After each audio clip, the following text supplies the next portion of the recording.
Hello? Hello? Okay. Okay, my mic is working. Ah! Hi! It's a bit... it's a bit later than usual for me to start, but here I am.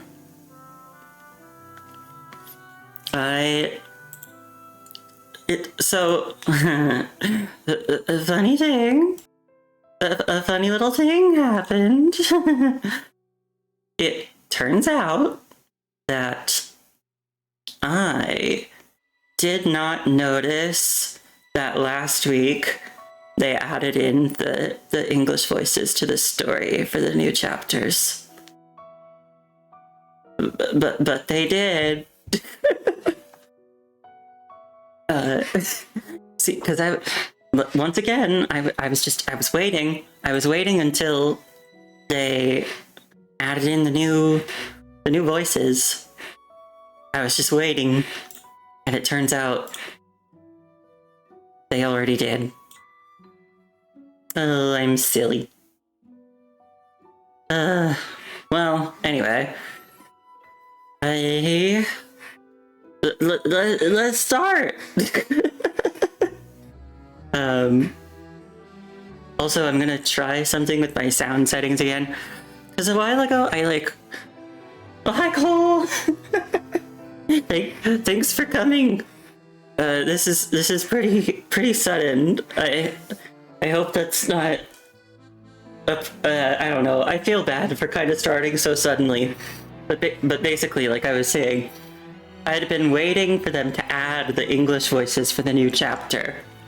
Well, the new chapters in PGR, and I didn't realize. Apparently, they did like a week ago. I just didn't notice. And so I looked today and I was like, oh, wait. Oh, they did already? Oh. Yeah, they did already. Oops. Also, I'm trying something with my sound settings again. A while ago, turned off like the noise gate thing in my like microphone settings. I'm turning it back on again. Because I noticed before that it was cutting off a lot of my speech if I wasn't speaking loud enough. And as someone who's quite soft-spoken, that's not ideal, because I speak quietly a lot. But it seems like it's doing better now. I don't know what changed. But regardless, I'm gonna try that. And hopefully it's not gonna cut off too much of what I say. It looks like it's fine right now. So, and like I'm not having to speak louder just to be heard. Yeah, I don't know why it was doing that a while ago, but it looks like it's better now. Anyway. Yeah, heckin' noise gates. Ugh, I don't know a whole lot about doing sound with this stuff. I gotta mess with my sound settings more. Cause I want to how do I put it? I want to sound better. Hi, Ash Frost. How are you? Alright, so anyway, might as well get into it. We've got another integrated patch in PGR. This one comes with 3 new story chapters, and I don't know, let's get into it. The first one is called Dream Till the Timeless End, and it features Selena's new frame. And this is the only main story chapter in this integrated patch. The other 2 are side stories. Oh, what's this?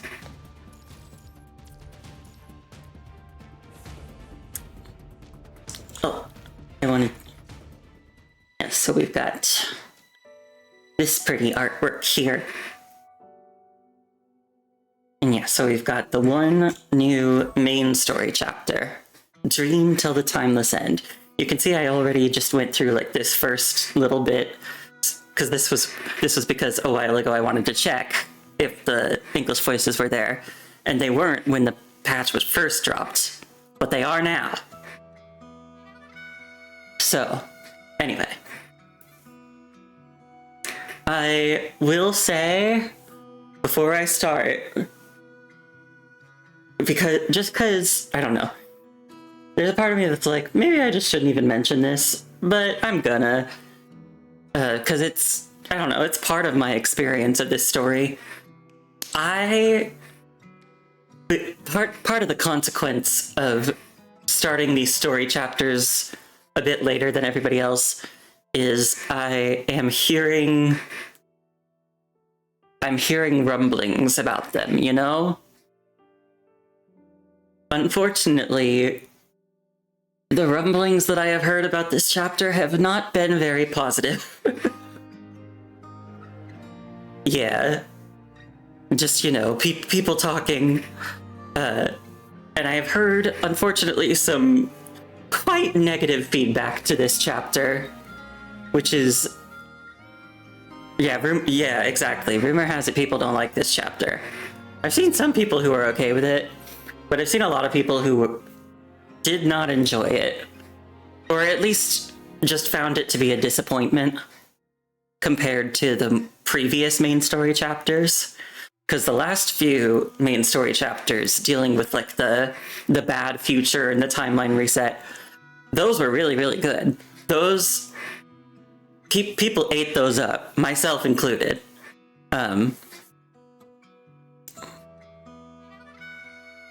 Well, yeah, that's the thing. Like you're saying, Ash Frost, we need to gauge the definition of how bad it is, because people can be really snobby with story updates. It depends. I might not like it, but who knows? I might like it more than I expect.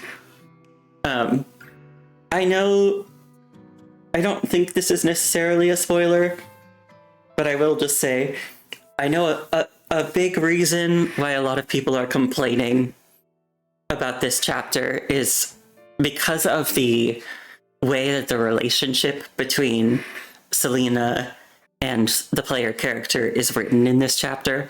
I think a lot of people seemed to feel as though it was very forced. Because, like, you know, in this game, there's ship teas here and there with different characters. It's kind of a joke that, like, you know, every single construct is, well, every adult construct anyway, is, like, kind of in love with the player character. And for the most part, people don't really have an issue with that. I mean, with Shaper's Ripples, they even gave the opportunity for the player character to, like, explicitly confess their feelings to Lucia and have Lucia reciprocate them, which I didn't do, but the option was there. Yeah, that's another thing, Ash Frost, you're right. This is true of a lot of gachas. Most of the characters, as you say, want to jump your bones. They really like to push the ship teas in gachas.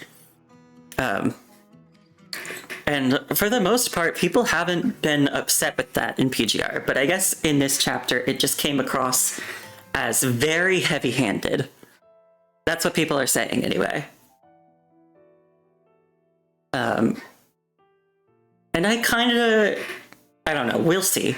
I can see how that would upset people, because, I mean, going back to Shaper's Ripples again, one thing I really liked about the stuff with Lucia and the player character in that one is that they did, like, make it optional. Like, while they did turn the ship teas romantic subtext into text, they made that optional. You didn't have to make that your relationship. You could have it still be platonic if you wanted to. But from what people have said, it doesn't seem like you can opt out of a lot of the relationshipy stuff in this chapter, which is, if true, a little disappointing to me, because I like Selena as a character, but I don't like her like that. I'm gay. I don't like any ladies like that. But we'll see. I'm doing my best to reserve judgment. So, yeah, I'm just kind of getting that out of the way, that's what I've been hearing. But I am gonna do my best to reserve judgment. Especially because, I don't know if I've talked about this before, I think sometimes, similarly to what you said, Ash Frost, this is, like, ship tease for a lot of characters is true in many, many gacha games. And I think it's some of the ones I've played more recently especially, sometimes the audience can go a little far with considering particularly female characters waifu bait. There have been a few different points in some of the games that I've played where there have been like some shippy moments between a female character and the player character, and people have just kind of used that to write off the entire character or like the entire chapter. Like, oh, well, this whole chapter is just waifu bait. They've ruined this character. And I personally find that actually a bit reductive and sexist on the audience's side. Because it's like, in a lot of those cases, I didn't actually see the ship tease as being that egregious. And I think that to dismiss all of the other merits of like a character or a chapter just because of a little bit of ship tease, I don't like that. There have been some moments like that I'm not a huge fan of. Like the Shorekeeper chapter in Wuthering Waves. Can't that same logic apply to a male character, reducing them only to ship bait and being like, this character may let us jump his bones? I would say where it becomes a little complicated for me, Ash Frost, is that, at least for me, I never see it done in a negative way for male characters. Like, whenever there's ship tease with male characters in gacha games, I always see it really well received. And yeah, like you say, they can be reduced to just ship bait. But I never see what happens with female characters where when there is ship bait, they're just like, well, this has ruined the entire character. Like, or the whole chapter. Like, this whole thing is trash. Because clearly they're just making this character into waifu bait. I never see that happen with male characters. It might happen, but I never see it. Most of the time when I see stuff, like negative stuff applied to male characters, it's just, apologies if this is a little rude, like kind of incel-y guys who are just offended by the existence of male characters in their gacha game at all. Like, guys who only want female characters in their game for the ship baity reasons, and see male characters and are just like, ew, get those out of here. Yeah, you're right, there is a double standard. And weirdly, I'm not always someone who argues against double standards, honestly, because I think sometimes double standards exist for a reason. Sometimes they're there for a good reason. Like, in a perfect world, there wouldn't be double standards, but we're not in a perfect world. We're in a very flawed world. But in this case, it's something that rubs me the wrong way a bit when, like, there's ship tease with a female character and people immediately write it off. Because this happened actually fairly recently with Wuthering Waves. There was the most recent main story chapter, toward the end, there was a small moment where it seemed, because it was like showing the character's shadows, it seemed as though Lupa like put her head on the character's shoulder. But then it turned out, when like the camera turned around, that it was just a trick of the shadows, and they actually weren't touching. Did that happen in Love and Deep Space if people made yaoi art of the dudes when some of the women fan base hissed at it because the boys were there to flirt with? I haven't seen that, but I have heard about it. Honestly, like, I don't care about that. I mean, not in the sense of I don't care about that, like, backlash. I don't care if people draw the Love and Deep Space characters doing yaoi things. I don't care. I'm fine with it. Because in my opinion, it doesn't, like, reduce anything. It's just, like, a different way of enjoying the characters. Does that make sense? I am upset if there are other members of the fan base being homophobic about that, because that's shitty. I haven't seen it much, but I have heard of it happening. It's weird. I've seen a lot of people saying that very bad things are happening in the Love and Deep Space fandom, and I just haven't seen it. Like, I'm not exactly ignoring the fandom. I just haven't seen the bad stuff. I think it just goes to show, like, how easy it is to get, like, in your own little internet bubble. Because I'm not seeing a lot of the bad stuff. I'm not, again, to be clear, I'm not saying it's not out there. I definitely believe that it is out there. I'm just not seeing it. So it's not top of mind for me. But yeah, like, there was a moment in the recent Wuthering Waves main story where, like, it seemed as though Lupa, like, put her head on Rover's shoulder. And it turned out that they actually weren't touching. It was just a trick of the shadows. But people... I saw people, like, go insane over that moment. And, like, hate it. Hate it. Because, like... wow, they're just reducing Lupa's whole character to waifu bait. This whole Wuthering Waves, like, story is all just about Rover building a harem. And I'm like, did you miss the entire chapter?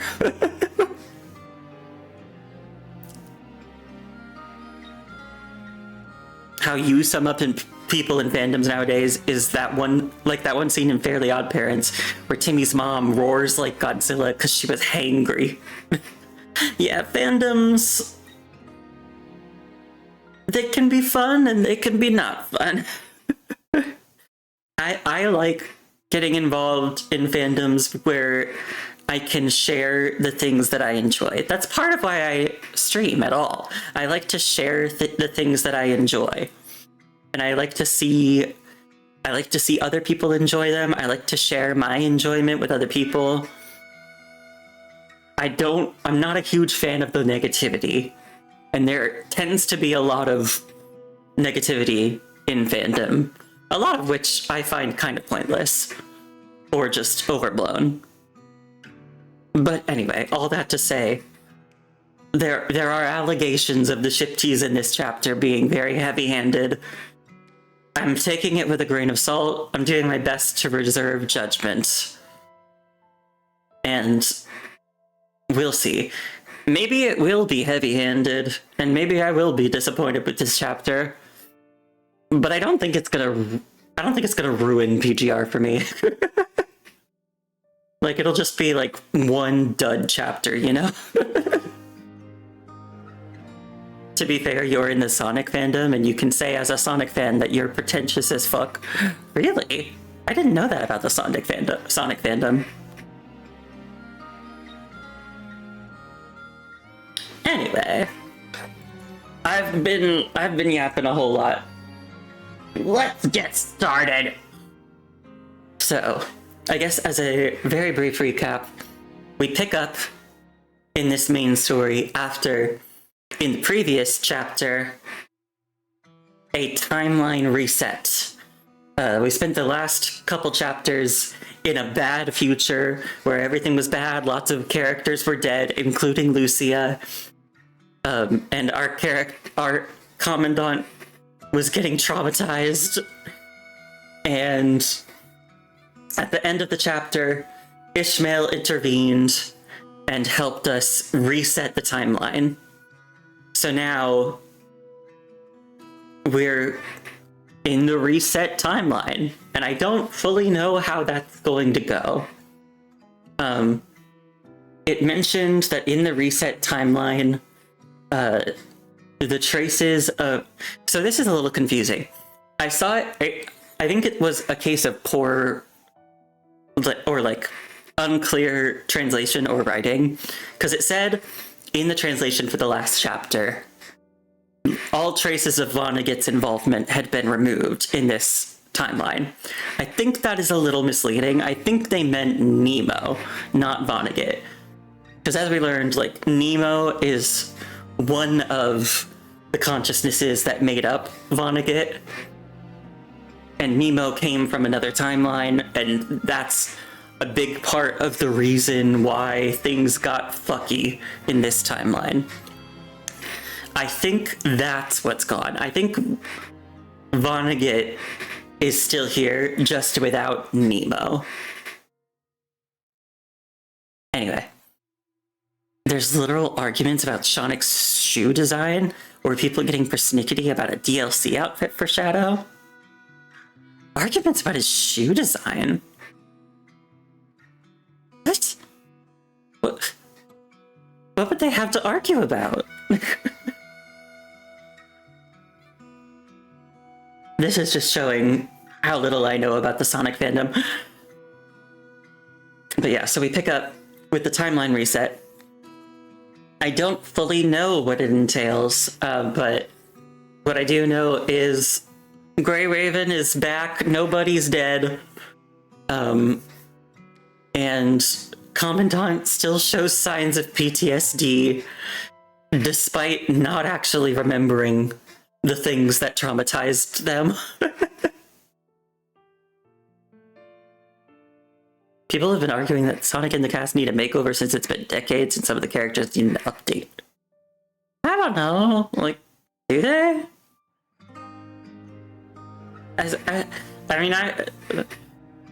But most of them have been super persnickety about it.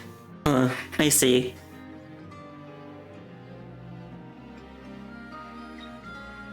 But yeah, so the reset has happened. Commandant still seems traumatized despite not having memory of what happened. And, yeah. We'll see. We'll see just how this affects things.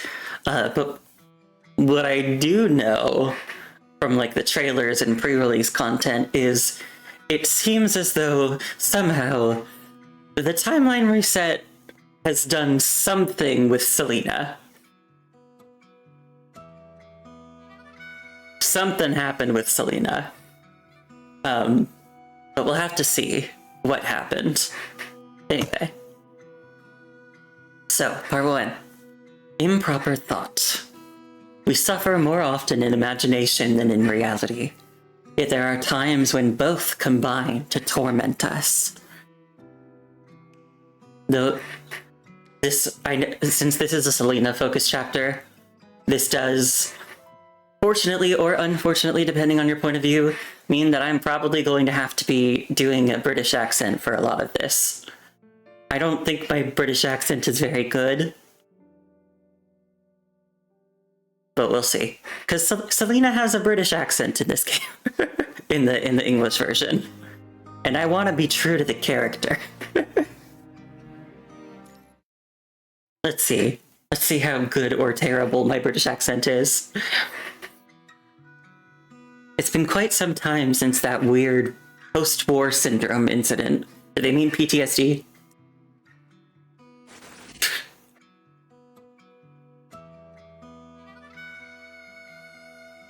Everyone seems to know how you caused trouble at the Star of Life because you were too worried about your members' safety. Even colleagues occasionally tease you about it. Just channel my inner snobby personality and enunciate every word. I'll do my best. Everything seems to be back to normal. Oh, the other weird thing about like this timeline reset is I think that this means that from a certain perspective, we might be like a couple years earlier now. Because like I think like maybe 3 or 4 years had passed over the course of the story around when Shaper's Ripples came around. But now that the timeline reset has happened, I think we're a couple years earlier, technically. So this is a weird case where my character has actually canonically aged down. That's a little weird to imagine. Many see this as a sign that reclaiming the homeland is going well. This should have been something worth celebrating. It should have. The only tension is the elusive, obscure sensation. It happened uninvited, on an unremarkable day, and has since taken up state in the heart. These are very clear symptoms of overexertion. The test shows no other problems, so I won't give you any meds. Rest is the most effective. Take some time off if you can. The Star of Life doctor continuously scrolls through the test reports on the screen, offering reassurance. Still tasting the lingering shadow lurking in my heart, I can only give the doctor a short response. Thank you, I will. After the test results came out, friends who learned of my condition sent kind messages. Soon, many asked to meet up.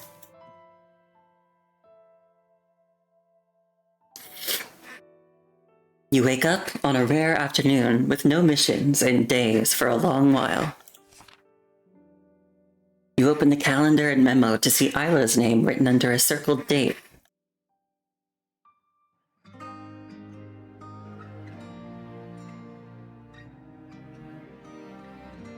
Wait, what does that say?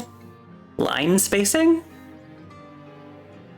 Okay, WGAA Opera House, Babylonia, 8:30, line spacing 0. I don't know what that means.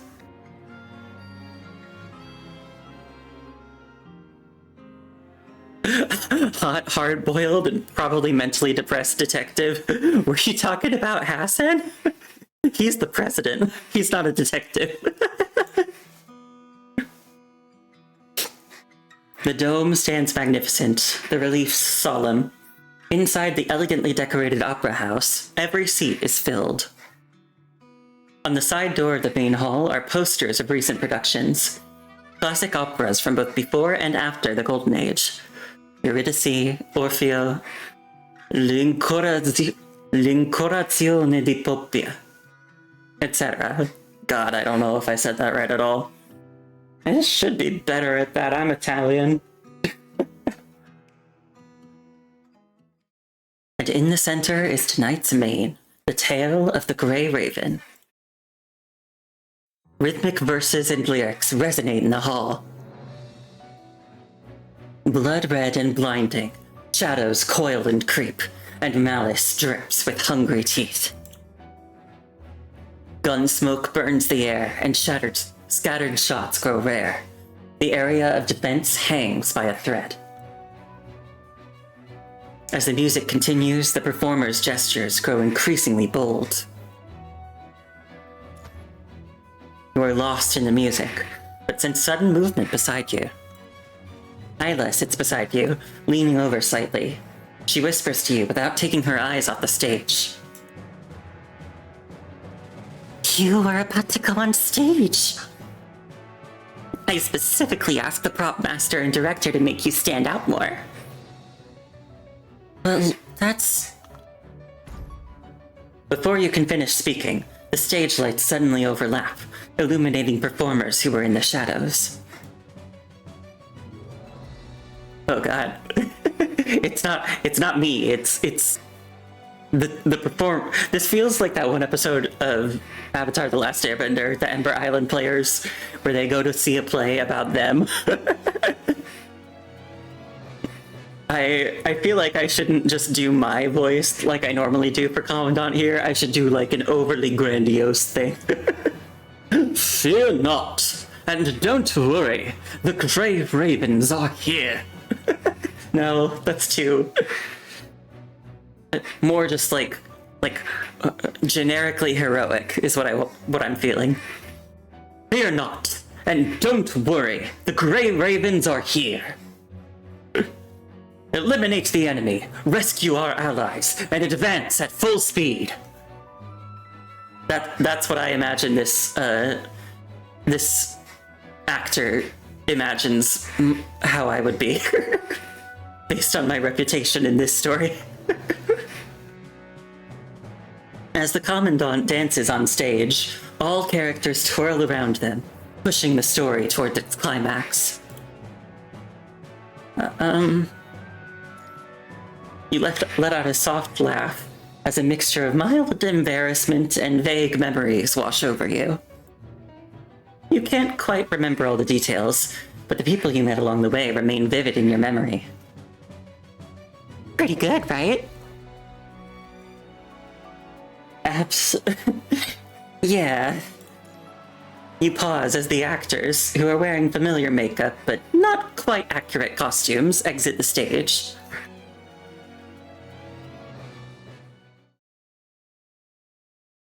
The rousing scene ends with only one person remaining next to the character known as Commandant.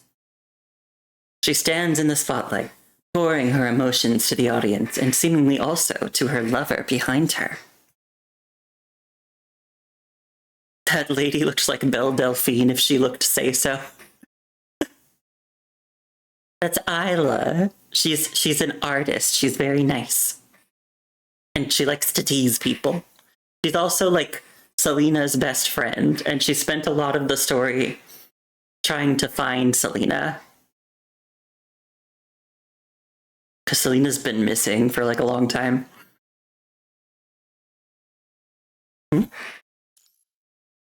Old time. The moment she speaks, the surrounding noise gently fades. Sounds become distant and ethereal as the stage seems to move closer. The actress's beautiful, flowing lyrics warp and distort this surreal experience. It first grates on your nerves, then suddenly becomes clear and focused. Then it changes into a completely unfamiliar voice, a clear and crisp sound filled with emotion. Despite your ravages, your smile that just appeared fades. A subtle tremor and anxiety run through your body, like you've missed something important. In a daze, the lead actress seems to change before your eyes. Her face becomes blurred, yet somehow you can still see her elegant beauty. Everything else disappears, as if only two people remain in this world. She turns her gaze toward you. My lover shall be young forever in my poetry. Luke?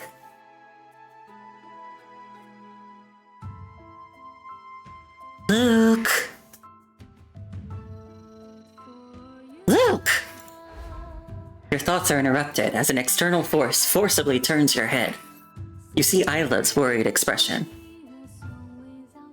Are you okay? What happened? You look terrible. If you're not feeling well, let's leave. No, You gently take Isla's hand and lower it, mumbling incoherent words as your feelings are too jumbled. You look back at the stage. My dear Grey Raven Commandant, I shall... It's fine. The performance continues. Everything on stage is going smoothly, as if what just happened was an illusion.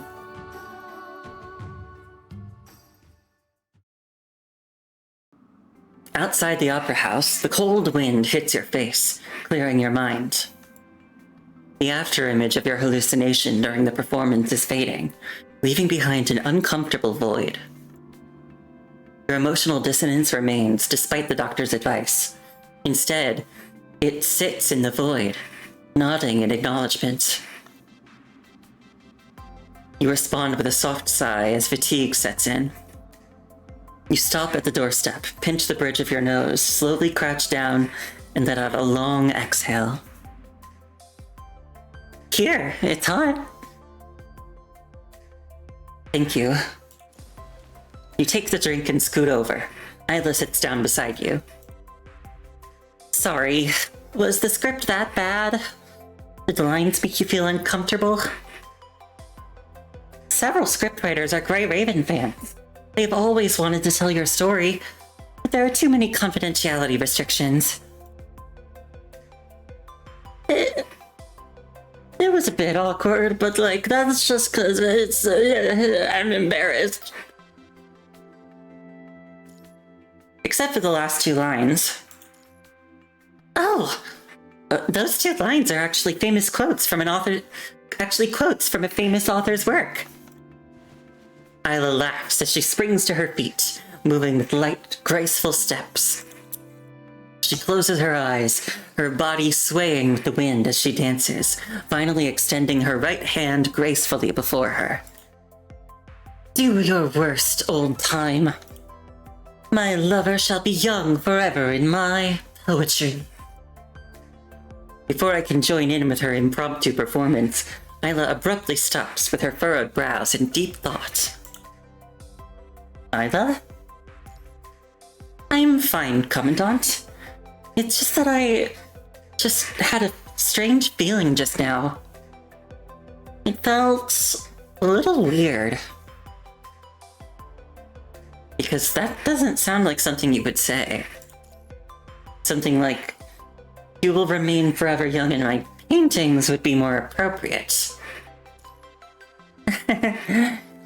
That sounds like something you would say in a dangerous situation. My response helps Isla shake her hesitation, and she laughs softly. Isla steps back and makes a camera gesture at you with her hands, with one eye closed. That doesn't sound too bad, you know? If you don't mind, Luke, you should quit your job and become my model. What's the pay like? Any benefits? How about loads of free tickets to musicals and art exhibitions every month? I think I'll pass on that. I don't have that much time off work anyway. Oh, come on, humor me. Don't you think musicals and art exhibitions are awesome?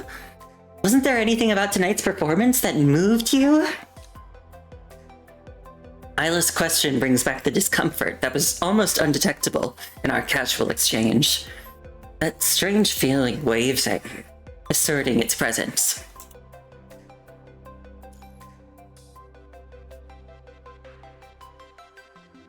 That last performer. You try to recall that brief image, but it has already faded, leaving only vague unease.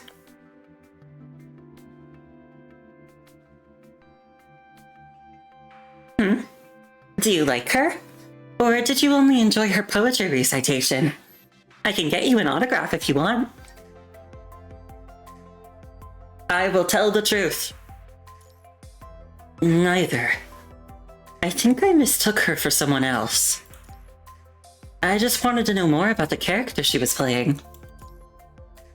I don't seem to have anyone like that in my life. She was playing a fictional character. In the play, the heroic protagonist needs comrades to fight together, and also needs someone who understands them. A soulmate? They actually asked for my opinion, worried they might offend you. I told them as long as they don't make specific references, Luke wouldn't mind having a character. Isla blinks playfully. Her smile clears much of the lingering melancholy in the air. It's a shame, really. I wanted to take you to a different performance, but that script had been indefinitely suspended for some reason. By the time I heard it was approved, The performance group was already rehearsing it. Sadly, your schedule never seemed to match your breaks. Suspended? Was there a stage accident? No, musical theater is quite different from acrobatic performances, though this play does revolve around war. It's called the Acadia Evacuation. Isla clears her throat and changes her tone. For context, that's a play Selena wrote. Oh, blood and blades. An impressive battle it was, my brave comrades. But the fight is yet over, for our land is corrupted still, I'm afraid. So stand, stand! Behind you your homeland you shall guard and defend. Stand, stand! Skybound our home intends. Stop us this bitter earth shan't. It sounds good, but this subject... Don't worry.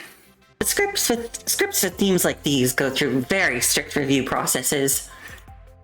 The WGAA understands that war and suffering are serious topics and should not be used for fame and fortune. They've always been extremely cautious. Before it was suspended, the Acadia Evacuation actually received extremely high praise. The author's plot design was incredibly intricate, using many clever devices to convey their understanding of the Acadia Evacuation as a historical event. Though it might differ from history, it's certainly a good story nonetheless. Oh, then... So why exactly was it suspended? Isla freezes at the question. She can't seem to decide if she should speak. You forgot? I forgot. But that's normal, right? Why is that a question? I don't know either. Isla smiles with a furrowed brow, then finally shrugs to dismiss the thought entirely. I feel like I should remember. No, I definitely heard about it, but it was probably just a rumor. Or I wouldn't have this strong feeling that I know about it, even though I can't remember the details. Again, for context, it was because when Selena had the show be put on, there was someone in the audience who was an actual soldier and hated her play because he thought that it was like too romantic an idea of war. It was too glorious and like too maybe sanitized. Basically, he was saying to Selena, like, war is hell. It's terrible. It's not a pretty picture like you seem to think it is. And Selena was really affected by that comment. And that's part of why she ended up becoming a construct and joining the war effort, was that she wanted to understand what war was actually like. And then she went through extreme suffering. Oh boy, did she ever get more than she bargained for with that one. Oh wait, I think I forgot to read that. As Isla speaks, she turns her head to look behind her. Following her gesture, you turn around to see several posters at the Opera House entrance. The Acadia Evacuation grabs your attention. On the poster, a young girl stands with her back to the viewer, hands clasped in prayer amidst ruins. Gazing from a distance, a fleeting thought enters your mind. Who would create a work like this?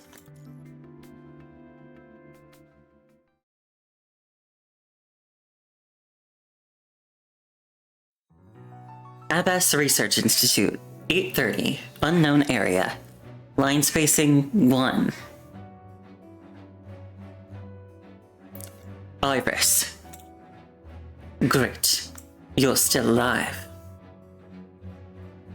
A cold voice echoes among the rubble.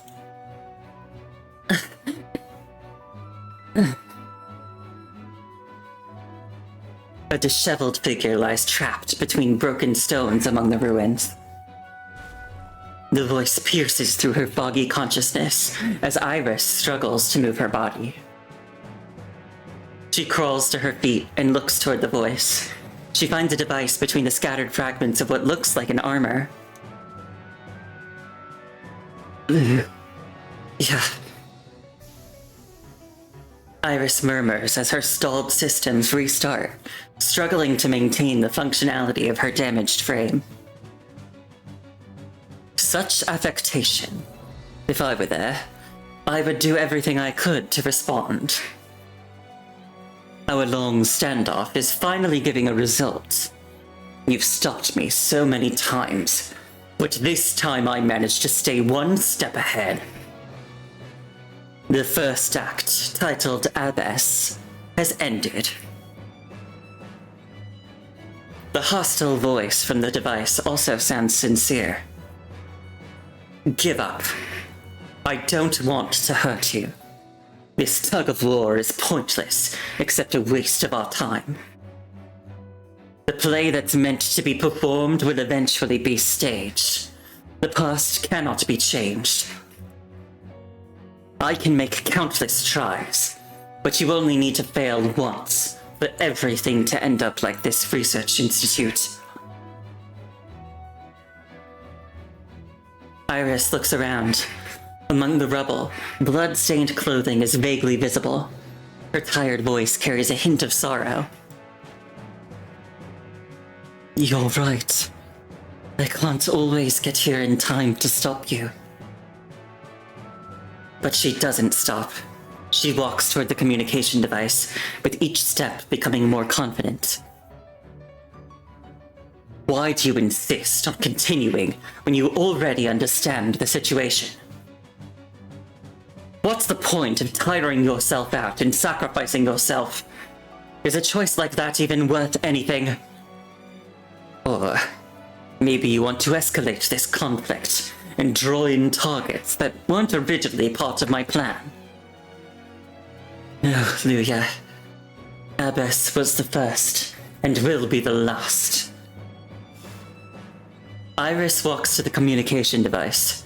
She places her hand on the core of her chest, gently sweeping across it. A brilliant blue light emerges. The radiance turns into lines, creating a pattern in the void. As the light fades, a musical instrument materializes in its place.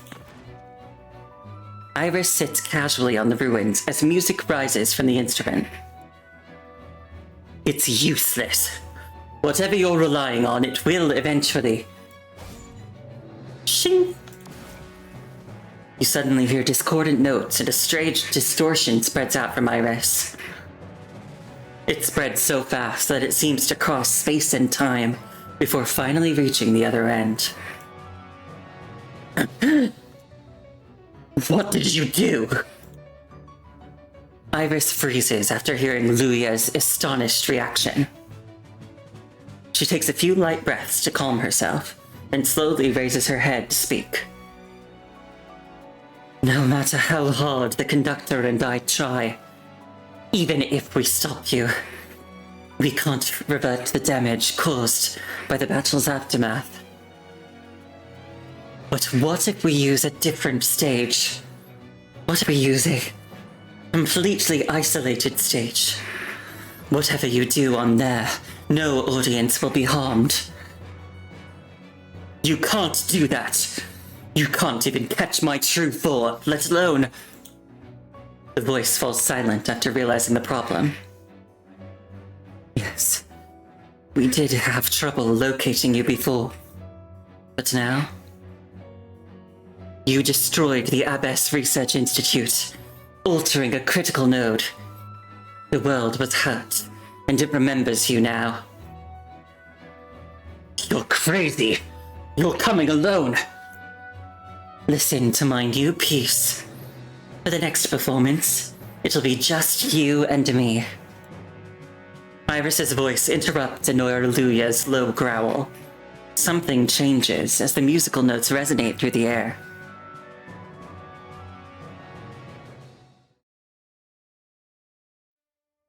She tilts her head to gaze at the moon through gaps in the ruined building. The moonlight in the sky freeze for a moment as her notes reach them, as if asking a question. Why are you doing this? Iris lowers her eyelids, answering the world's question in her heart.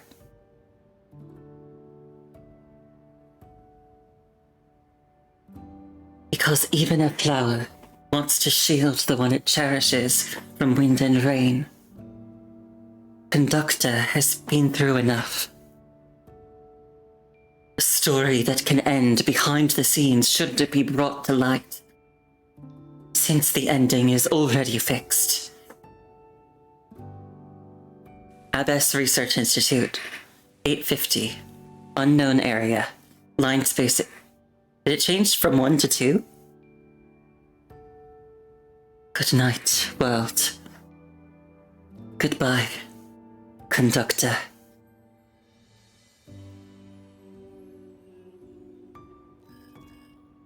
See you next time. These words end the chat, and you set the terminal aside. You grab dinner with several colleagues after parting with Isla. You talk until late into the night before going back to the dorm. The table is covered with gifts, including several brought on behalf of friends who couldn't attend. You feel happy reading through the letters that came with the gifts. Paper is better at transmitting sentiments than electronic data. You carefully label each letter so you can put them in the mail cabinet. But as soon as the cabinet door opens, a pile of letters falls out. You bend down to pick them up and see your name as the recipient on all of them. All the wax seals are broken. You pause for a moment before opening one letter. The creased paper inside is completely blank. Only the stamp of the WGAA rests quietly in one corner of the paper. WGAA? Feeling puzzled, you open the cabinet door again to check the label. This space is definitely for incoming mail, not outgoing. Why are there so many blank letters here?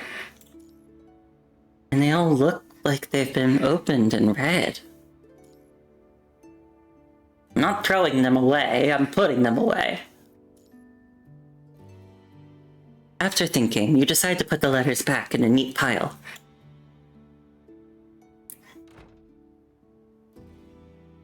You take out fresh writing paper the moment you close the cabinet.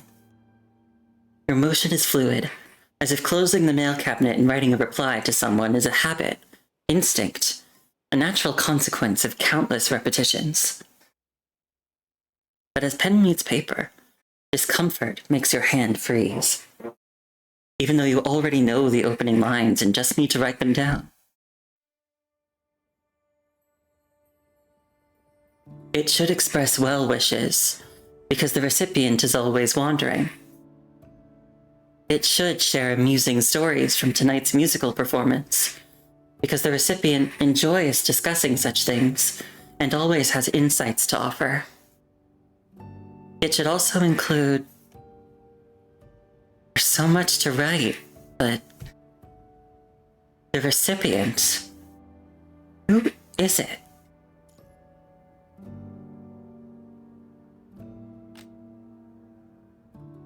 The bizarre dissonance rises once more. It crouches beside your ear, gazing silently at you. It is trying to remind you that this isn't bewilderment. This isn't a daze, and certainly not confusion, but your gaze falls to the edge of the paper, where the WGAA's stamp enters your vision. Logic fades as the poster of the Acadia evacuation abruptly jumps into your mind. Suddenly, it departs, leaving behind a barely noticeable sound in your ear. Something between a soft sigh and mocking laughter. Shaking your head to dispel the discomfort, you open your terminal as you ponder each word.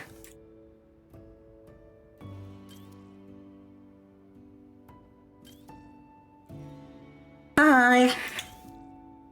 Thank you for your invitation today. Or wait, is this me to Isla, or is this Isla to me? Hi. Thank you for your invitation today. The musical was fascinating. I really enjoyed it too.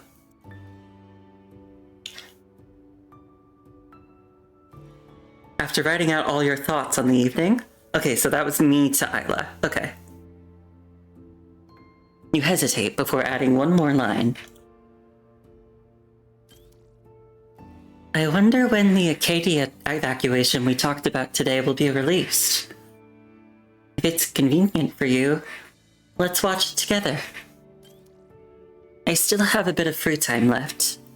Before returning to duty, I'd like to have a meal with you. Dream till the timeless ends. Chapter 34.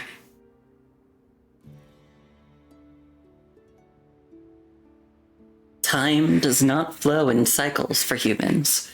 It flows in a straight line. This is why humans can never find happiness. Because happiness is the longing for repetition.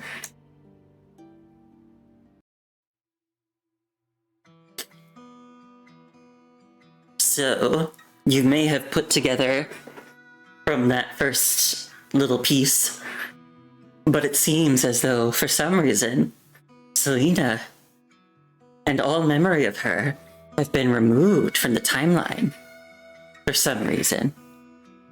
Now, I don't know why. I only know that Selena's gone because of, like, pre-release trailers and stuff. Maybe we'll be able to find out. Operation Theater. We forget things to make our life seem better, even though it's not necessarily what we want. Achievement, finale, prelude. Successfully escort Jonathan and Dandelion out of the theater. Complete stage. Okay. To be clear as well, because I didn't know this until recently, I think by Operation Theater in this case, like an Operation Theater is like where they do surgery, I think.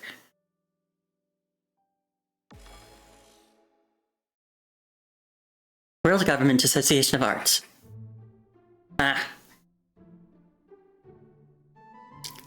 Isla responded to your earlier message, so you come to the WGAA with the drinks you got from the shopping district on the day you agreed upon. You arrive at Isla's private studio on the second floor and notice a framed poem hanging on the hallway wall. Royal blue ink flows, elegant lettering like spring buds, subtle and tender, blooming against the cold, hard wall. I love your feet? What? Because they've traveled. Okay. Okay, yeah, that was a bit weird on its own. Because they've traveled the world, across water and channels, until you and me finally meet.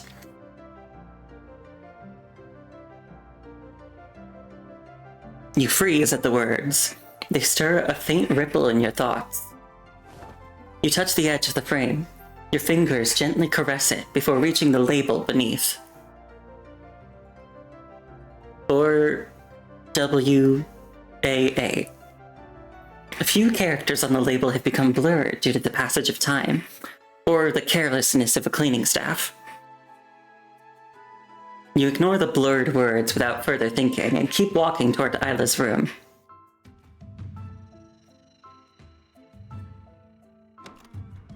Isla sits before several portrait sculptures in her private studio. Her body is perfectly still as her fingers gently trace the facial features of one. She doesn't react to your movements. After watching her for a while, you notice her pupils are not focusing. She's lost in thought. Place the drink beside her. Isla is startled. She She blinks in confusion before coming back to her senses. Hmm? Oh, you're here. When did you get here? Earlier. I hope I didn't disturb you. Not at all. Even if you did, it's fine. You're always welcome here. Isla casually pulls up a chair for you to sit down. Are you working on something? You're not actually considering putting someone into your painting from our earlier conversation, are you? Haven't I already done that? Isla chuckles softly and tilts her head, continuing to gently caress the figurine. After a moment, she begins to explain.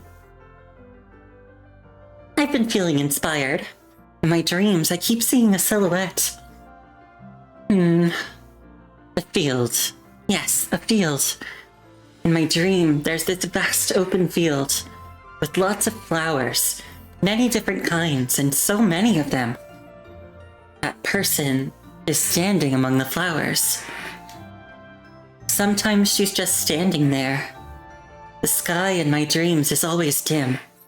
I can't see her movements clearly. Several times, her silhouette became so ethereal, it seemed to merge with the sunset glow on the horizon. I want to reach out and hold on to her. I can't get close. I feel like I know her, and she shouldn't be in such a lonely, desolate scene. As she continues, Isla's brow furrows, and her voice takes on a hint of urgency. Who is she? Why is she there? I don't know. It's weird. Can't explain what I'm feeling. Pat her back. As you gently pat Isla, her body gradually relaxes.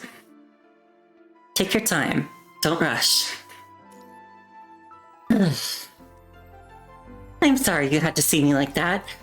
It's just that I've been dreaming about this so often lately, and it feels... Isla gives up on explaining and lets out a sigh instead. Have you tried drawing this figure? I did try, but... Isla scratches her head, leaving traces of paint on the tips of her hair. The rest of it turned out fine, but the face... No matter how hard I try, I can't capture that feeling from my dream. As Isla speaks, her fingers trace over the eyes of the human sculpture, as if trying to capture that elusive spark of inspiration, hovering just beyond her grasp. Oh, that's why you were staring at the sculpture. Isla makes a soft sound in agreement, turns around, and rubs her temple with a frown. Yeah, so now I'm stuck. It's not a big deal. This happens all the time in creative work. Whether it's painting or writing, time nurtures beauty. Her finger slides downward, and Isla snaps out of her thoughts. Oh, right. Would you like to see it? It's in the back. It's still just a rough draft, though. Of course! Isla nods happily and begins cleaning up her supplies. Your gaze follows her movements. Art supplies are spread across the table. Almost every item bears the WGAA stamp, and you suddenly remember something. Hey, I have something to show you. You take out a blank letter from your pocket. You were going to ask Alan, the head of the WGAA, about it, but he seems to be off work today. Isla pauses for a moment, wipes her hands, and puts on a pair of clean, transparent gloves before taking the letter. She looks at it carefully. Is this a letter? What's wrong with it? Do you know where it's from? The paper does have the WGAA stamp on it, but I can't tell if it actually came from the association. Our stationery isn't just for internal use. It's also available through Babylonia's shops. Wait. Isla stops when the letter paper catches the light at a particular angle. Did you find something? Isla examines it for a bit longer, then shakes her head and hands the letter back. No, I just thought it looked familiar. But that's normal, since it's our association's paper. You getting all cozy, Cole? Sorry, I don't think I can help you. Is it urgent? I could connect you with someone who specializes in authentication. Okay then, let's go inside.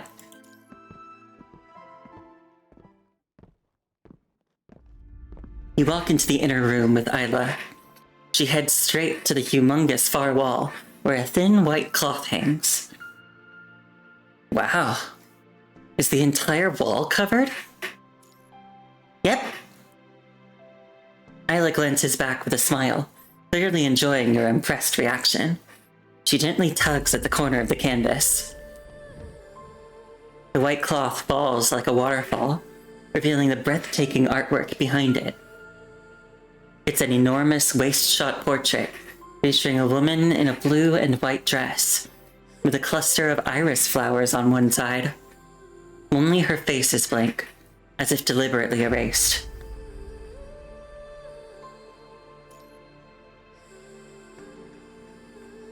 Isla tilts her head up toward the blank space and lets out a soft sigh before getting ready to introduce it. This is what I was telling you about earlier. Huh? Luke?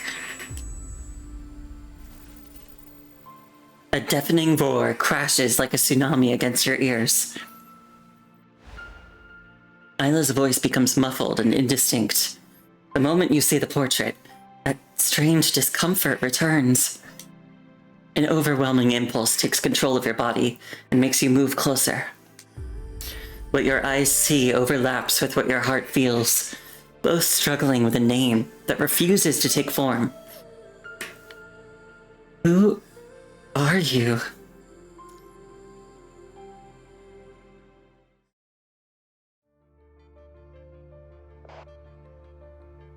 Miss Iris?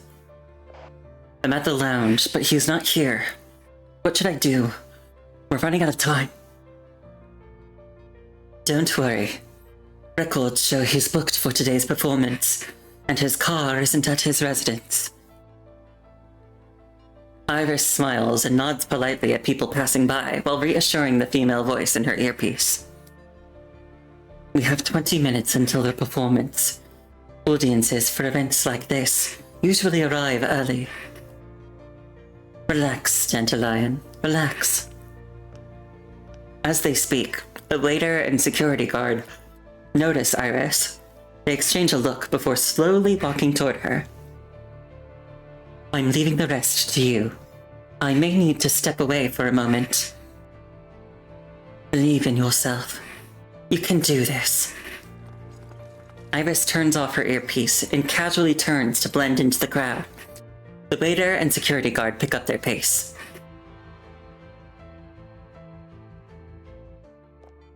Dandelion swallows hard amid the static of her earpiece as she carefully navigates between the rows of seats in the hall. She locates her target soon enough, but... Is this someone else's seat? Yes, row 12, seat 16.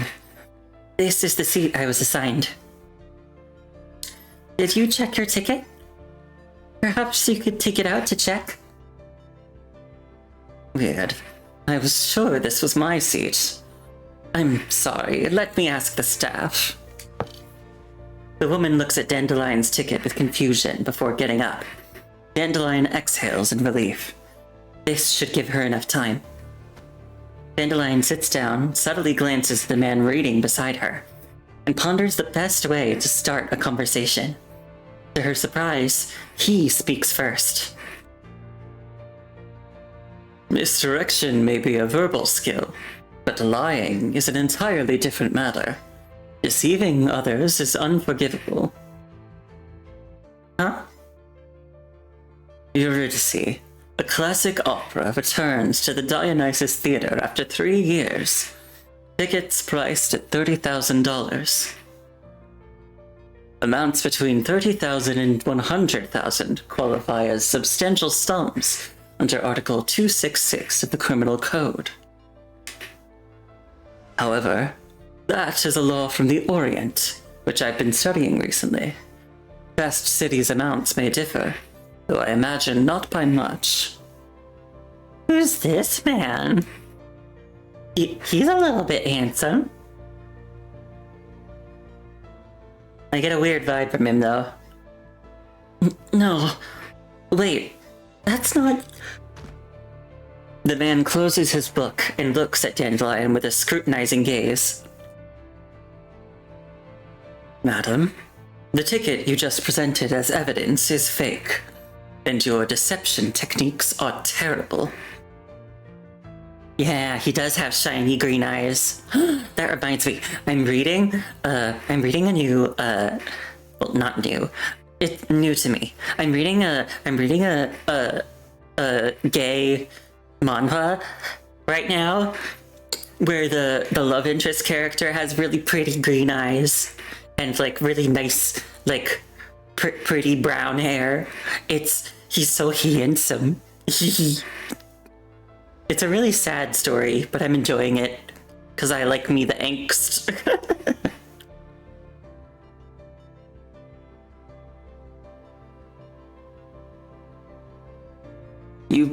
You've been glancing at me since you sat down. I don't consider myself particularly charming, so this must be about business. A music plagiarism case? Financial inheritance? Ah, I see. The chemical pollution lawsuit, correct? You're a spokesperson for Mangu Corporation. Wait, stop. I think you've got the wrong idea. The man shakes his head and sighs. I understand the situation is urgent, but tracking me down like this is uncalled for. Didn't my firm publish a notice? I'm currently working for the United Government and have no capacity to take on new cases. Would you just listen to me for a moment? Caught off guard by the man's assumptions, Dandelion unintentionally raises her voice. Go ahead. I'll let you make up another story. Who's making up? Fuming, Dandelion raises the booklet in her hand, only to lower it again. You're so annoying. Why did Iris tell me to... Okay, fine.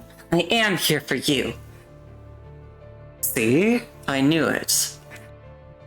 I'm not here to hire you for some case, and I'm definitely not sent by that something goo corporation. I'm here to save you. Hurry up and come with me. Your life is in danger. Danger? What kind of dumb new scam is this? He barely finishes when a strong tremor shakes the entire hall. At the same time, Dandelion's earpiece reconnects. She's here. Dandelion, take Jonathan and go.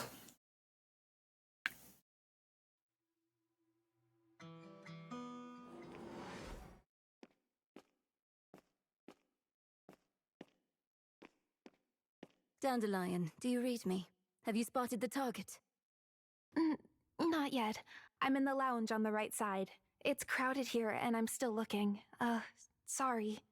In that case, stick to the plan and check the room on the left.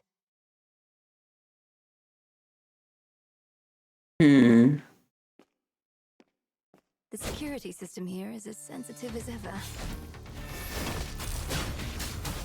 I'm not attuned. Looks like I still need practice.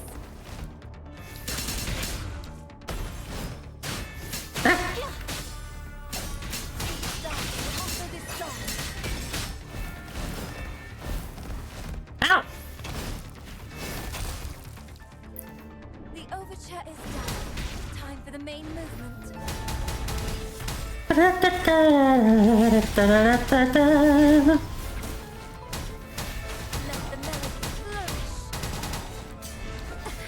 Ow! Go, conductor. Let me handle the curtain call.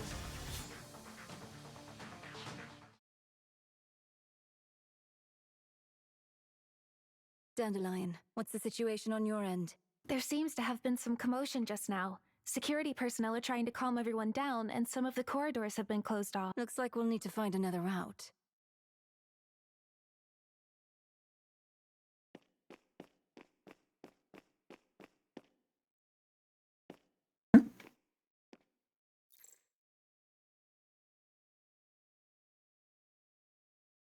A lever. An ordinary lever of some mechanism. It is still locked. No response. Has the security system locked it down completely? It's a Pull the lever, Kronk! Wrong lever! And yeah, that is... Her ultimate's very pretty. Another lever. Is this the right lever, Kronk? An ordinary lever of some mechanism. The safety lock has been unlocked. Now you can pull it. The device here still seems to be operational. This theater is a maze. If something goes wrong, guests can't easily escape. Why isn't it open all the way? Oh. I need to jump over it. That's why.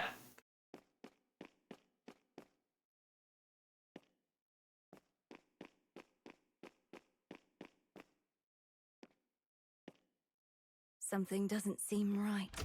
Is that Luya? I should confirm. The placement of these objects seems a bit strange.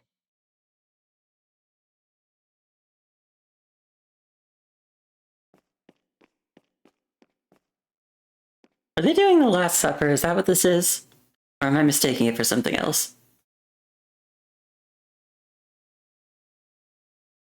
To be fair, why would villains have impractical levers in the first place? Good question, Asked Frost. The posture of this plaster figure has been clearly distorted. Statues at the dining table. Guests sitting around the dining table. On the table is a note that says something confusing. Please serve the guests on the far left, in the middle, and closest to you. That doesn't seem right. Perhaps I should look around for more clues.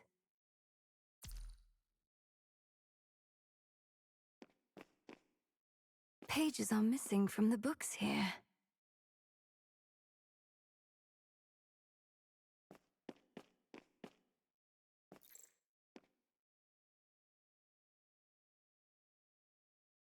The 3 wine glasses on the table seem to indicate that some people once had a long conversation here.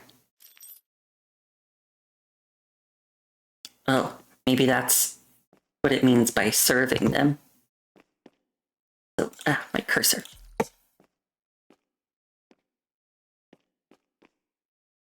The posture of this plaster figure has been clearly distorted. Some wine. The one on the far left. In the middle. No, wait.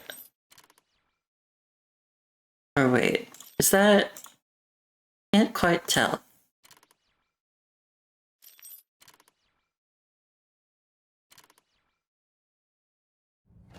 Did I do it? Huh?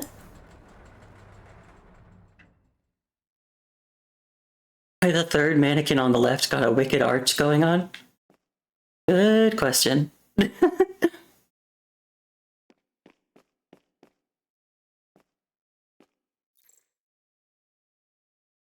This sheet music, it's severely damaged, but it looks restorable. A music score placed randomly on the table. Perhaps we can read it if we can remove the stains on it. Leave it to me. Huh? Huh?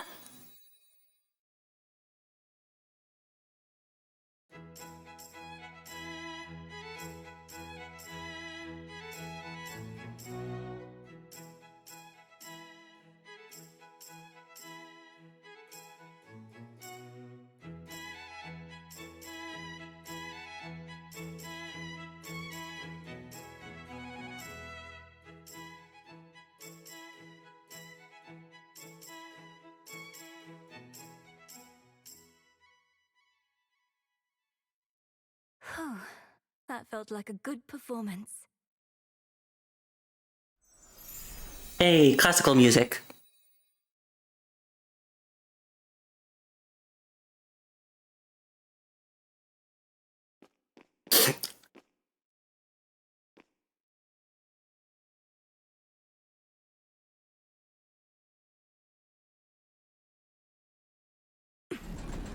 That should do it. What is up with this theater?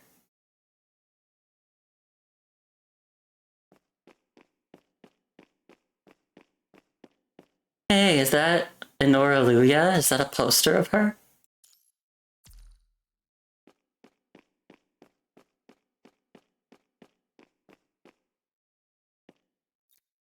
Jonathan, and Dandelion's here too. What's that? She's here. Dandelion, take Jonathan and go! I need to get to the second floor quickly. Is there anything... Ah, the lift from earlier.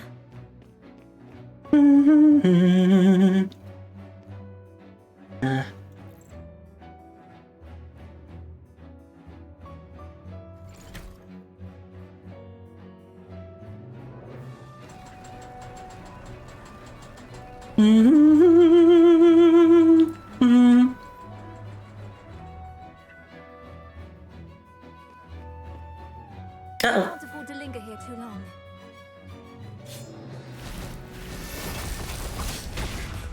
Ow!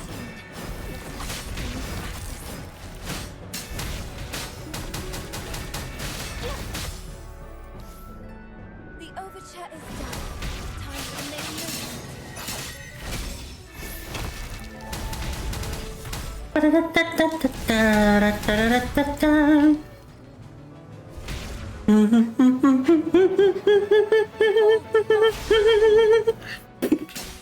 You know, Bara Twitter is gonna have a field day with those statue guardians.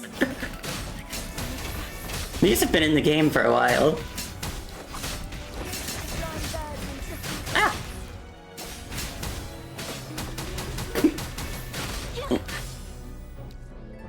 The overture is done. Time for the main movement.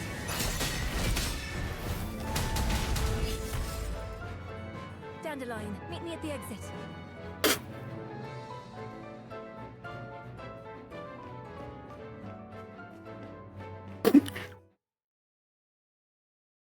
It's your first time seeing them, so that's egg on your face, but your comment still stands. Oh, it does. The Dionysus Theater has lost its elegance. Decorations fall and sculptures lie toppled over. Even the ceiling is at risk of collapse.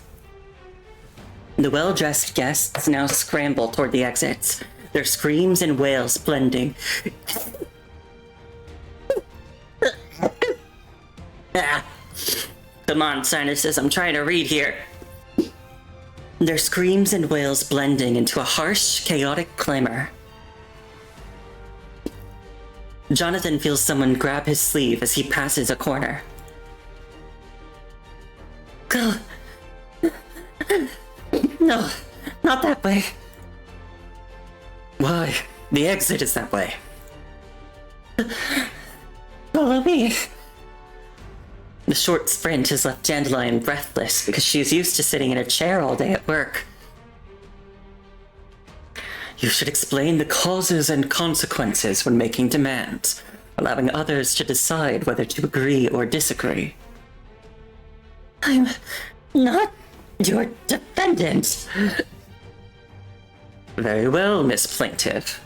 I believe following the crowd is far safer if enemies are targeting us. Lane, yes.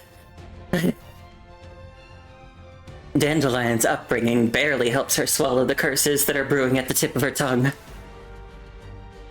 Dandelion catches her breath, grits her teeth, and warns the man. That's why we need to stay away from the crowd.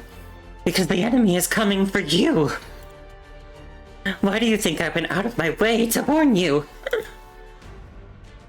I appreciate the gesture, but without further evidence, I'm afraid I cannot.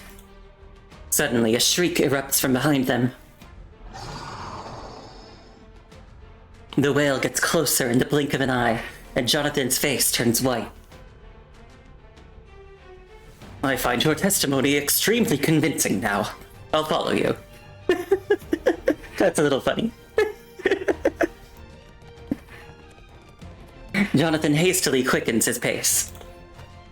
After a few steps, he turns to grab Dandelion, who's struggling to keep up. Let's go. Thank you.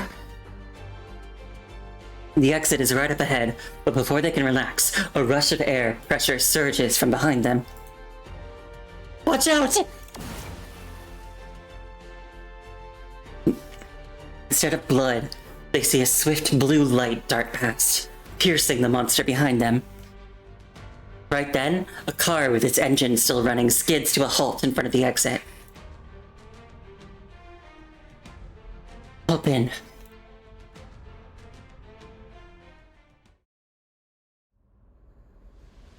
Jonathan sits in the back of the speeding car, occasionally glancing behind them, still trembling from the ordeal. Dandelion, sitting in the front, rummages through the glove compartment before passing a medicine box and water to Jonathan, after taking some for herself. Metalore. Within moments, Jonathan visibly relaxes. We should be safe now, right? Yes. Everything in the theater was just her extension. We should be fine now that we've shaken them off. Iris speaks in a soft, slow voice. Ma'am, are you all right? You can call me Iris. Iris gestures toward Dandelion in the passenger seat as she speaks. Dandelion. Also known as Miss Plaintiff. Hello. Dandelion cuts Iris off and extends her hand with an expressionless face. Jonathan awkwardly takes her hand and introduces himself. Hello everyone. My name is... Hi, Mr. Ah, nicknamed Jonathan. We know who you are. Dandelion casually withdraws her hand, as if she wasn't the one who just crushed his fingers, then opens a notebook. Oh, so she gave him the rough handshake. That's why he went. Jonathan, 31 years old, born in Fast. Holds titles as Professor of International Political Relations and Expert in International Geopolitical Strategy, Special Consulting Advisor to the United Government's International Legal Office. Current work involves reviewing Bane's legal provisions in preparation for the revision of the New Earth Codex. Dandelion looks at Jonathan and asks a question, emphasizing each word. Is the aforementioned information accurate? Meticulous, precise, and completely accurate. Very good. Now then. Dandelion. Iris calls out to Dandelion, her voice weak with fatigue. Can you drive? Of course. I'm sorry, I didn't notice. It's okay. Iris nods and stops the vehicle. The two quickly switch seats. Iris adjusts her seat and closes her eyes. Her breathing quickly becomes steady and rhythmic. Seriously? Shh! Keep your voice down. I'll tell you whatever you want to know. Let Iris sleep. She's exhausted.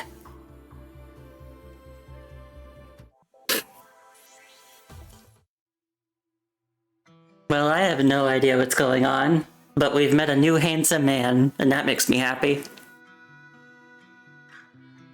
Straightforwardness. Detect errors with composure. Deconstruct disharmony with rationality.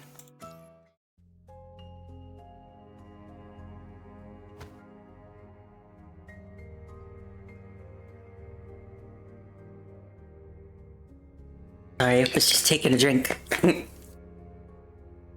In her private studio, Isla grabs her wrist and tears herself away from the canvas.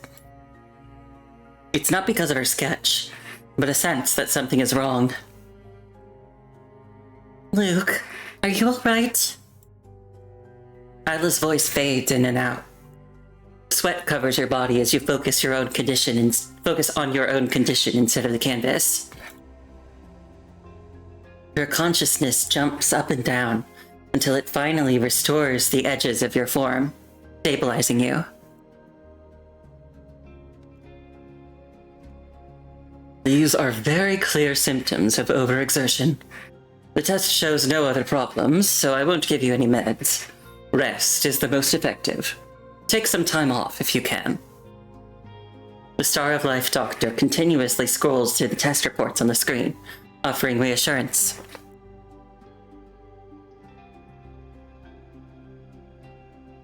It's not overwork or fatigue. Neither mental nor physical exhaustion would cause a reaction like this.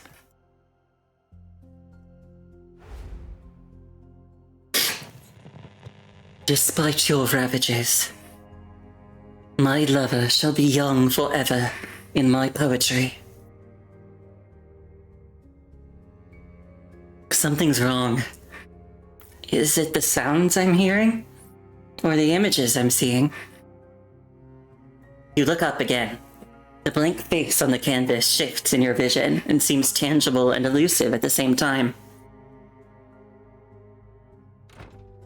You take out fresh writing paper the moment you close the cabinet. Your motion is fluid, as if closing the mail cabinet and writing a reply to someone is habit, instinct, a natural consequence of countless repetitions. But as pen meets paper, discomfort makes your hand freeze, even though you already know the opening lines and just need to write them down.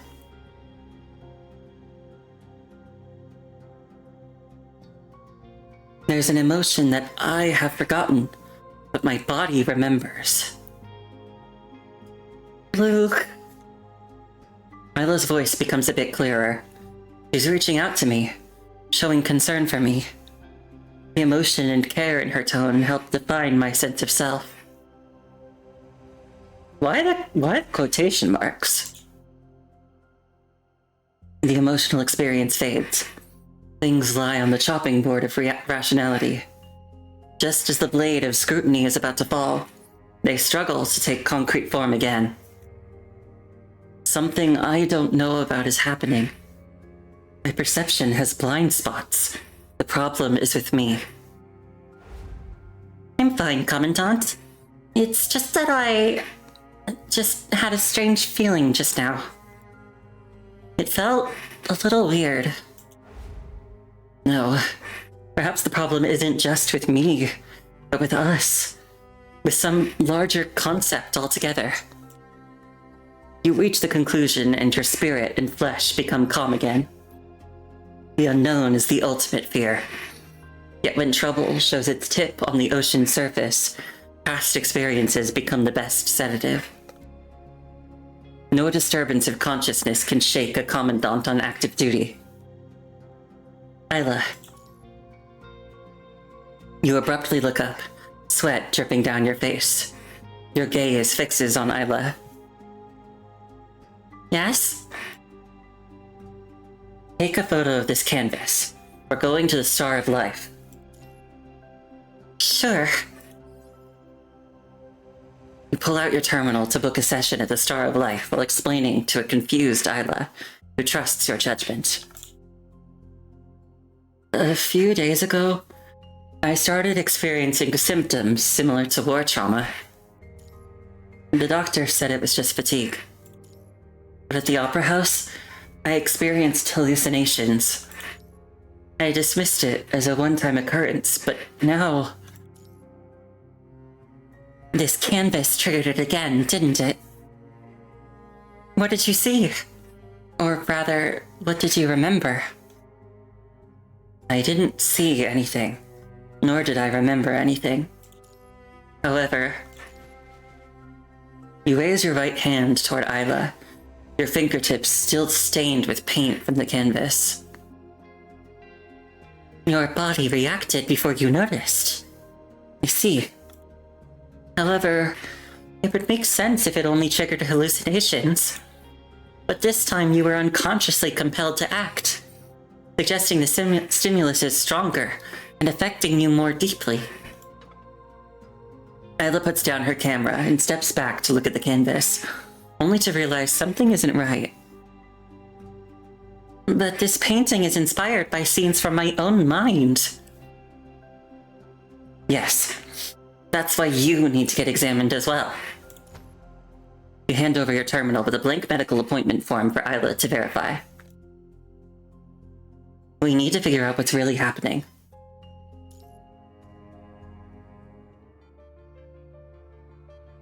Kind of funny to me that this is happening around a time when I had to go to the doctor myself. Yesterday, everybody be proud of me, because yesterday I faced one of my biggest fears. I had to go to the doctor yesterday and get a blood test done. And I've mentioned I'm really scared of blood. So, like, having to get blood drawn is absolutely one of my least favorite things ever. I hate it. It's terrible. But I did it, and it's over now. I had to do it before an appointment I have on Friday morning. And I forgot about it. And I remembered over the weekend, and so I did it yesterday, and I hated it. I hated it so much. It was awful. But, my mom told me today, she forgot to tell me yesterday, that she got me some cheesecake to celebrate. I still haven't eaten it yet. Thank you, Cole. Thanks for saying you're proud of me, even though I asked you to.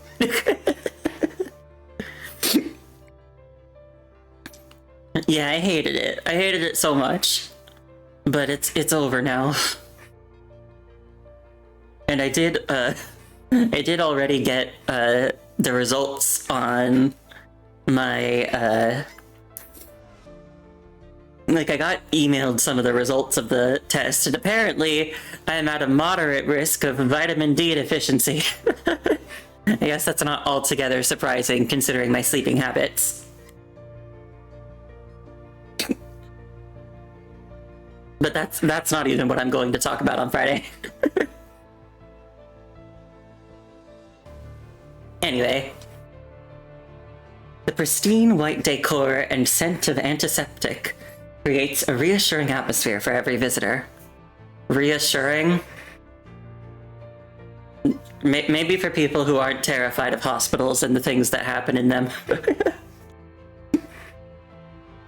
You arrive at the Star of Life with Isla and spot several familiar faces before you even reach the reception. I usually wouldn't say this, but since I've seen it, I have to say, you've crossed a line. The Star of Life is a place for healing and saving lives, not a tool for covering up your messes. Of course, I completely agree.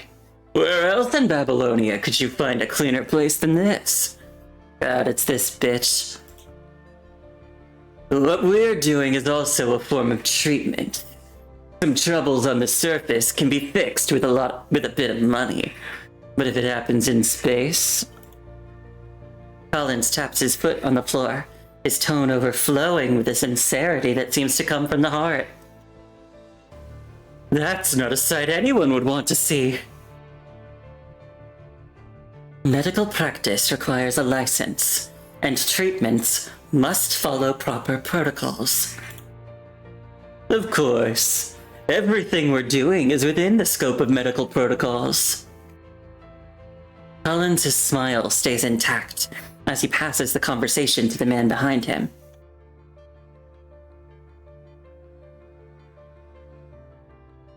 The silence only lasts a few seconds before Hippocrates reluctantly hands over what appears to be an official notice, which Asimov takes and signs.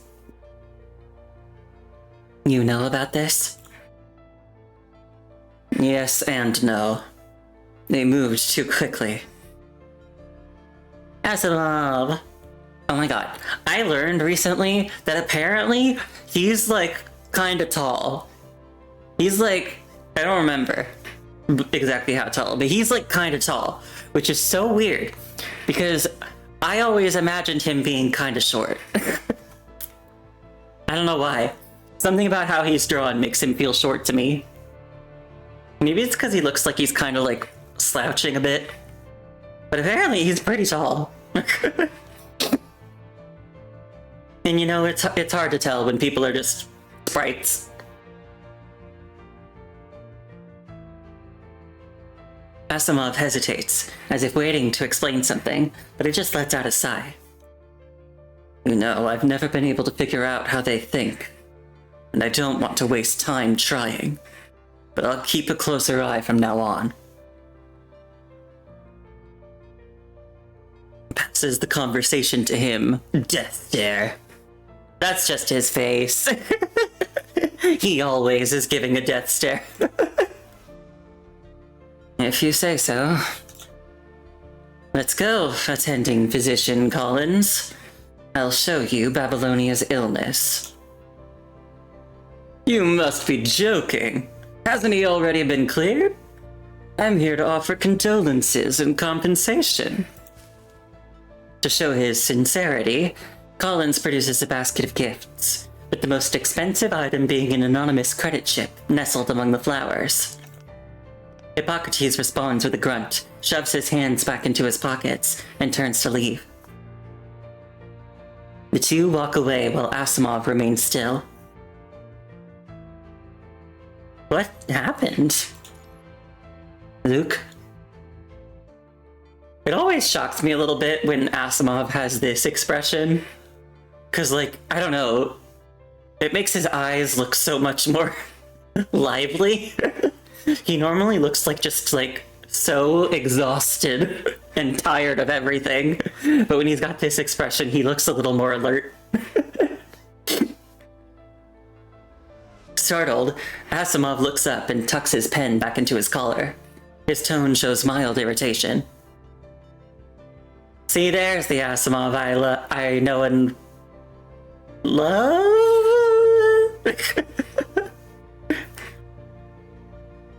A minor issue with the Science Council.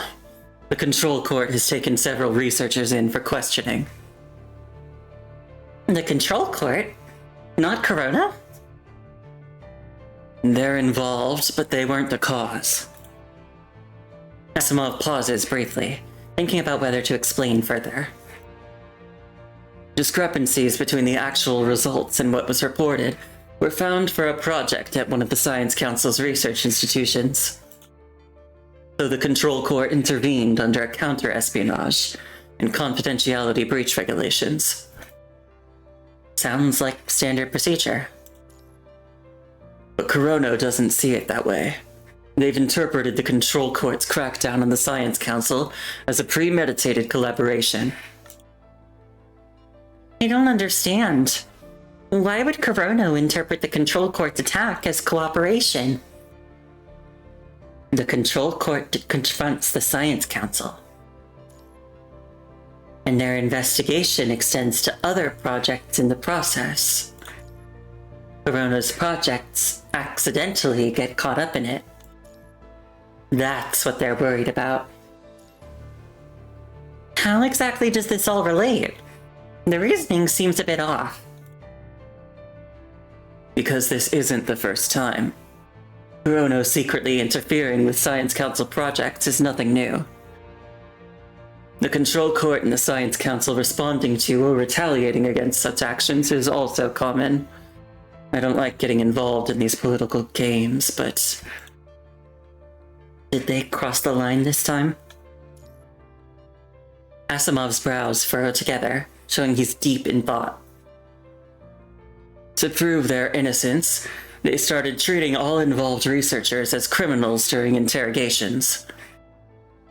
The worst suffered severe psychological trauma that the Control Court's own medical team couldn't handle, so they transferred them to the Star of Life. Sounds very much like they were trying to destroy evidence. That's what I thought too, but Corono released recordings of the entire process. This time they are genuinely innocent, so of course they made a point of being open about the investigation. The Besides, this incident was very unusual. Asimov's expression grows increasingly serious as he delves into the details. There was a glaring, inexplicable gap in the project's research progression. Like a skyscraper that appeared out of thin air. You don't say. Appeared out of thin air. The project's latest technology had already been implemented on several frames, and even deployed on a small scale. Yet the most recent batch of experimental results was only produced last month. But the earlier derivation process and prototype technology seem to have vanished. Did they not notice anything unusual? No. The project members' reactions to this question were so consistent, they seemed more like a rehearsed performance than a coordinated cover-up. Complete ignorance, bewilderment, and excuses. Even the sequence of their reactions was nearly identical across the board. Asimov's brow furrows even deeper.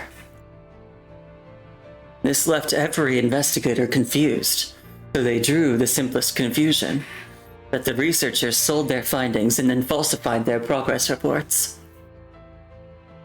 But if their goal was to steal and sell classified information, it makes no sense that they would implement the research results. This is another point the investigation fails to explain. Something must have gone wrong, but neither the Control Court nor Corono have given me time to figure it out. It's simple. Without one, there cannot be two. Without materials and a manufacturing process, there will not be a finished product. Asimov's words coherently connect several abstract concepts. Isla? You pull out the letters you discovered in the cabinet. They have recipients and broken wax seals. Letters that are just like the finished products. But the paper inside is completely blank. It sounds a bit far-fetched, but... Looks like you've run into trouble as well. That's why Luke and I came to the Star of Life. Asimov, does this project have any connection to the WGAA? I don't know your situation, but this project has nothing to do with the WGAA. It's military research, primarily for the battlefield. They study Tenebrian energy, which you should know about.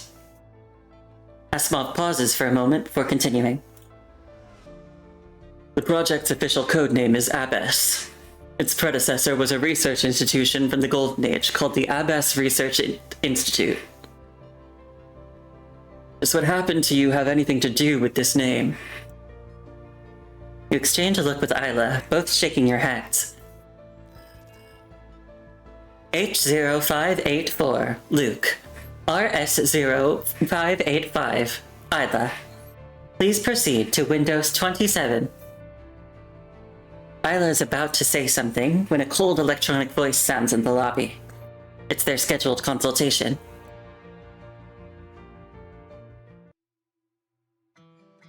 Sorry, Asimov. Oh, wait. That reminds me. If I look in the codex, like under profiles, will it tell me how tall he is? 184 centimeters. How tall is that? I'm not good with centimeters. 2 inches.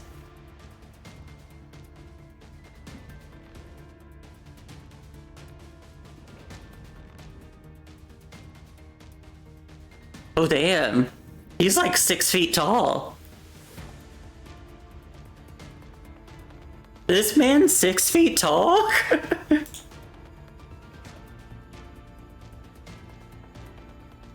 Crazy.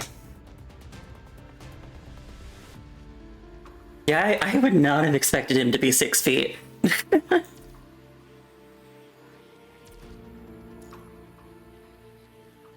Also, I forgot to mention, this is the beginning of a new, like, story arc you can see. This one's called Pilgrimage.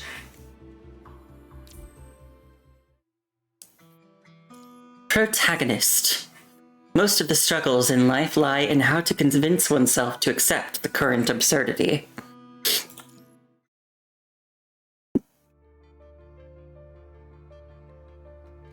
Doors open with a click as you and Isla exit from the two different rooms. Neither of the two consciousness connections produced symptom patterns similar to what you described during tests. We've sped up the process. Both patients show physical functions, mind, and mind beacon stability levels above safety thresholds. Your conversations have been sent to our psychology department for analysis, but they'll need to interview your friends, family, and colleagues before forming a conclusion. This process will take 3 to 4 business days. Our preliminary diagnosis indicates mass conversion disorder. The doctor delivers the results in a monotone, then sets down the paper to add more information. For most patients, the diagnostic process would end here, but because it's Luke, we'll follow up. Considering your previous reports, I'm inclined to believe this finding is meaningless. You don't believe your own preliminary diagnosis? In my professional opinion, except in extremely rare cases. Of course, I don't mean to speak ill of any patient. The doctor smiles in apology and makes a gesture, as if trying to take back the inappropriate comment, but becomes serious again.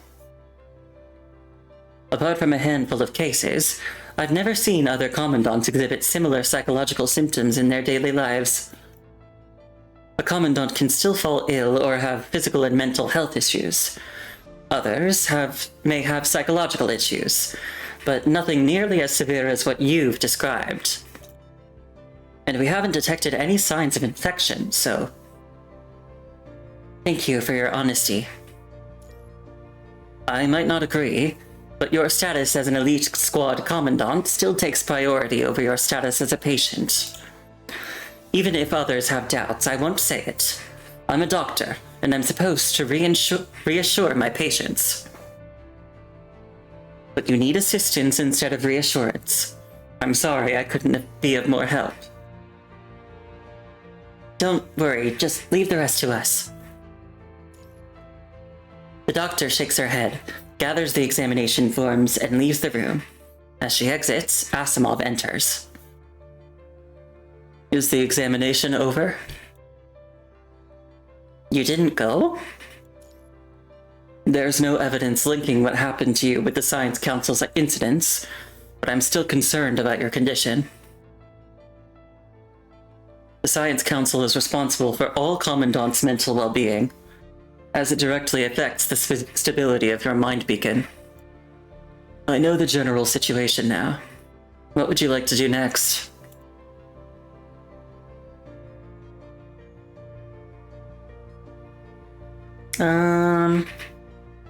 I guess I'll express my thoughts. A quick glance is all it takes for you to understand each other's intentions. She nods gently. Let's start by physically examining the painting in the letter.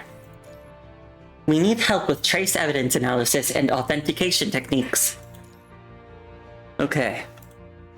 Asimov immediately accepts. It's clear he already had this in mind, but was waiting for you to confirm his guess.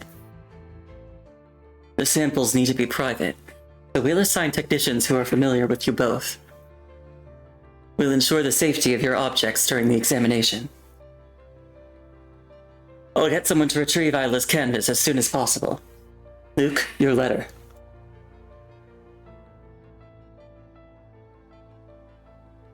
He extends his hand toward you as he says this. I'll leave it to you then. You take the letter from your pocket and hand it to Asimov. After parting, you leave the Star of Life with Isla.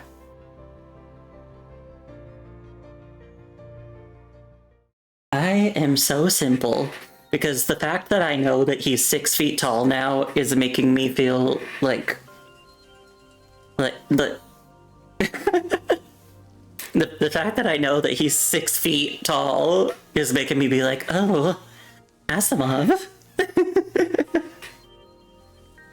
I mean, like, I think he always looked handsome, but I don't think I was ever like, I don't know. But now that he's 6 feet tall, I'm like, damn. Right, Cole, tall boys. We love them. I love. I so badly want a boyfriend who is like the perfect height for me to rest my head on his chest when he's just standing. That'd be so nice. Maybe someday. At the villa's entrance, a weathered mailbox creaks in the wind as Iris reaches in to pull out a letter. The sharp edge leaves Iris's fingertips unscathed, yet the sharp sensation reminds her of her exhaustion. These lapses in attention are occurring more frequently. It's not a good sign. Iris shakes her head and opens the letter. Rows of delicate, elegant cursive in royal blue ink flow across the page with confidence.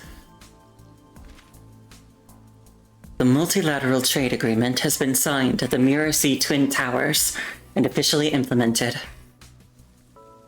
The peace operation conducted by the Chuka Independent Guard along the Mentane coastline has concluded. The 709th Mechanized Brigade of the United Government has entered the Roro Rainforest in accordance with the joint security regulations in the New Earth Codex. Roro and United Government section. Each line reads like a brief report, with items arranged chronologically. Anyone can find all of this information with a quick search. Even most of the details have been made public. The letter doesn't provide any additional details. Yet Iris sighs with relief after reading it. She carefully folds the letter, tucks it into her pocket, and walks back to the villa. In the villa's living room, Dandelion and Jonathan sit at opposite ends of the coffee table. I wonder how tall Jonathan is.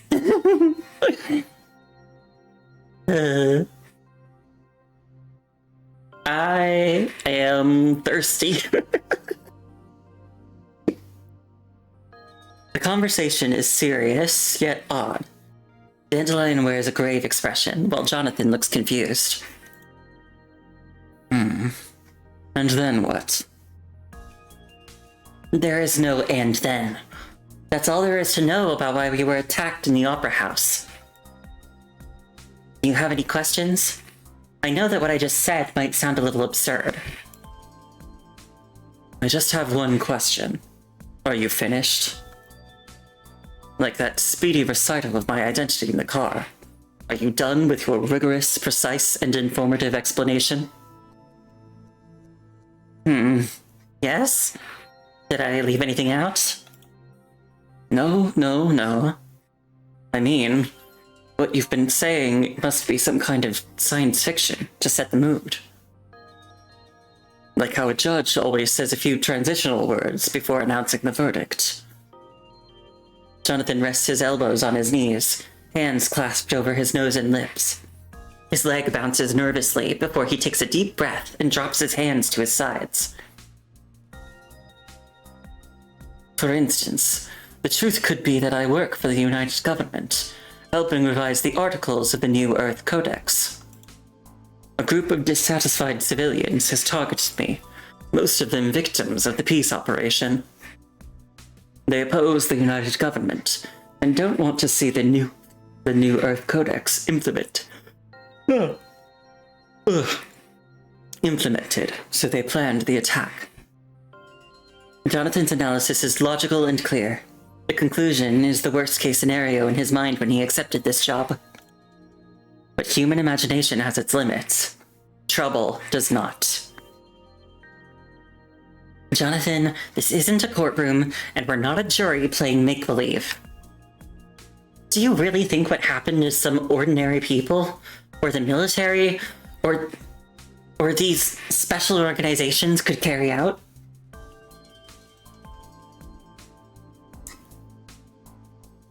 Jonathan opens his mouth, but nothing comes up. He stands and freezes before swallowing his words. anger or losing control is unfamiliar to Jonathan or any lawyer. So you're saying that whoever's targeting me isn't a civilian organization, nor an armed group opposing the United Government, but rather someone with supernatural powers who can travel through time. Someone who can easily cause mass destruction. Jonathan pauses, desperately searching through his knowledge for anything similar. A criminal who's still committing crimes. Dandelion nods in silence. What is her goal? Why target me? Is it because I have the ability to convict this Enora Luya someday? For crimes against humanity? It's far more than that. Your pen has the power to change the world, Mr. Jonathan. Iris's voice comes from behind. She's leaning on the wall next to the stairs, tending to her hand wounds. You can change history. Without you, the New Earth Codex between the United Government and the Bane local government would fail. This would hinder multiple United Government initiatives. And as for Bane... Iris has a glance at Dandelion and pauses a bit. Bane will also be incorporated into the United Government's peace operation mission. Jonathan stares at the glass on the table in silence, then gives a self-mocking smile. You make it sound like I'm saving the world. No. My duty is to ensure that history moves along its original path. What's the difference? Are you suggesting something? Jonathan looks around, his gaze settling on Iris's bandaged hands. Vehicle, safe house, essential documents. This isn't your first operation. Is it the protection mission that keeps repeating? Or your battles with Enora Luya? Does that mean anything to you, Mr. Jonathan? Iris wants to change the topic, but Jonathan reads something from her brief silence. This rhetorical question doesn't align with her demeanor and words. Avoidance and reluctance are two different things. Fine. The truth is always more complex than words on paper. I get it. I mean, we are dealing with time travel. What about your identity? Surely you can explain that, even if it's just a story. A group of guardians hidden in the shadows. An organization that maintains historical stability. I'm afraid none of that exists. What you see is all there is. This is not a time for jokes. The whole fighting alone is the rule thing only happens in superhero movies. Just the three of us against the mastermind behind an attack of that scale today. To be precise, it's only Iris. Jonathan looks toward Dandelion, who tucks a strand of hair behind her ear. Like you, I'm an ordinary person. Iris saved me, and I want to do something in return. Can't we ask for help? Like sharing Enora Luya's file with the United Government to get the military involved. The weapons of this era can hardly pose a threat to Luya. And sharing information would only create more complications. At that point, Luya wouldn't even need to make a move. The future would already be altered. What would happen if it changes? The world ends? The world ends. Iris calmly looks at Jonathan in silence. If the prisoner finds a way out before the prison is sealed, all efforts will be in vain, and the world will vanish into one final echo. But she has no other solution, nor can she tell this to these two. Fine. You don't need to say anything. I can tell from your expression that the outcome would be catastrophic. I understand how you feel. Perhaps you need some time to process this. Don't worry. We'll protect you until you reach Bane and finish your work. With that said, Iris turns to go upstairs. Well... Jonathan turns his head to see Dandelion hiding half her face behind a book. Why don't we take a look at Bane's history first? Jonathan reaches for the book with a sigh. Only the quiet sound of pages turning remains in the villa.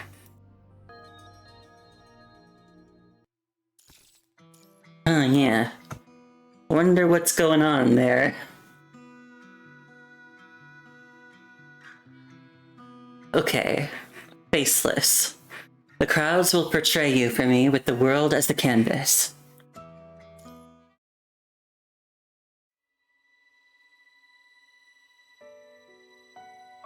Iris returns to her room, where letters she retrieved in the mailbox lie spread across her table. She pulls out letter paper, casually stacking them before picking up her pen. Elegant royal blue ink flows across the page. Bane has signed the New Earth Codex, ending the successful journey. By then, the notes will have completely slid to the bottom of the staff, and the distance from the main line with width 5 will be the optimal length for the slash. The closed loop will set forth a chain of events, and our sending messages via letters may no longer be viable. You must ensure the viability of the remaining option during your journey. Who's she writing to? The flow of ink stops here. Iris hesitates before adding an emotional line.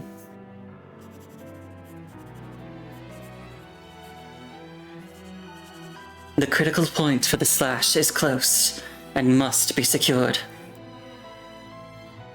Iris blows the ink dry, slips the letter into an envelope, and stamps it with a wax seal. She lets out a long sigh. She pulls out a blank piece of paper, carefully lays it on the desk, and leans back against her chair. Her expression softens. The seriousness from earlier, when she spoke of Luya, and her calm, composed front both begin to disappear. Her gaze travels beyond this piece of paper, the room, and even the horizon. Suddenly, Iris chuckles softly.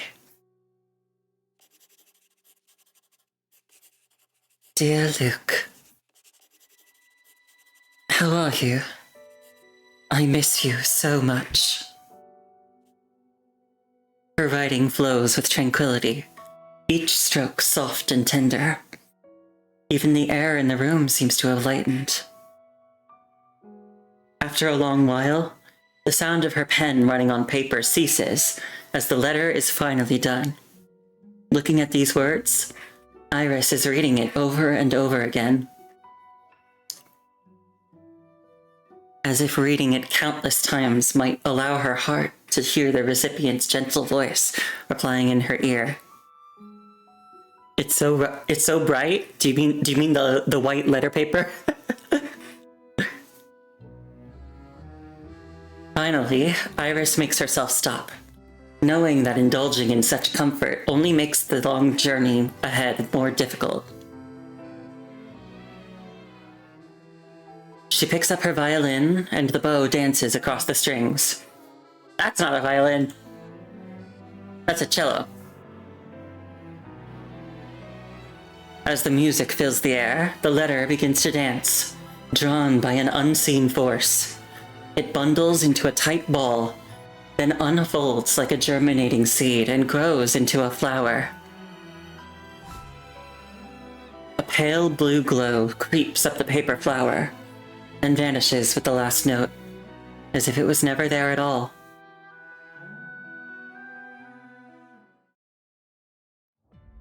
Inside the villa, Dandelion sits beside Jonathan, with documents spread across the table, patiently explaining everything. Due to their troubled history, the people of Bane are particularly sensitive to certain ideas in the New Earth Codex. A prime example is the Northern Territory incident, which had a profound impact on Bane's social climate and public consciousness. If we want to advance the protocol, these sections should... Jonathan? The man has his eyes on the text, but his mind is wandering. He snaps the book shut, and the loud noise startles Dandelion. Am I making it dry? If you're not interested in this part, we could... Your eloquence and tone are far more pleasant than the cold legal articles, but... Jonathan calmly finishes the thought that Dandelion didn't finish. I'm sorry, you're right. I'm not interested. Dandelion, have you ever been to court? No, I'm not a lawyer. I'm just a content writer who read some legal documents after learning about my mission. Do you know what lawyers typically do when they get a trial they're going to lose? Dandelion knows what Jonathan's trying to say and furrows her brow, but realizes she's not in a position to refute him. So she speaks calmly, her tone more like a plea than a confrontation. Are you going to run away, Jonathan? No. I have always faced things head-on in my past. My win rate isn't 100%, not even 80. I've never cared about the stats. Once I take a case, I see it through to the end, no exceptions. Because I believe my presence is necessary for the court and the case. But in this situation, I'm not a lawyer. I'm not even part of the court. Jonathan looks at the hem of his clothes. There's a tear from his escape from the Dionysus Theater. I'm just courtroom evidence to be used against Enora Luya, who's facing death. I'm just a piece of evidence. One of many. Enora Luya wants me dead, because my death would alter the United Government's future direction. Iris wants me alive, because I can ensure Bane signs the New Earth Codex. I'm important, but they don't value me. They only care about the agreement. Iris isn't like that. She is not someone who only cares about results. Otherwise, she wouldn't have saved me either. Perhaps the Iris you described does match her words and demeanor. I don't know her past, but her attitude just now, I know it all too well. I don't get what you mean. She's like a lawyer whose case is approaching its verdict, so she needs to focus on preparing the materials for the court hearing. Does knowing that mean anything to you, Mr. Jonathan? I can't see the full scope of this case. If we lose, the defendant will destroy not only the plaintiff and lawyer, but also the evidence, and even the entire court. But from what she, or what you've told me, I can tell that Enora Luya follows just two rules: destruction and murder. These alone make up her entire legal code. Disrupting history, mixing up time. What exactly does she want? I can't figure it out, and you don't have the answer. But no matter how I look at it, I cannot participate in a case with such a lack of transparency and high risk. If you give up here, Bane will... Dandelion presses her lips together, her eyes filled with a silent plea. Earlier, when Iris mentioned the possibility that the peace operation would include Bane, she glanced at Dandelion, giving Jonathan a clue to Dandelion's identity. Dandelion is from Bane, which explains why she willingly became involved after Iris saved her. But Jonathan is not. Before his identity as a lawyer, he is more of an ordinary person. I'm sorry. He places the book on Dandelion's lap, stands up, and takes out his phone, apologizing as he dials a number. I'm very grateful for your help. If you need any legal consultation in the future, you're welcome to find me, free of charge. If you need money, give me an account number. I'll donate half of my law firm's liquid assets to you, immediately. But now... With a soft beep, the call connects. Jonathan silently mouths to Dandelion, I should go. This is the United Government Legal Affairs Department. I'm Operator K144. How may I help you? This is Jonathan, a registered lawyer with the United Government Legal Affairs Department. Due to personal reasons, I cannot continue with the current task assigned by the department.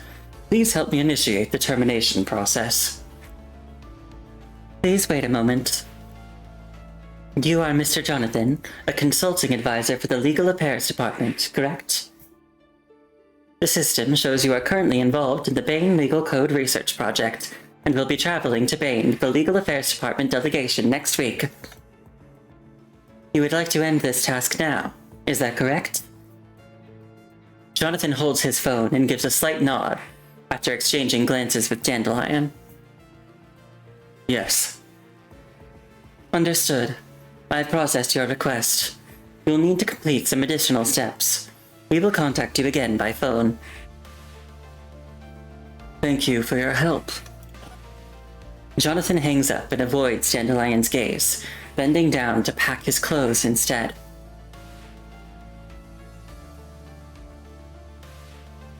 Footsteps approach as Iris returns to the living room, her wounds now properly treated. Looks like Mr. Jonathan and Dandelion didn't reach an agreement.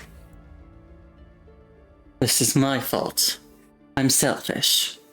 I hope you don't regret saving me.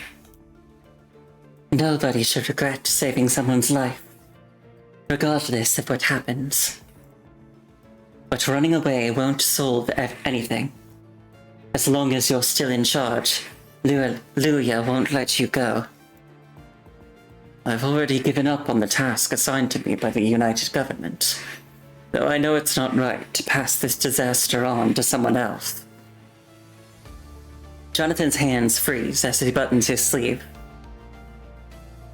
But I'm innocent too. You're missing my point.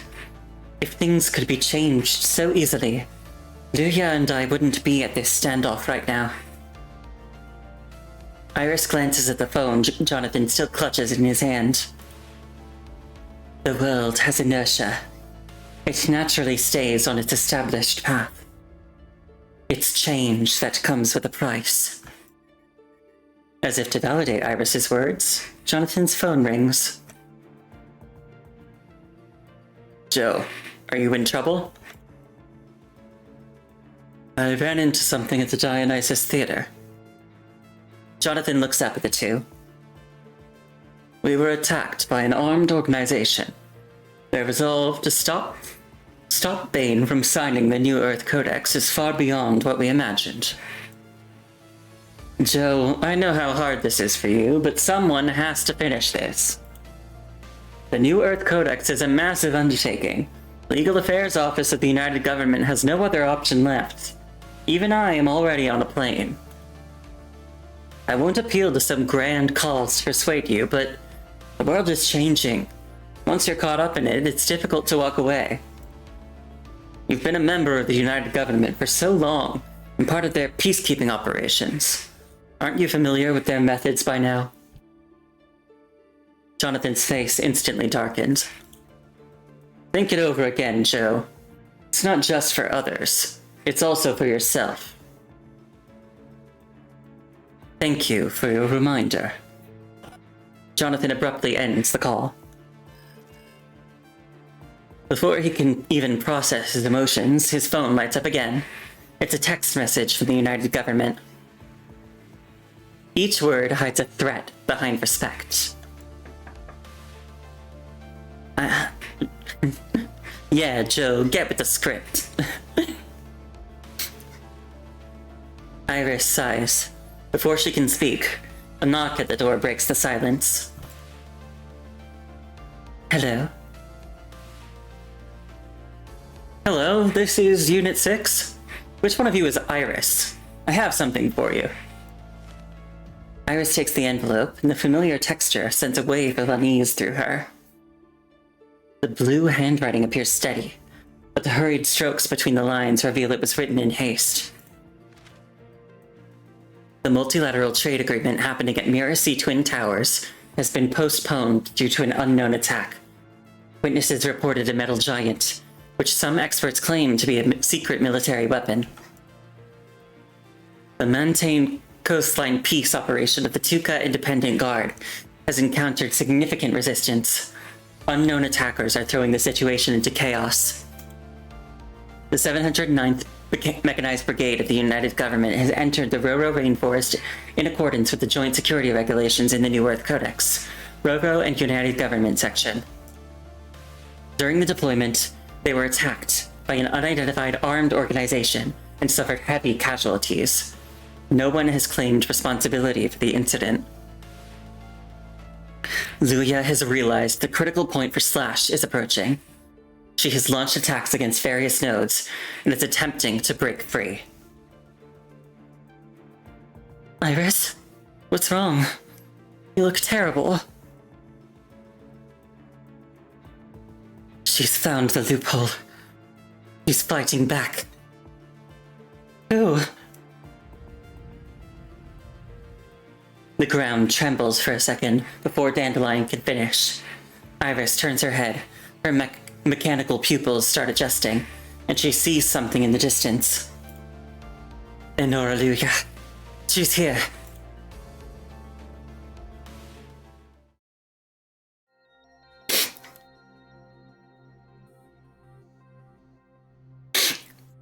The next day, you follow a message on your terminal and arrive at the information center in the same district as the dormitory.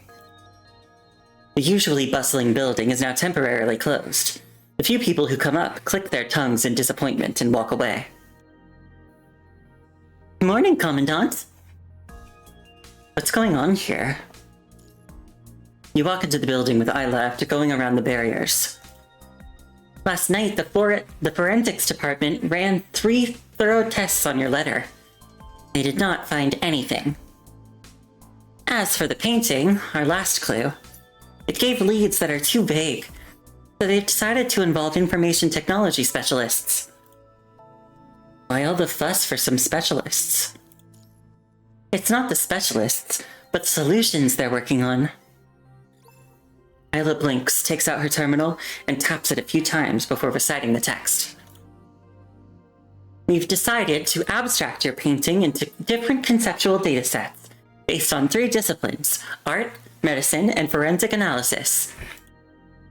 These conceptual datasets will then be transformed into various keywords used in a search throughout Babylonia to find matching content.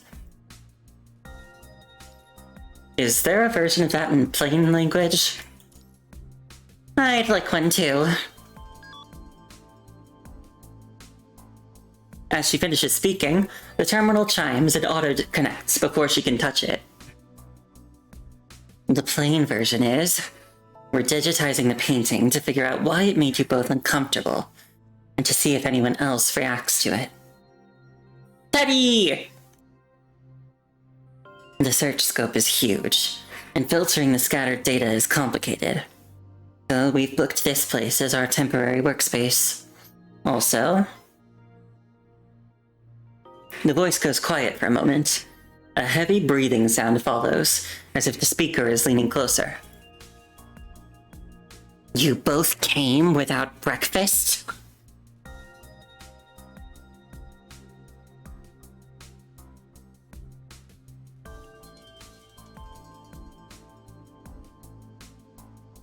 You enter the information center's server room and see rows of wide monitors lining the walls. Data cascades down the screens like waterfalls, while the subtle beeps hum rhythmically. At the control console, a petite figure is curled up in an oversized chair with a vacant stare. She looks more like an employee who's pulled an all-nighter, rather than a construct. How are you feeling? Oh no. Teddy rolls her eyes. All-nighters must be nothing new, but staring at endless streams of data is clearly more tiring than playing Ultimate Bear Brawl in her dormitory. A rhythmic, melodic notification chimes in harmony with your terminal alerts. Your order of 2 cherry-flavored electrolyte drinks and 1 cherry-flavored milk tea has been accepted. The vendor is preparing your order. There's no need to hack into my terminal. I could have ordered for you. Because it makes me look more professional. Plus, it helps me blow off steam. Look at her smug little face. I love her. Whatever works for you. Have you reached any conclusions?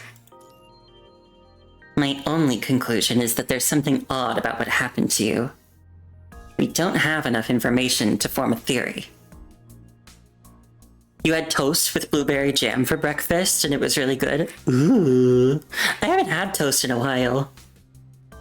I don't know why, but cinnamon toast has come into my mind quite a few times recently. I used to have that a lot as a kid, but I haven't had it in a long time.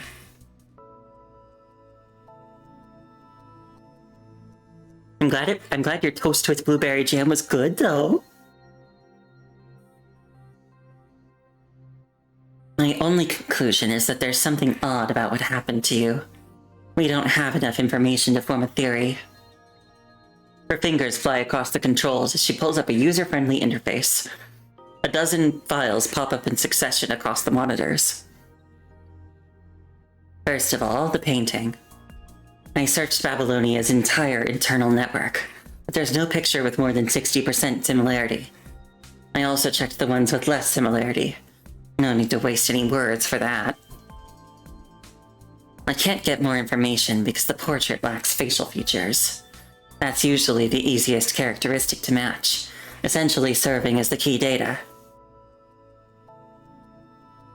Because I haven't decided how to draw it yet. The cursor traces whatever across the screen in response. I also have people's reactions to this painting from over 280 individuals across 6 industries and 4 age groups, both using indirect questionnaires and direct interviews. The data from this was the only result I got last night. What do you mean? Certain age groups showed reactions beyond typical observations. The results weren't obvious, often just casual comments or remarks, but they became significant once the sample size increased. I divided these individuals into 2 distinct groups based on their reactions. Teddy glances at Isla as she continues to speak. The first group shares an obvious trait: affiliation with the WGAA. Alan and certain other WGAA members, for example.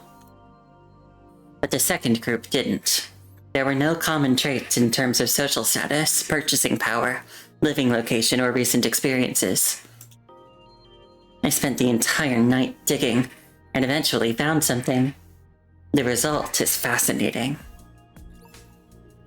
Teddy pulls up a column of data, labeled Ticket Purchase Records. They all attended an old opera that was recently restaged, the Acadia Evacuation. Almost all of them were present at its premiere. I have already reported these findings to Asimov. He'll find resources to conduct a thorough interview of these individuals. Good work. Don't forget, I'm keeping a record, and I'll send it to your terminal with daily reminders. I'll update my firewall as soon as I get home. I've already updated it. I'm in charge of this quarter's version, and it hasn't even been synced to the Information Technology Center yet.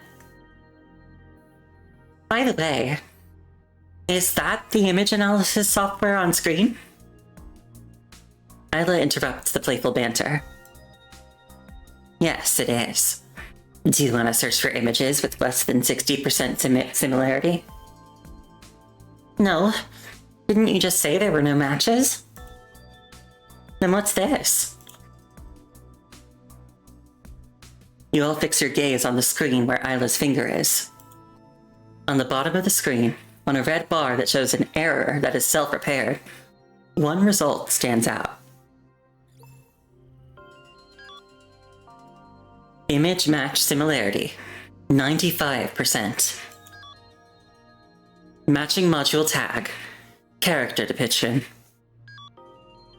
Match target, backup frame, Capriccio. Details, no registration info.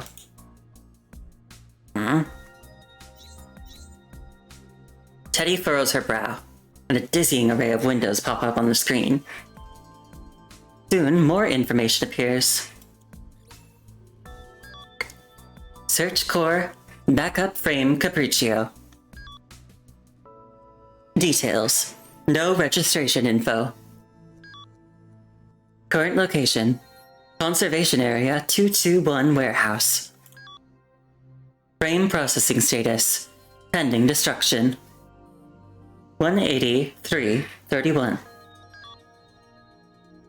Process registered by Control Court, Ishmael.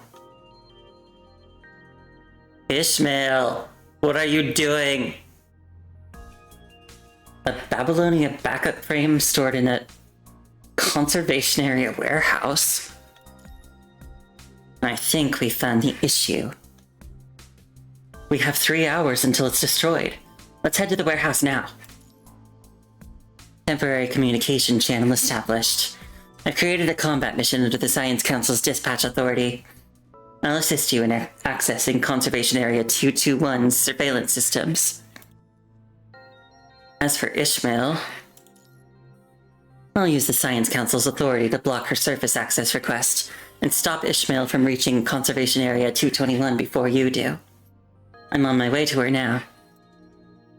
Isla, let's go. You quickly assess your plan and leave Babylonia without gathering combat supplies. Okay. More gameplay. The time-stealing puppet. Nice to meet you is all that is allowed to say at this moment. And the achievement is just for completing the stage. Okie dokie. And we're gonna play male-ish. We're gonna play with Isla's Kaleido frame this time. Yay!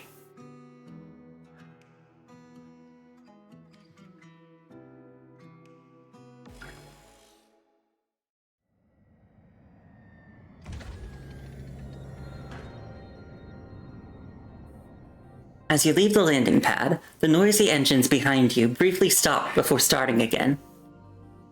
You and Isla wave goodbye to the pilot through the windshield, then turn toward your destination.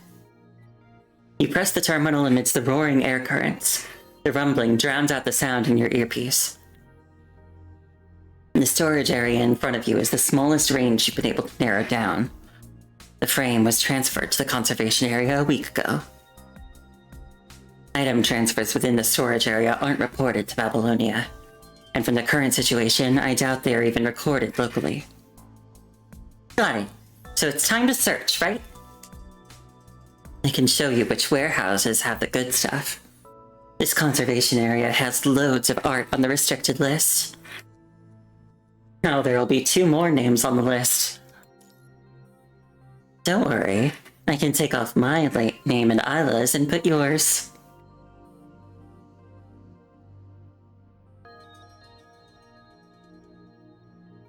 You arrive at the entrance, chatting along the way. Uneasiness arises as you walk up to the doorway. Teddy, check our surroundings. Wait.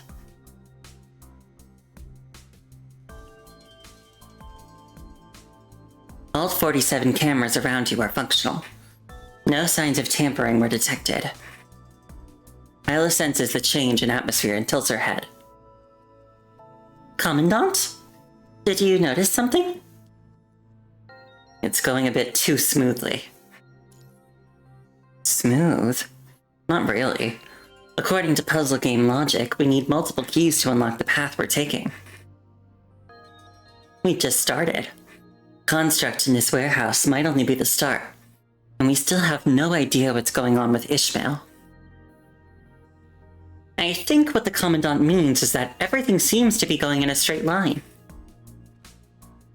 You nod to Isla and distinctively move your hand toward your holster. Identify problem, gather clues, locate target. This is almost too easy. Yes, and we didn't even need to solve the only trouble we ran into.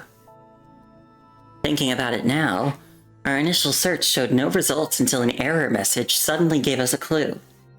It's odd, no matter how you look at it. Realizing the problem, the voice in your earpiece grows more alert.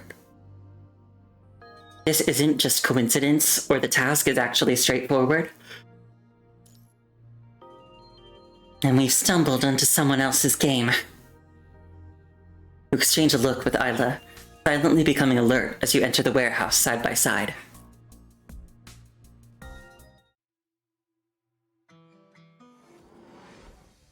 The time-stealing puppet.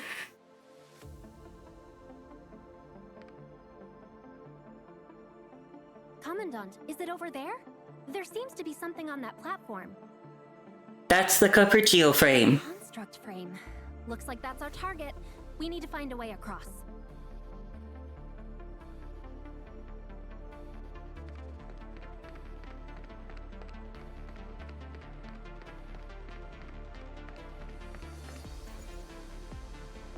Who's there? Commandant, watch out! Line spacing, 0. Confirmed. Oh, hi. Who are you? How did you get in here?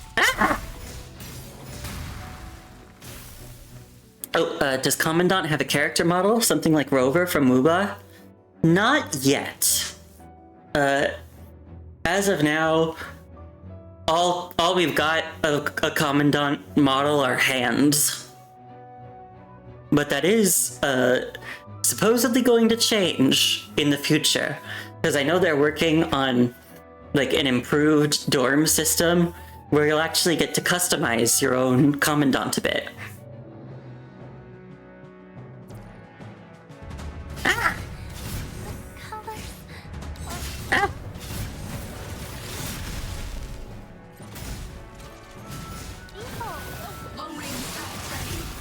Ah! Capture target locked.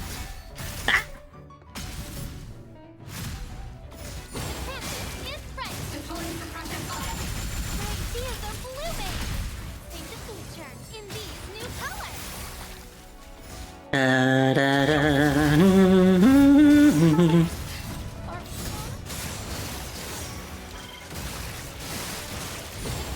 Is ready. Ugh.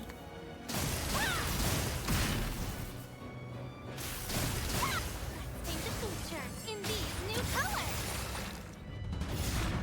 Yes, Eureka! Do you understand the essence of realism yet? Canvas is ready.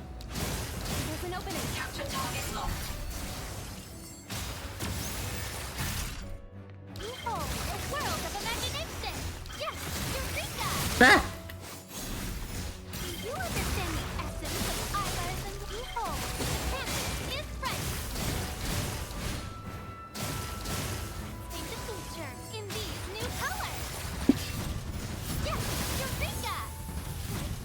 No, Commandant! Commandant!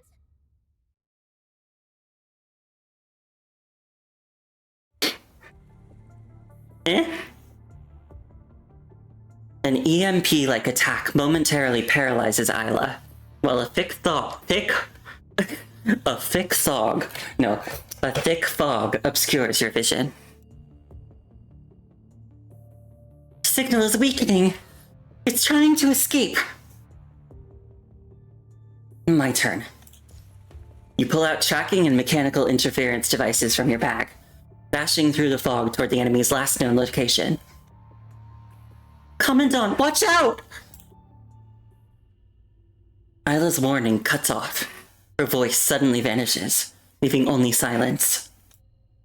Your defensive counter moves fail to reach the enemy, and your punches land on nothing but air. You jump back, repositioning the tracking device and raising your gun. Yet your movements achieve nothing. Besides the slowly drifting, thick fog, there's nothing in the environment. You pause for several seconds and move forward again. In that instant, the fog and air seem to freeze.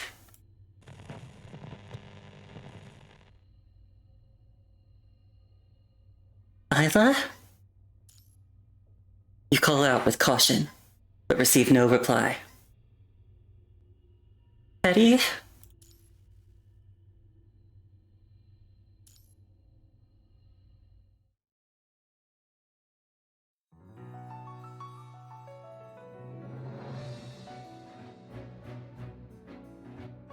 A thunderous roar erupts. A giant collapses and trees fall. Enora Luya's vanguard, a walker that perfectly copies her armor, has fallen, yet there's not a trace of joy on Iris's face. How do you like my gift? You didn't actually think your plans were flawless and I didn't notice, did you? She's got pretty hair, though. When did you figure it out? Which one are you referring to? Have you tried to stop me from correcting your history by copying segments of time into slices, trapping both yourself and me inside? Quite impressive that you came up with this ingenious plan. But it's terribly complicated, isn't it? To maintain these time slices, you need to ensure all events within this period remain in stable loops. Once a loop is broken, the slice extends into additional futures, which then reconnects within the normal time trunk. Am I right? Iris is relieved at the words coming from the device. She must have only just discovered the issue and caused trouble. This is why Iris received another warning letter. The multilateral trade agreement happening at Mirror Sea Twin Towers has been postponed due to an unknown attack. Witnesses reported a metal giant, which some experts claim to be a secret military weapon. The Mantane coastline peace operation of the Tuka Independent Guard has encountered significant resistance. Unknown attackers are throwing the situation into chaos.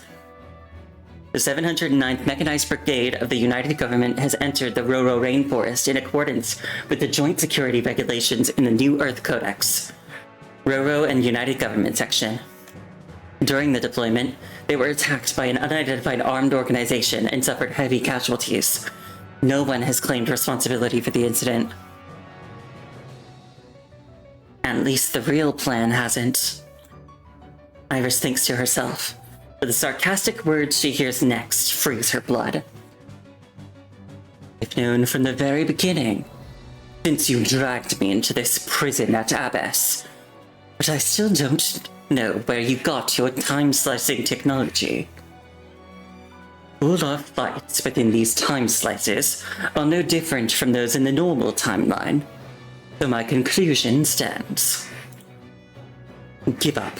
I don't want to hurt you. This tug of war is pointless, except a waste of our time. The play that's meant to be performed will eventually be staged. The past cannot be changed. I can make countless tries, but you only need to fail once for everything to end up like this research institute. The Hetero Tower will still descend upon this world. I don't know what this Hetero Tower is, but I won't allow you to act like this. There'll be a day when you won't be able to stop me. Sooner or later, I will break free from this cage. And Oraluya's tone changes again. So does she have something to do with the Hetero Tower then? Is she, like, also from Nemo's timeline and she's trying to make sure the Hetero Tower still shows up? And, like, trying to put us back on the previous timeline? I respect you, Iris. Not just because of how similar we are, but because of your resolution. Detaching yourself from the normal timeline is the same as being forgotten by the world. Are you doing this just to keep me trapped in this loop for a while? I appreciate your consideration, but I don't think so far into the future. I just want to stop you from destroying our last hope. I don't believe it, Iris. No, Selena. That's what the person you were with, always with, called you, wasn't it? It's a pity. A name is a blessing from the past to the future, yet the person you cherish has forgotten it. But don't worry. I'll find them and tell them everything about you. I don't know what you're talking about. Iris responds in a confused tone, yet her hands instinctively tighten around her weapon. I never thought you'd resort to self-deception. Let me lay it out. You're pushing this time slice away from the normal timeline. You plan to sink this ship with us on it, and leave it eternally at the bottom of the sea. But I've already found the exit, Iris.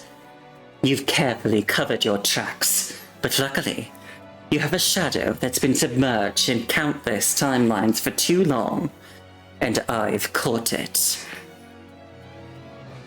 Do I think Iris also has a friend named Pupil? Is that a...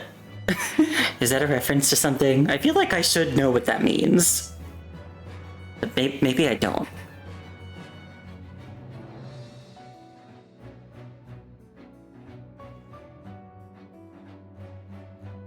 In the next moment, all emotion fades from Oraluya's voice, as if her soul has been extracted. Re-establishing connection with frame number 017. Locating coordinates. Location: Conservation Area, Babylonia Logistics Warehouse.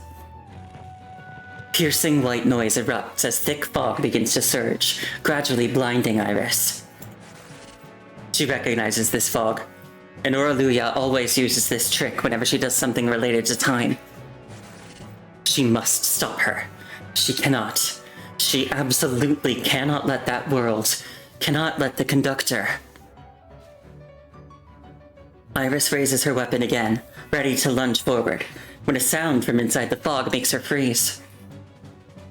Establishing... The smooth broadcast suddenly cuts off as static disrupts the orderly performance. When her voice returns, it's filled with emotion, anxiety, confusion, but above all, shock. How is this possible? Who's there? Oh, iris and pupil, parts of the eye. Then they'd have to have a third partner named Sclera, don't you think?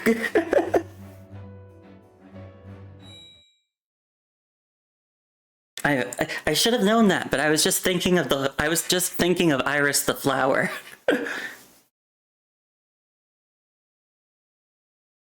And Oraluya's voice vanishes in an instant. The white noise falls silent, and the swirling mist freezes in place. Time begins to flow once more as the mist rolls, gradually forming the outline of a human figure. Okay, so because you asked earlier, technically, like I said before, we don't have a full Commandant model yet, but we have seen the Commandant depicted in art, and this is one of their silhouettes. If you were watching earlier when we saw the play, the like suit of armor of the person who was playing the commandant on stage. That's one of the representations of the commandant in art. That's like basically the commandant's like combat suit. This silhouette is a different one that's more like formal wear, if I remember correctly. So not a combat outfit.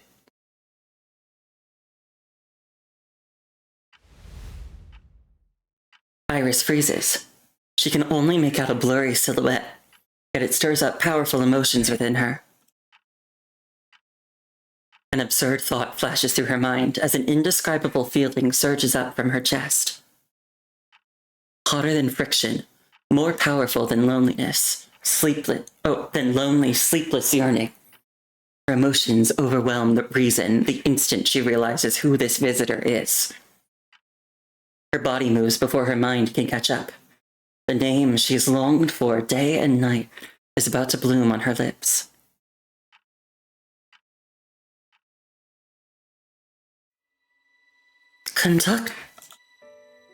Get back! She is met with a cold, indifferent command. The thick mist dissipates, revealing a figure before her as Iris's alertness spikes. Are you working with that thing? The figure comes into focus. It's an unfamiliar woman whose physical appearance reveals that she is no doubt a construct.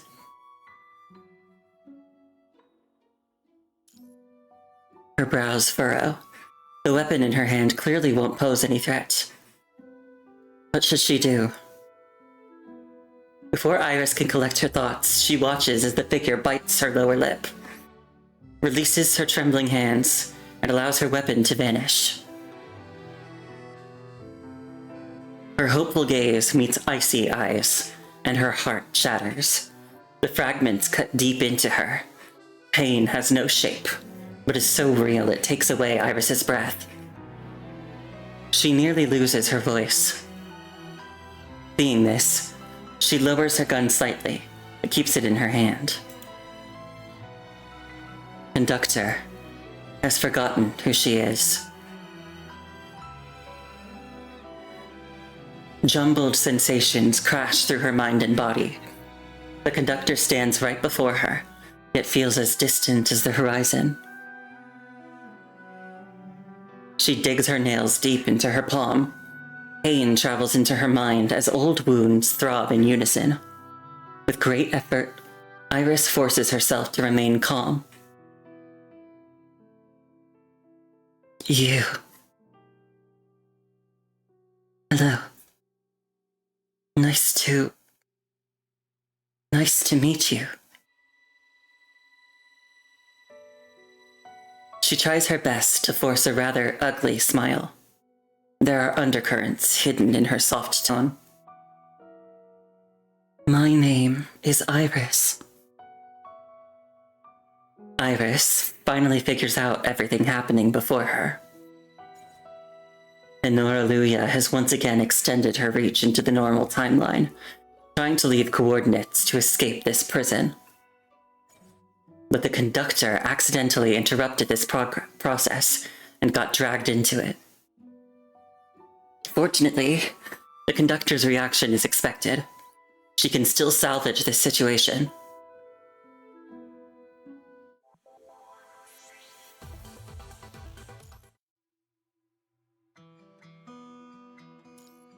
I'm gonna have a drink, and then we'll keep going.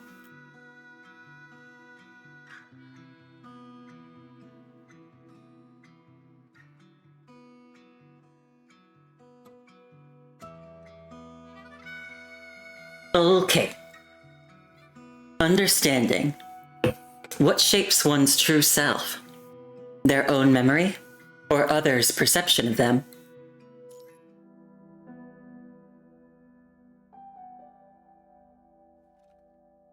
As the mist dissipates, you crouch beside the scattered metal fragments, checking them each several times before finally putting away your gun. Sorry. A bit of a stress response there. It's alright. Anyone thrown into this kind of situation would instinctively be on guard. Looks like we have a common enemy. What exactly is that thing? Luya. Enora Luya. That armor we just saw was her duplicate. So what does she rely on to operate? This device is its core.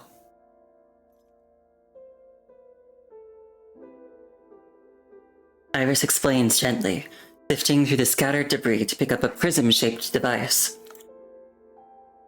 You take it and notice the device's surface has lost its luster. You can't tell its function from its appearance. You take out your terminal while surveying the surroundings. Everything's functioning, except there's no signal. So it can block signals, as well as teleport long distances.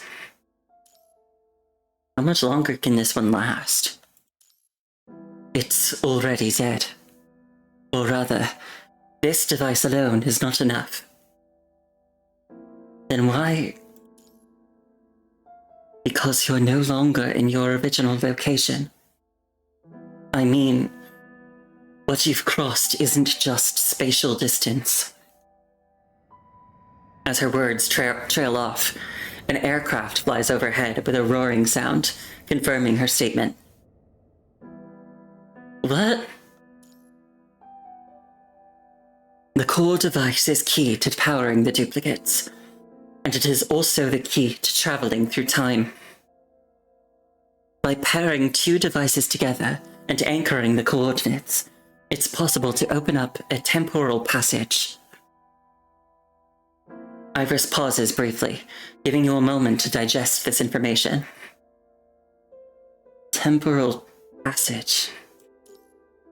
Yes, the duplicates use this to travel to different points in time, to assassinate key figures, or destroy important objects, changing history.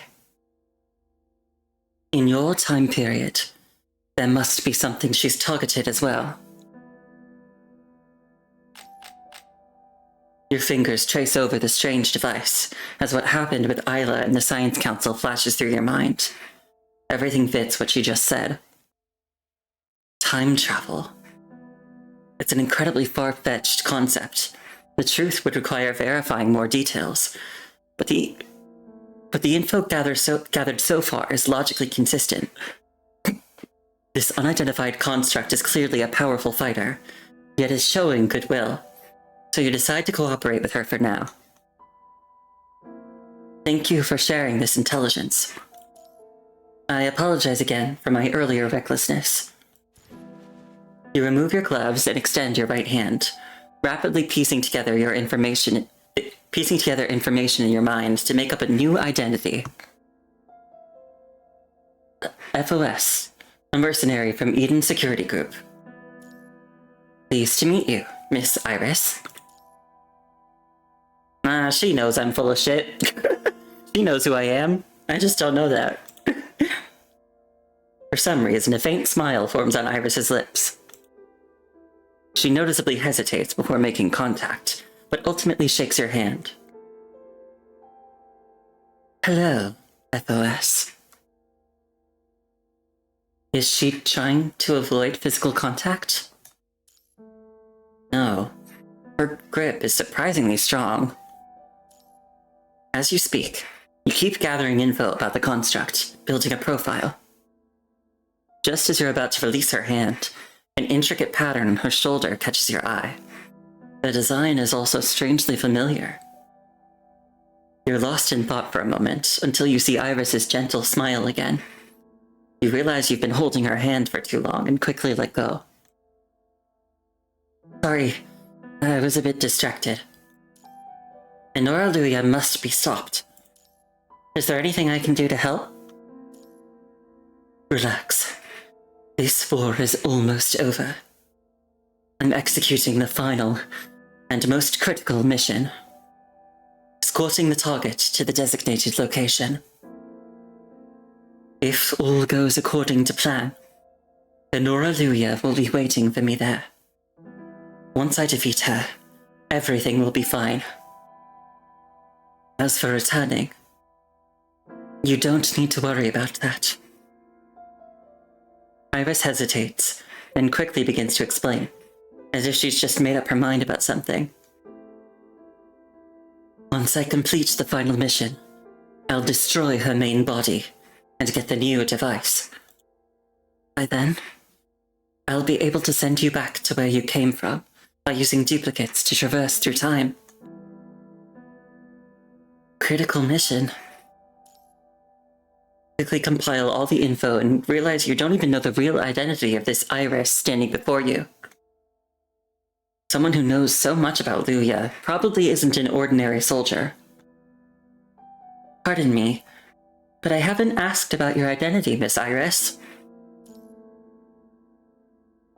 Iris falls silent for a moment, her gaze complicated. If it's classified information... No. I'm just... thinking about how to explain it. I belong to the Union government of another time. Unit number 654. Operation Codename Iris. She stumbles through the first part, but goes back to normal at the end. Perhaps having weighed her options and decided it's worth revealing some information. We were the first to discover Enora Luya's existence, and we've been fighting for a long time to stop her from disrupting history. To be frank, if we had been a bit faster, this would likely have been resolved already, and you wouldn't have been dragged into it. A hint of apology is mixed in Iris's words. That's not your responsibility. Iris shakes her head and changes the topic. If you'd prefer, you can stay in Fast City and do whatever you want. I'll come back for you after I complete my mission. Nuh-uh. I'm already involved, so I should do something. I may not match up to a construct, but I can still help. You meet Iris's slightly puzzled gaze and see her nod gently. All right. So from now on, we're partners. FOS. I look forward to working with you.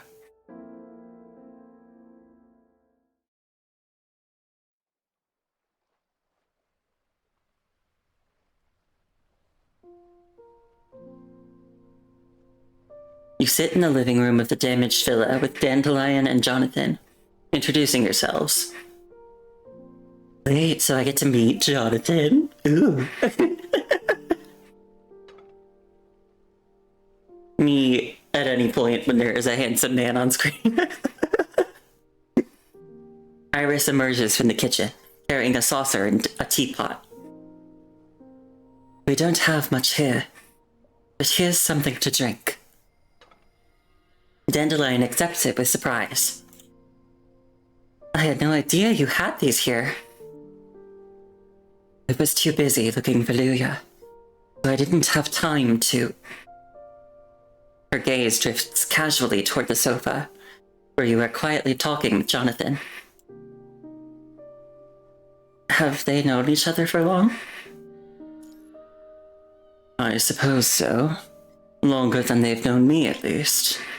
I just met them today. Your quiet conversation is interrupted as Iris turns toward you, offering a cup of tea. This is absolutely my own bias speaking. Like, my own... my own interests in men speaking. But, Jonathan looks like he could protect me.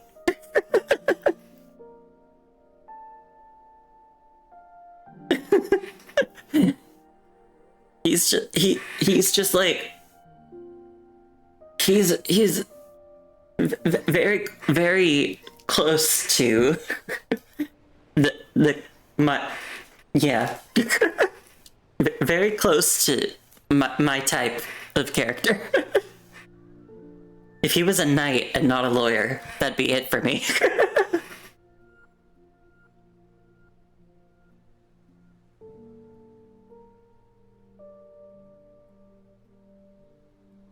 Thank you. Ethel, it's hot. What are you two talking about? We're discussing what we should do next. Should I consider myself lucky? You were telling me there wouldn't be reinforcements right before the attack. Because I didn't expect FOS to show up. Come on, couldn't I have come up with a better alias, though? I think, like, her code name gets to be Iris, which is a flower, so I wish I had a floral code name, too.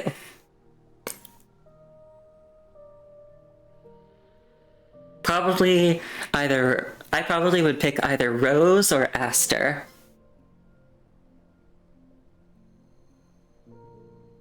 I mean, Rose might be a little cliche, but whatever. And then Aster has to do with Conrad, my D&D character. I mean, I guess Rose does too. Rose is more related to Final Fantasy XIV Conrad, because he's a red mage, so rose petals all over the place. It's because Conrad, my D&D character, is a cleric, and one of the symbols of the god he worships is the Aster flower.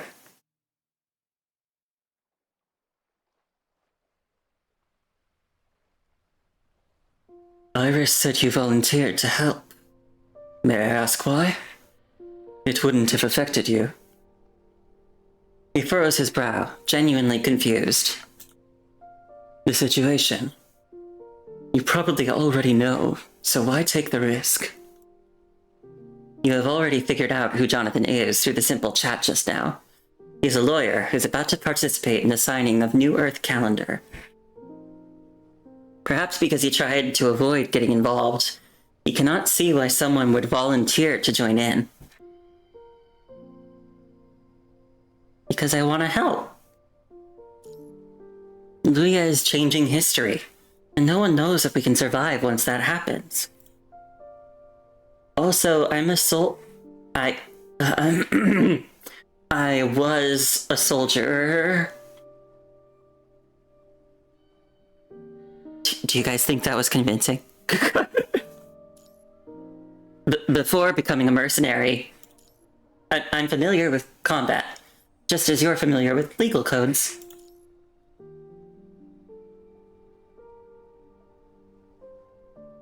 Combat isn't something you should worry about. Iris and I will handle everything. Jonathan stays silent for a moment, then slowly raises his glass and downs it in one gulp.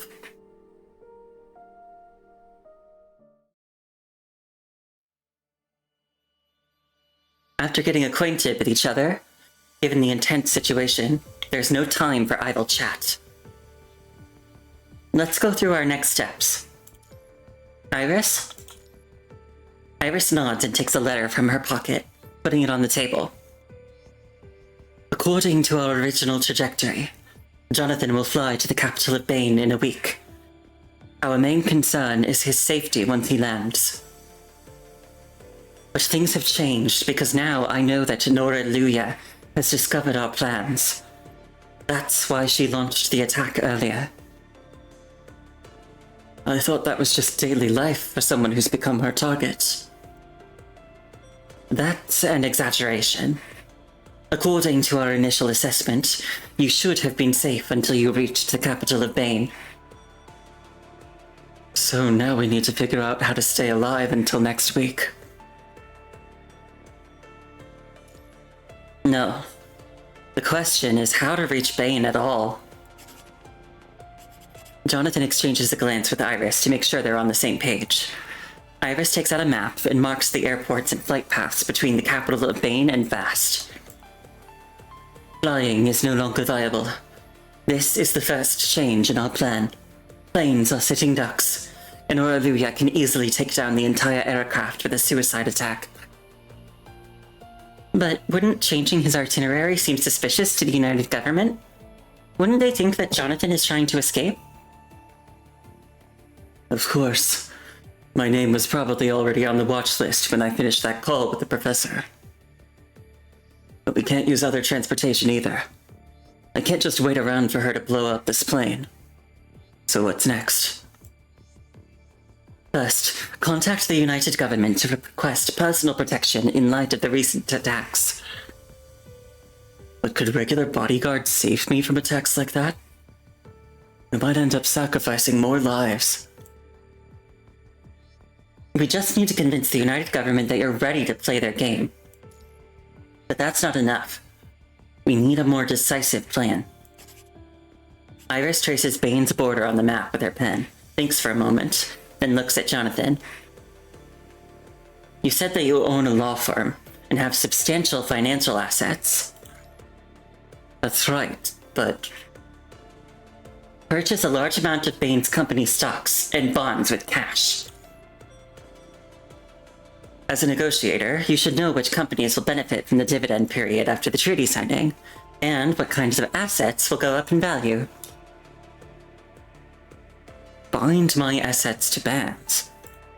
That's definitely not what I expected. As long as it works. With profit as motivation, they'll believe that Jonathan has placed his bets on Bane signing the New Earth Codex. What about the personal protection you mentioned earlier? That part remains the same. Iris gives a firm answer. Jonathan meets her gaze and sees that she's following his line of thought. If the airport is also attacked, the United Government will believe these are planned assaults, considering what happened at the Dionysus Theater and the villa today. The airport will also be attacked. Are you two planning to lure Enora Luya to the airport? Dandelion interrupts Iris, her expression somewhat worried. That would involve innocent civilians. Don't worry, we won't do that. We can just use the simplest and most controllable method. By conducting the attack on the airport ourselves. There will be no casualties or damage. We just need to show hostility and create a commotion. Like what Jonathan thought earlier, the United Government won't suspect us.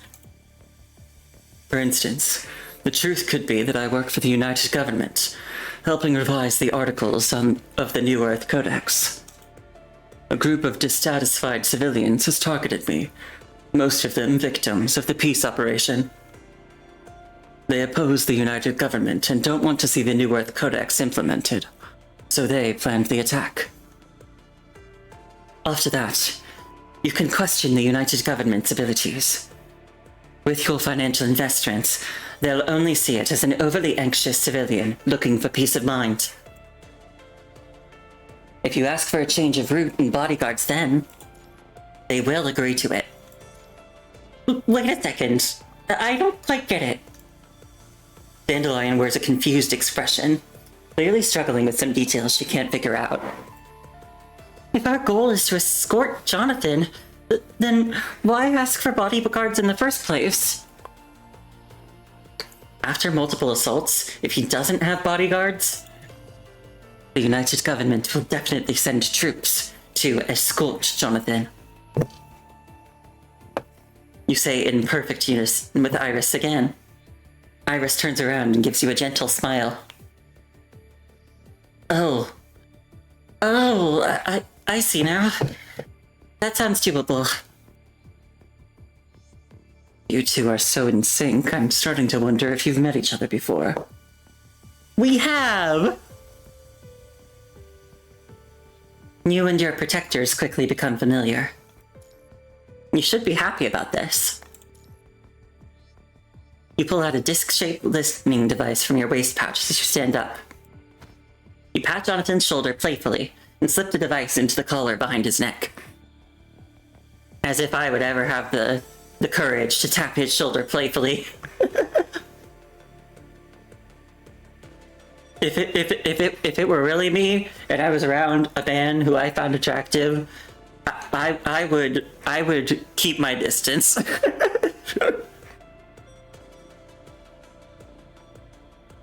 All right, let's move. I wouldn't get close to a man I found attractive unless I had to. I have an avoidant personality.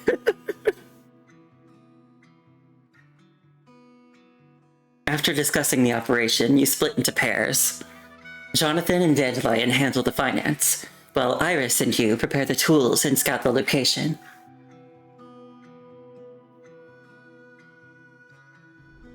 You sit next to Iris on the train heading downtown from the suburbs. Iris closes her eyes as soon as she sits down. Looks like she's not in the mood to chat. Taking the hint, you reach for a Golden Age newspaper on the train. Just as you pull it out, you hear Iris's voice. FOS, what's your take on this operation? You turn your head to see Iris's eyes are still closed, her lips curved into a faint smile. She must be in a good mood. I still wish my alias could be a flower name. Even in like one of the previous like side story chapters, Isla got her own like flower symbolism to go with Selena's. Isla got to be peony. I want to be a flower too.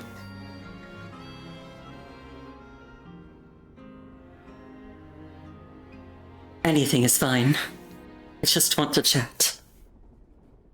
Like you said, if we get familiar with each other quickly, the operation will go a lot smoother. I'm surprised we're on the same wavelength. You mean choosing the airport as our target? That's the easiest and most effective approach.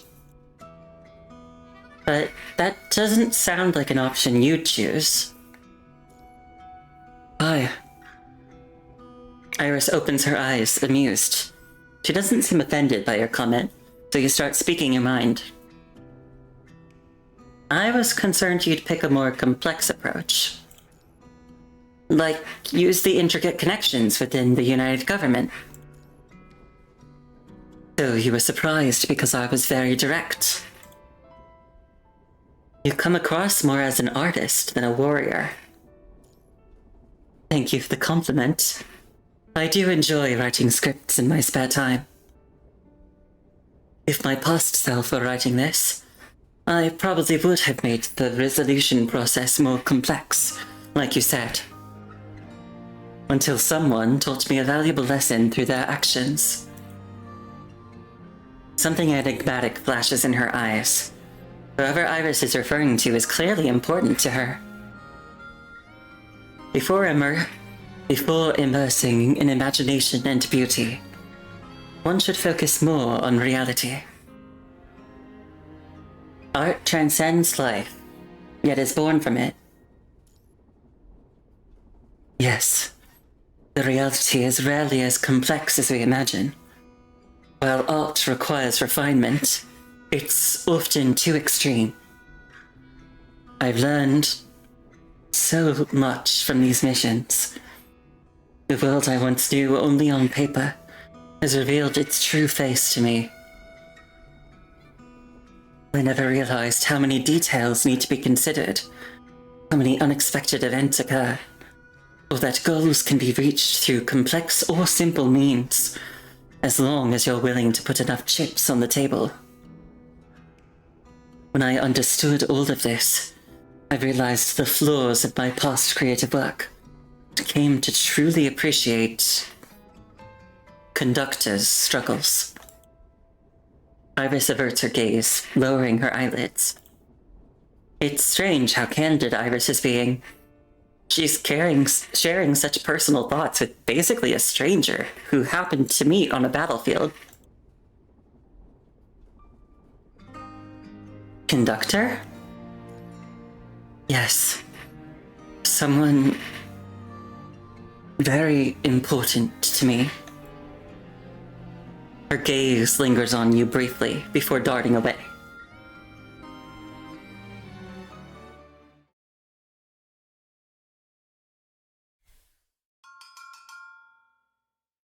The train arrival announcement interrupts your conversation.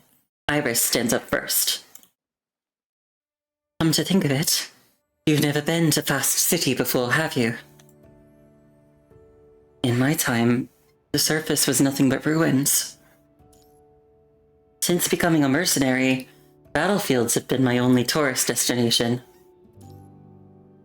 Then why not take this opportunity to properly enjoy the scenery here?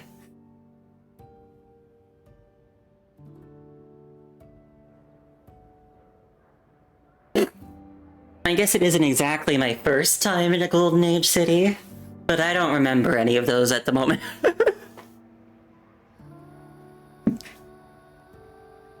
As we step off the train, Iris stands in the middle of the path and looks back. A slim figure blends into the light and shadow of the bustling city and the noises of peace that roar past the ears. It finally hits you just what kind of place you've arrived in. Time, place. This entirely new environment brings you freshness you can't put into words. This is the past, a peaceful era, and this is it. The stage where you and I will write our story. I hope you'll enjoy working with me as much as I do, FOS. Welcome to Fast City.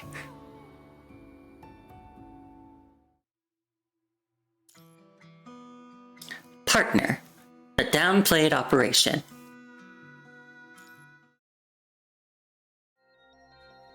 Montali International Airport. In the parking lot, on a command vehicle that is disguised as a common large car, you are reviewing all the materials you have while you and Iris are doing each other's makeup. We're doing each other's makeup. There's something awkward about making eye contact during makeup. To avoid that, you try to keep up a conversation.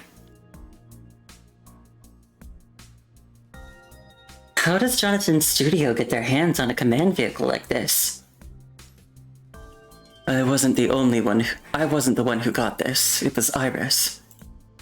Jonathan, who's been repeatedly checking his investment on a laptop, speaks without looking up. She got the decoder for the airport network too. Surprised, you look at Iris, who responds with a casual smile. Meanwhile, Dandelion has finished drawing. On the whiteboard, she has marked a dozen key spots on a structural diagram of the airport. Montali International Airport was built 15 years ago and has undergone 6 major expansions. I'm sure you're all already familiar with its overall structure and with its overall structural layout. I need to stress that the airport's network system is divided into 2 layers, internal and external. If we want to paralyze the airport by implanting a virus and causing chaos, we should target the internal network. Of course, ideally, our decoder would disable both systems through a single external interface. I thought you said you were just an ordinary civilian. I've written a novel using Montali Airport as the setting.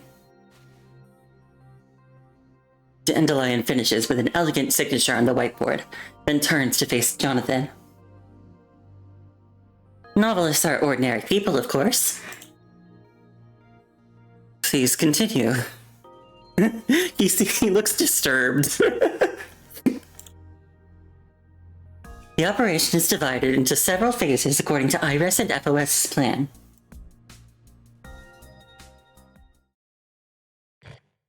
First, Iris and FOS will need to use employee passage to access the secure areas beyond the checkpoints, because they don't have identification documents.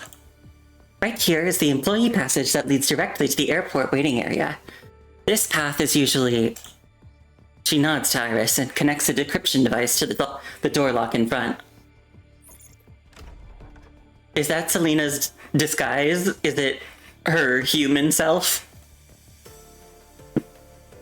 Her pre-construct appearance? As the door unlocks, someone in the clear corridor turns around. There are no guards. Then who's this? Also, hi there.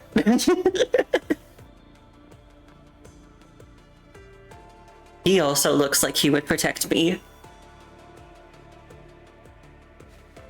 Ignoring Dandelion's silence, you calmly pull out a pre-made employee badge.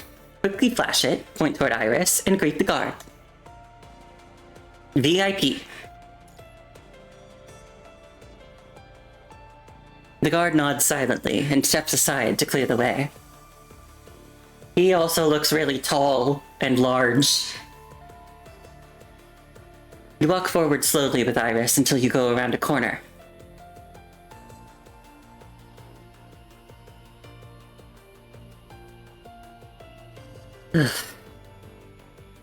You seem a bit nervous. Because we only had enough time to get one badge. There are too many types of uniforms for different sections. Trying to replicate them might get us exposed. I'm having trouble keeping up with you. It's such a bold idea. I can't believe it actually worked. Iris places a hand over her chest, her words filled with excitement due to the thrill. Yellow-red work vest, clipboard, and signboard. These can get you access to almost anywhere in the world. It's like they say on TV sometimes. If you confidently walk in somewhere with a clipboard and start ordering people around, they probably won't question you.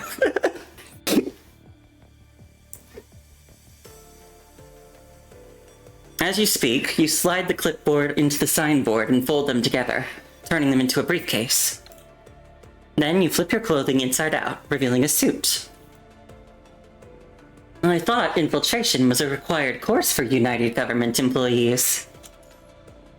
I did get infiltration training, but it was different. You glance at Iris's hands. Weapon comes into mind as you realize she's joking. That explanation makes sense. Being invincible definitely counts as infiltration. Dandelion, where to now? The service desk where you turn left in 50 meters. That's the most accessible network port. Just connect it to the port on the desktop. Iris? Iris nods, then walks ahead toward the desk. Sorry to bother you. I was wondering. How may I help you? Excuse me. Could you tell me where I need to go for this flight? Oh, of course. Just let me finish helping this lady first. Then I'll assist you. The flight attendant panics as two people ask for help at the same time. Noticing her divided attention, you connect the decoder to the external port under the counter. 2 minutes later. I see. Thank you very much for your help. My pleasure. Please feel free if you have any more questions. And for you... Oh, I've already found the check-in counter for my flight. Thanks. You wave the Q&A pamphlet at the staff, while quietly disconnecting the decoder. Huh? Oh. Alright. Have a pleasant journey, and please feel free to ask if you need something else. With a grateful smile, you turn and leave with Iris. You take out the hacking device and start working. Iris leans over. And how's that coming along? We need to plan our next move. See, I told you it wouldn't be that easy. We've successfully infiltrated the system, but there's no internet access in the interface. We didn't fail. It's physical isolation. Looks like Montali Airport has been attacked before. Dandelion? If it's physically isolated, we'll need to get to the staff area to find an access point to the inner network. I should warn you, security in the staff area isn't very strict, but there are multiple checkpoints. I looked this up when writing my article. That means our plan to use the employee passage won't work anymore.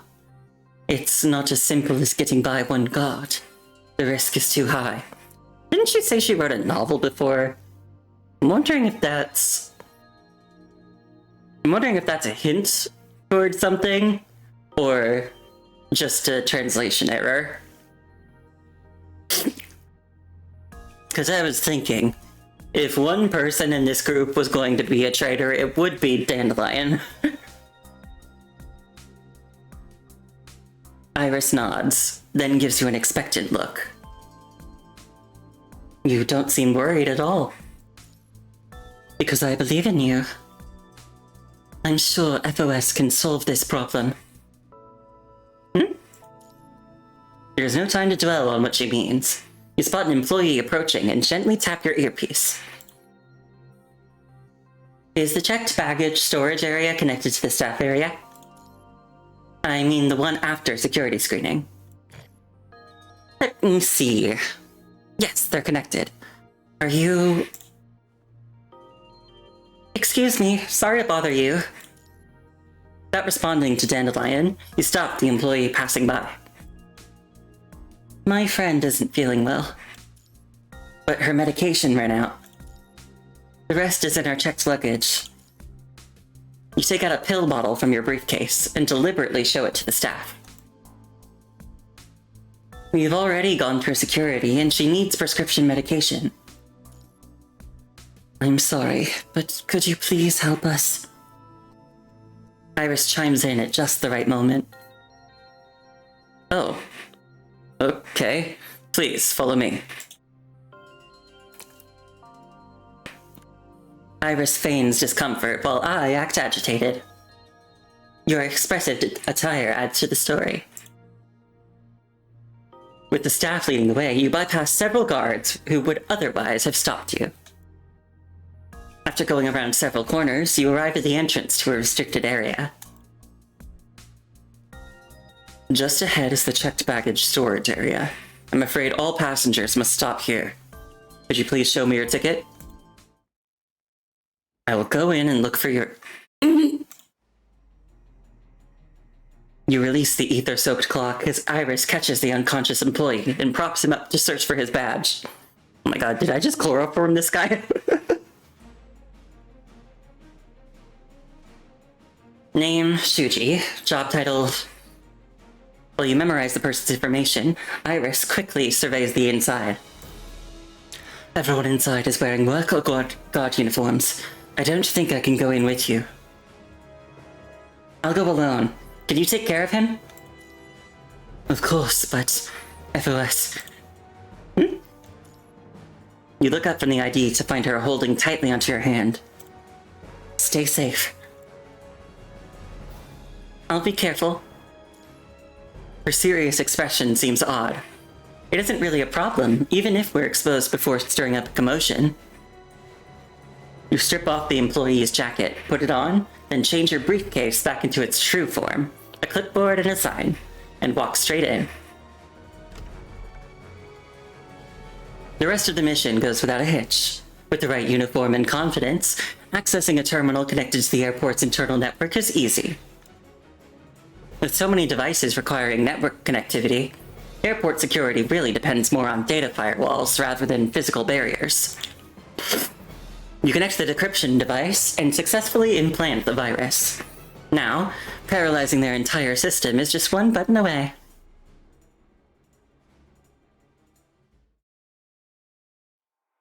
You leave the employee area after changing into a suit to blend in with the crowd. Just as you are about to exit, an announcement blares over the PA. Attention, valued passengers. The airport is conducting an emergency security check. Please remain calm and stay where you are until further instructions. Attention, valued passengers. Dandelion? The encrypted channel is jammed. You immediately remove your earpiece and chuck it into a garbage can. The airport's reaction speed is shocking, but you're not a professional hacker like Teddy. You recall seeing guards in areas that should have been empty. Perhaps it has to do with the theater attack, which likely increased security levels across all important parts of the city. Any delay could mean trouble. You tap the button on your decryption device and, in an instant, the humming of countless machines throughout the airport falls silent. Outside the massive airport windows, the exterior lights of several aircraft and their connecting jetways switch to red in the blink of an eye. The hall erupts into chaos. Human voices mix with blaring announcements as panic spreads like wildfire. Mission accomplished. Time to get out of here. You lower your head and follow the crowd toward the security checkpoint. If I can just get past here. Oh no, it's the handsome guard. You look up and lock eyes with the guard in the distance. Unfortunately, it's the person you met in the employee area. The guard's face scrunches in suspicion. Shock flashes across his eyes as he reaches for his radio. Well, here's trouble. A maintenance worker in a suit and an airport in chaos. Anyone would find that suspicious.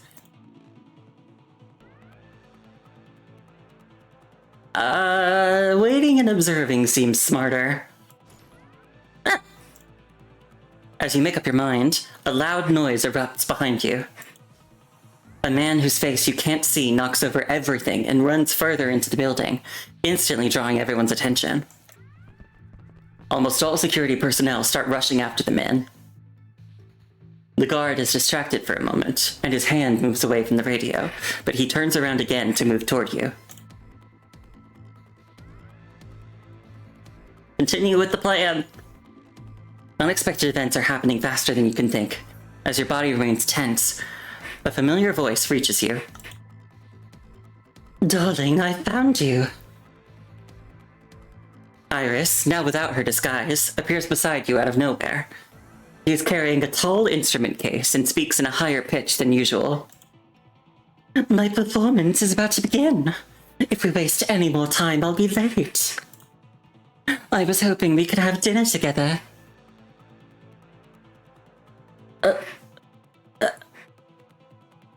Okay, honey. You glance at the security guard from the corner of your eye. Seeing your interaction, he pauses before walking away.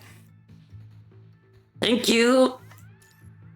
Iris links her arm with yours with a smile, and you walk side by side through the security checkpoint.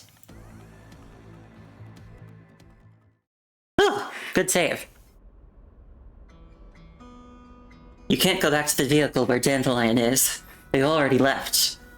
It would be easily spotted by the airport police. Iris and I get into another car belonging to Jonathan's studio and leave from the airport. You keep your hands on the steering wheel and glance at a smiling Iris. You are in a good mood? Aren't you? We just finished the mission. Who caused the commotion back there? A person Jonathan hired to create a scene. He didn't cause much damage, so the lawyers will get him out quickly. He was a huge help. Also, your performance earlier was also... Iris suddenly falls silent. She presses her lips together and turns her head away. She becomes unusually serious. Never acted like that with anyone else.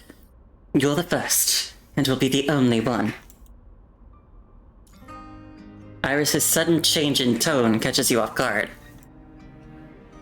If my past self were writing this, I probably would have made the resolution process more complex, like you said. Until someone taught me a valuable lesson through their actions. Something enigmatic flashes in her eyes. Whoever Iris is referring to is clearly important to her. Before immersing in imagination and beauty, one should focus more on reality. I almost forgot.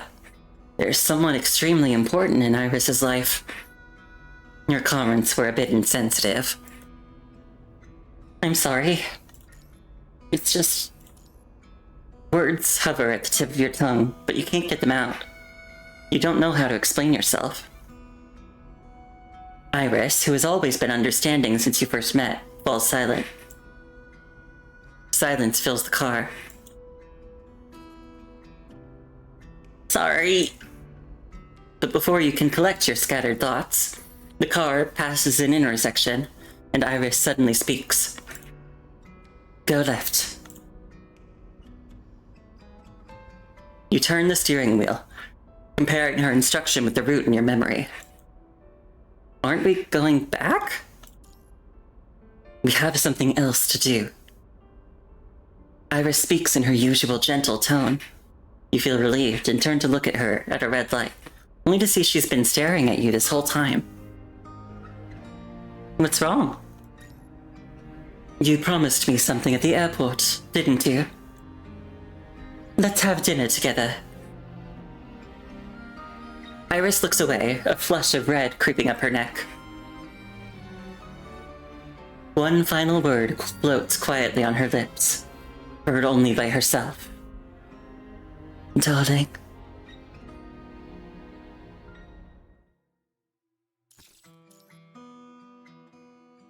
Okay, it's almost 3.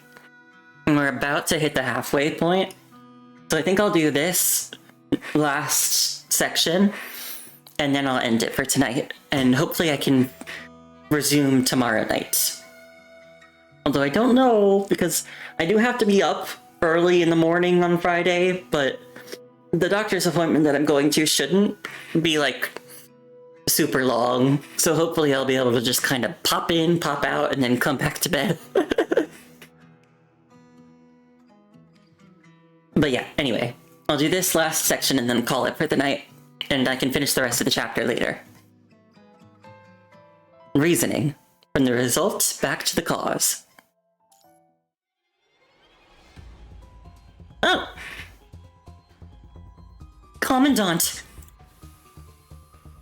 Water spray from the fire sprinkler system, slowly dissipating the irritant gas.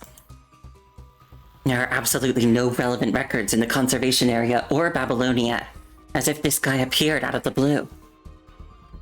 Over the comm, the sound of keystrokes slows down. Commandant? In the temporary channel they had established, the portrait representing the Grey Raven Commandant has turned gray at some point. The communication system is working. There's no interference. Why are they offline? Commandant? Isla? Hetty, check all surveillance footage inside and outside the warehouse. From the sound, Isla must be running in a hurry. I know, the Grey Raven Commandant symbol turned gray. Oh.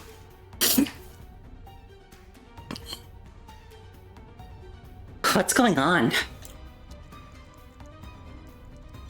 Fingers fly across the controls and footage from 47 cameras shows up. As the smoke gradually clears on the screen, only Isla is still in the warehouse. Both the intruder and the Commandant have vanished. Commandant? The Grey Raven Commandant has vanished right under Babylonia's nose, along with the mysterious intruder. The military immediately forms a search group, but there's no sign of either of them anywhere around the warehouse. The engineering force checks all warehouse surveillance footage, but only finds recordings from before the smoke spread. Footage that's identical to the one stored in Isla's records.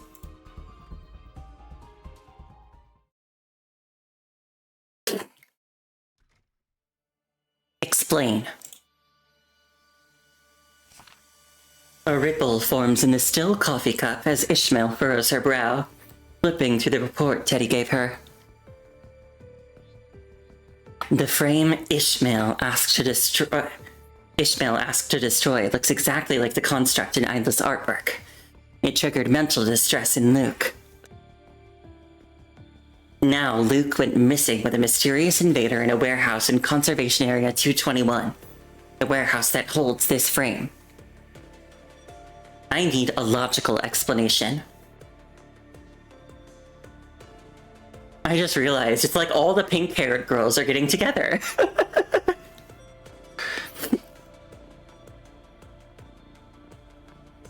I have no recollection of this matter. I'm not trying to avoid responsibility. I'm simply stating a fact. You must have heard about the recent incidents involving Babylonia and the Commandant. If I were behind all this, do you think you could be here with all the resources of the Control Court at your disposal? You want to see an episode where they try to use the words punishing, Gray, and Raven as much as possible? But like in different contexts, right? Not just like in reference to the punishing virus and Gray Raven, but just like oh god, they're punishing us. Look at these ravens. Why are all these ravens flying around? Oh no, everything's turning gray. I don't know.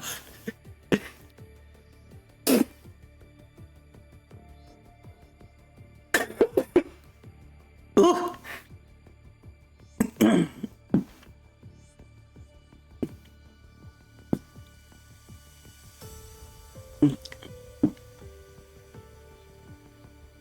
Don't rush it. I'll look into it, but unraveling the full story takes time.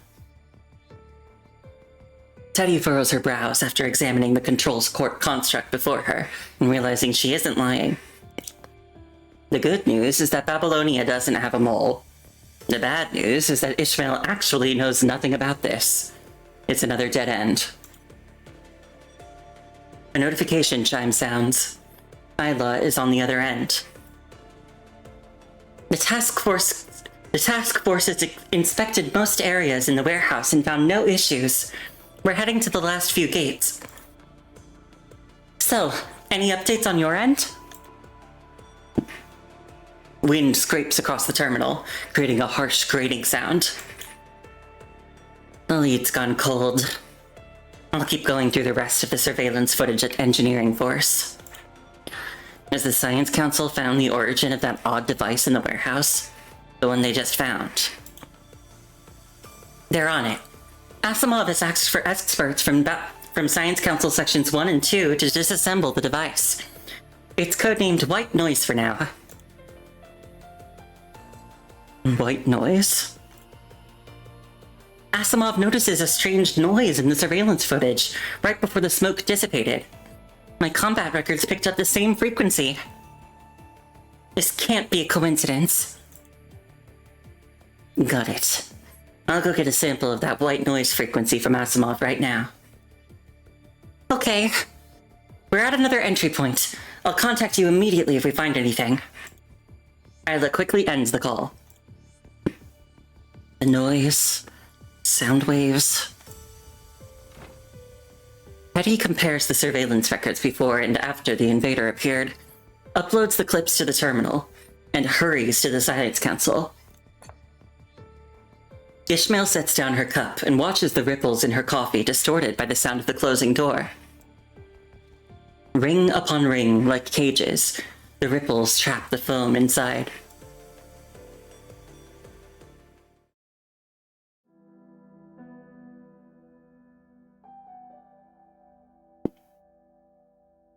The lights in this building are never fully out.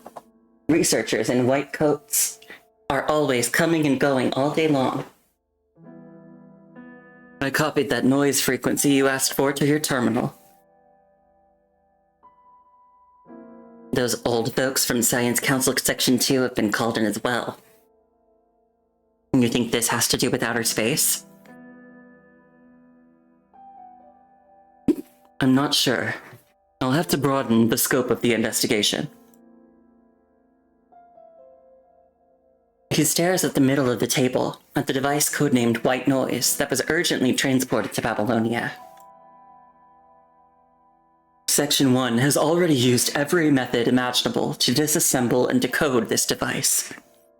They used existing technological tools to take it apart and attempted to decrypt it with their punishing virus research. But it doesn't react to anything. Or rather, under specific conditions, it appears to activate, but cannot be used. I suspect... Mr. Asimov!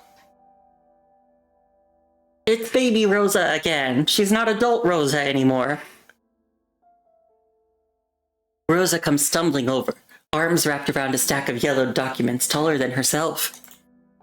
These are the documents you asked for. Do you have a minute? The purple-haired girl puts the files on the table with a thud, and timidly looks up with just her eyes visible as she glances at Teddy standing in the back. Okay? Asimov gestures for Rosa to start talking, while he pulls up the data report from his terminal, checking the structural breakdown of the white noise.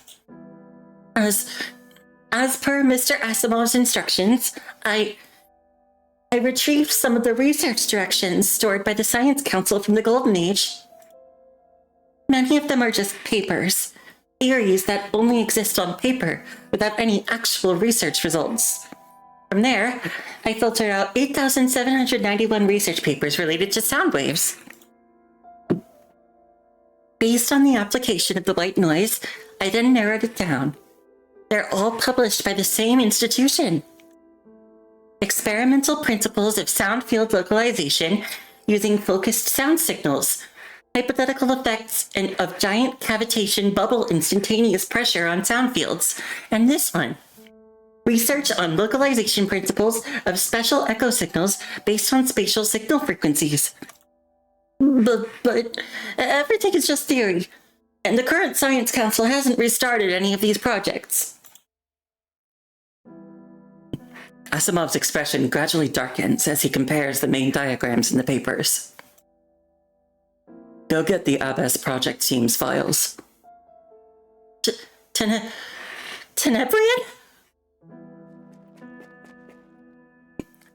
Rosa, having made the connection, lets out a hushed gasp and rushes to another lab. Tenebrian. Mui's special frame? It's research on Tenebrian as a special energy source. The latest technology is already being applied. During a recent project report, we discovered their application progress far exceeded what was presented.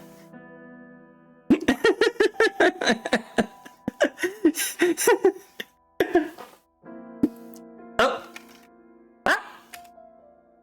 Ah! Hi, Kiro!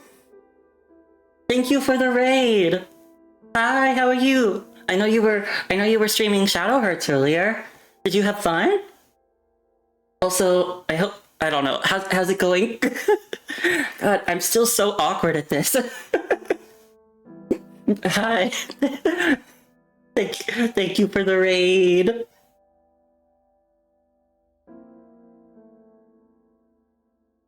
And also, hi Aru. Thanks for coming. You had a good stream? That's good. Yeah, I'm having fun. I decided to stream kind of on a whim because I realized I was like waiting for the English voiceover to get added into the new chapters of PGR, and I didn't realize that they got added like a week ago, and I just found out earlier. So here I am. Hi Shinko VT. Thanks for coming. And thanks for being a first-time chatter.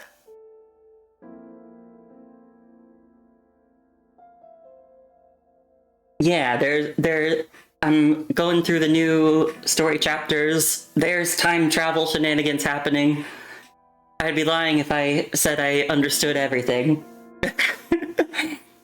But I'm doing my best.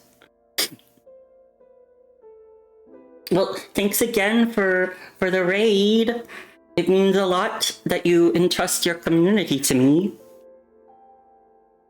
But obviously, since it's pretty late, although I guess it's later, I guess it's a lot later for me than it is for you, probably. But if you need to take a break and get some rest, obviously, feel free to do that. I am not gonna hold you hostage. Yeah, get some good relaxation. Alright. I'll get back into the story. It's very chill here. I agree. Yeah. I don't know. I do my best. I try to be chill, I guess. You know, to a certain extent. I think you entered Kiro right as we were, right as Cole was calling Asimov a 6-foot king. It's this character who, I don't know, something about how he's drawn makes me think he's short, but apparently he's 6 feet tall. I don't know, man. Anyway.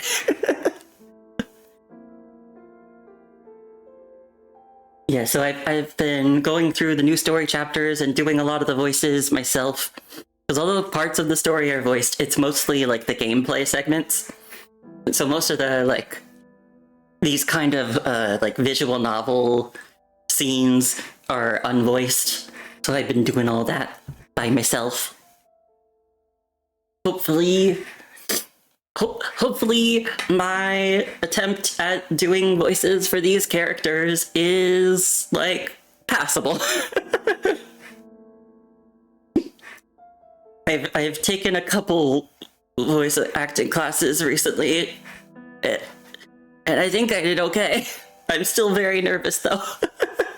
But anyway, I'll just get into it. The latest technology is already being applied, but during a recent project report, we discovered their application progress far exceeded what was presented. If it happened once, we could explain it as an accident, but when it happens a second time, something is up. Can the engineering force access surveillance footage around the Science Council? I need all recordings before the day of the report, with a special focus on all ambient sounds. Yes, I'll request access right away.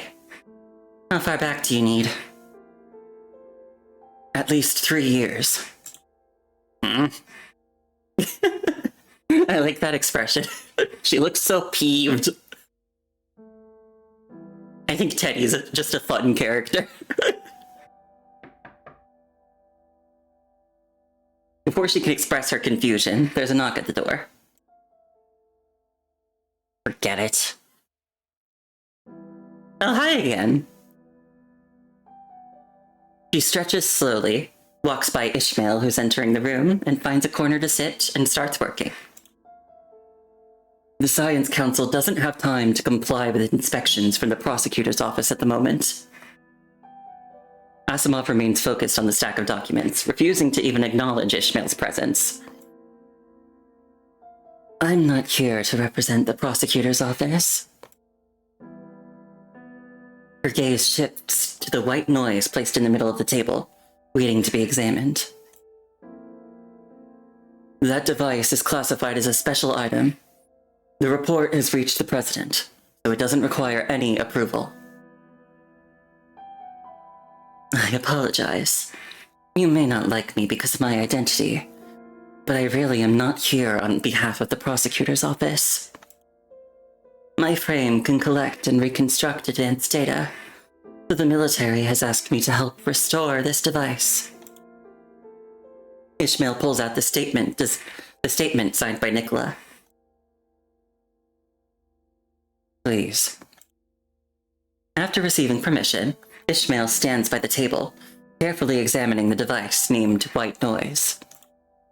It looks like a large data reader, with several scratches from battles. It has markings that don't belong to the current era. She reaches out, gently touching the base of the device with her fingertips. Dots of light shimmer as data slowly flows out as pale blue rays, showing the internal structure of the device. So please, help me. What do you want to do? I will... The girl looks up, her face tinged with both sorrow and determination. You have no right to interfere with what must be premiered. I won't. Cause and effect. Pale blue light flickers, tracing the device's exterior and internal structure. A researcher on the side quickly takes photos, trying to figure out how it should be operated. That's quite impressive for a data collection and reconstruction device. Asimov looks at Ishmael, who responds with a smile. I'm done with the military's request. Is there anything else you need me for? Not at the moment. I'll send a formal request if necessary.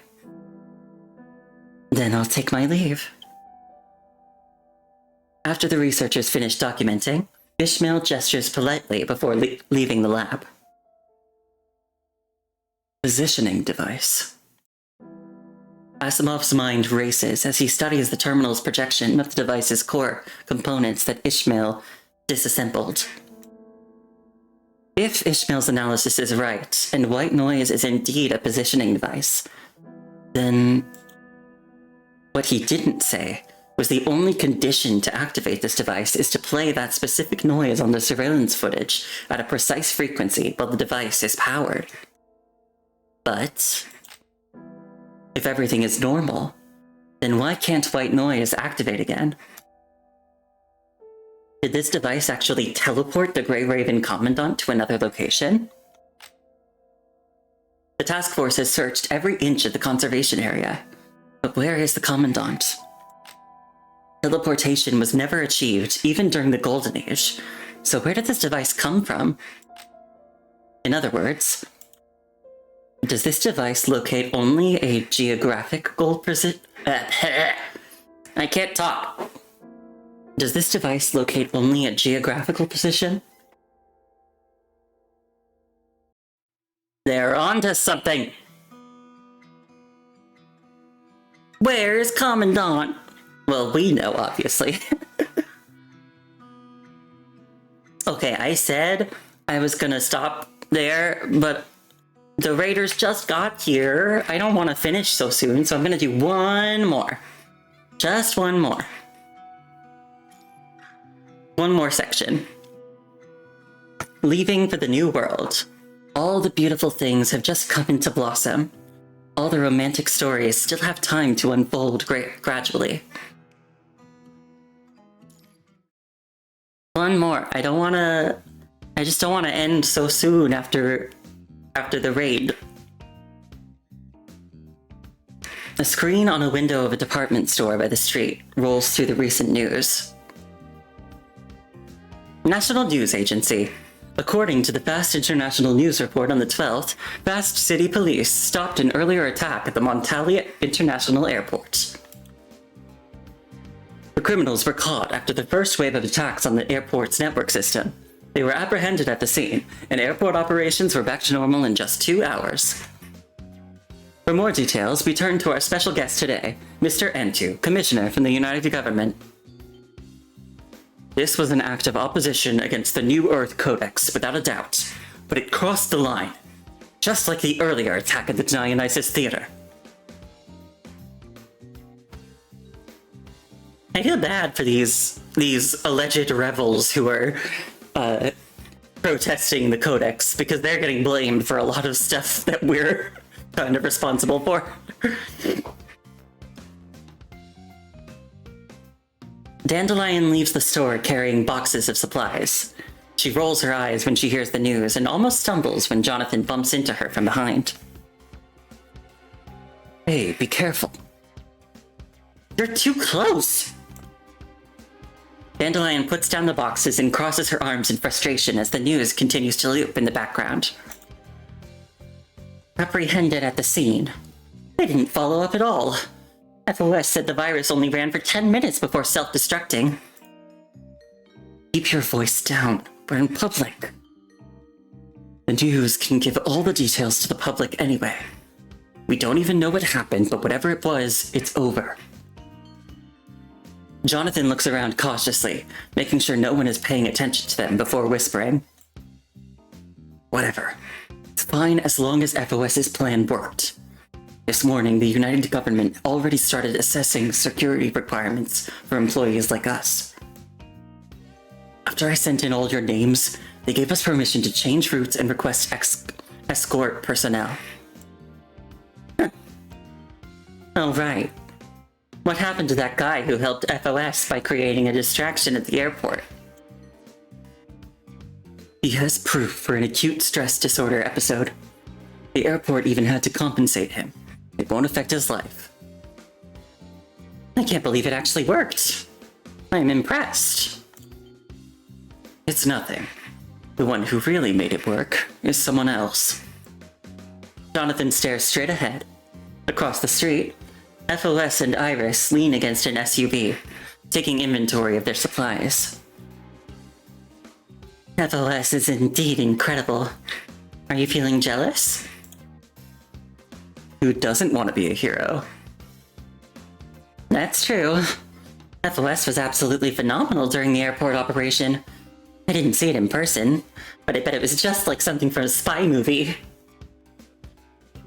That wasn't the only time. He instinctively touches the collar at the back of his neck. He will never forget the moment when FOS removed the listening device from there. Oh, so that's why I touched him there.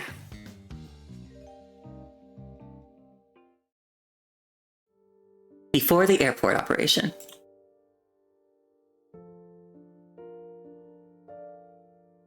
With the operation approaching, Jonathan finds himself wide awake at night, thoughts racing rapidly in his mind. He keeps going through all the events, wondering if he really must get involved.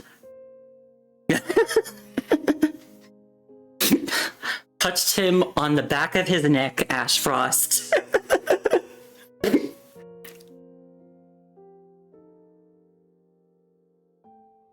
And why you weren't there, I don't know. Why weren't you there, Ash Frost? But good night, Ash Frost. I'll see you later. Sleep well. From the eyes of someone involved, how can he protect his own interests? According to law... Never mind. No legal code was written for this situation. Knowing that he won't get any more sleep before dawn, he gets up to use the cold morning air to calm himself.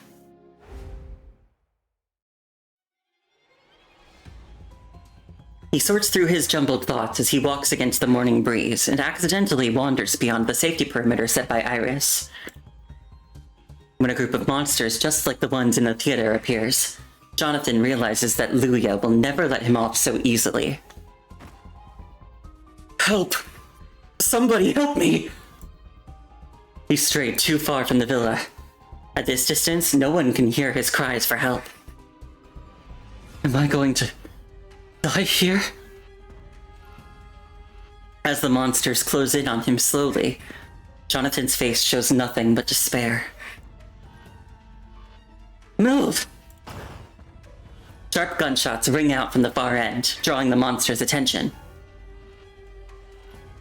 FOS! Continuous gunshots! Pew pew pew! The weapons provided by Iris are more useful than expected. Although you can't kill the monsters, the shots are enough to keep them at bay. This way. You grab Jonathan by the shoulders and sprint frantically in the opposite direction. You... What are you doing here? Later.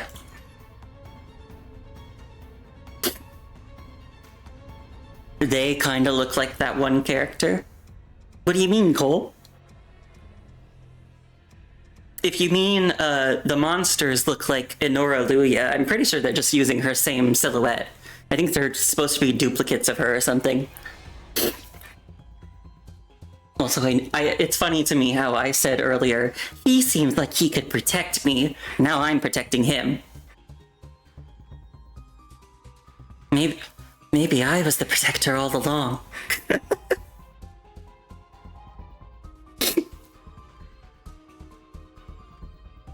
Yeah, her? Yeah.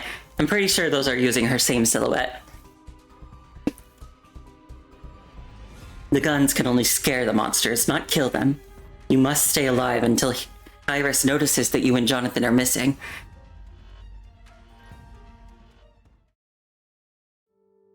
You go around the outskirts into the forest, finally shaking off the monsters and making it back into the safety of the villa's shielded magnetic field, just before Jonathan collapses. Jonathan's heart is pounding so violently that he feels it's going to burst from his chest. You...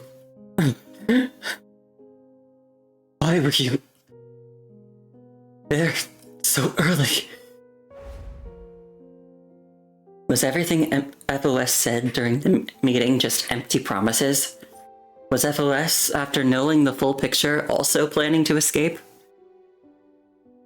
Strange emotions brew in him as he guesses the intentions of this self-proclaimed mercenary with malice. I remove a listening device from his collar.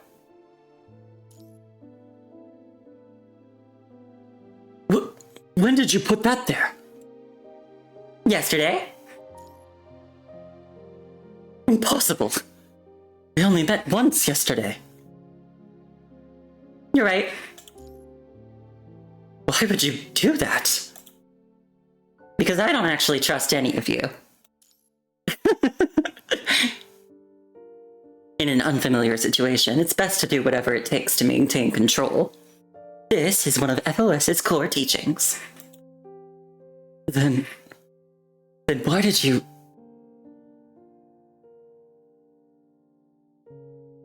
I have my own judgment.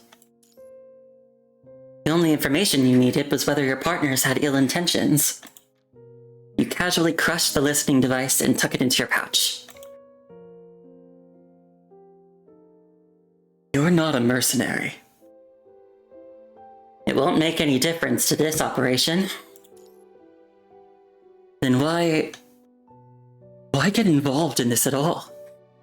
Why risk your life to save me? There's nothing in it for you. I already gave you my reasons yesterday. Wasn't just empty talk? Why would anyone get themselves into such a terrible mess over such vague, abstract reasons?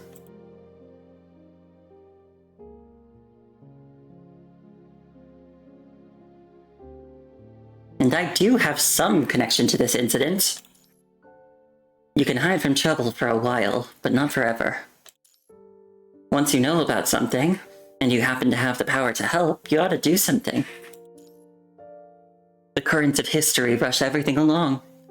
If we let Luya do as she pleases, today it's Bane, tomorrow it'll be another city. Eventually, it'll affect us all. Enough talking. Rest some more. The sun's about to come up. As Jonathan watches FOS walk away, he touches the phone in his pocket. The screen was left on a chat window. Joe, I heard about what happened at the Montali airport. I'm getting more reckless. It's unfair for you to stay on this mission. I'm working on it. Stay in Fast City for a few more days. Doing my best to get you out of this assignment. Professor. Thank you for that, but I want to go to Bane. Jonathan. So he changed his mind. People of Bane need help. What? Nothing. It's green. Let's go. Hey! Stop pushing! I'm carrying a ton of stuff here. I'm going.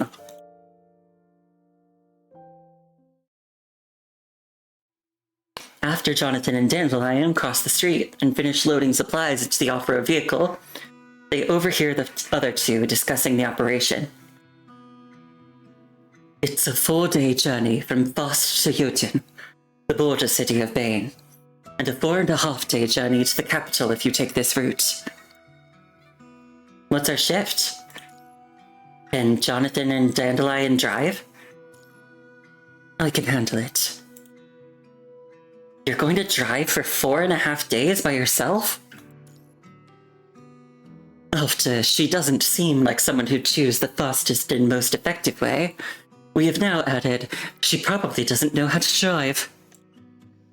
Iris winks playfully. Ever since you had a meal together, she's been increasingly casual with you. Well, it's kind of true.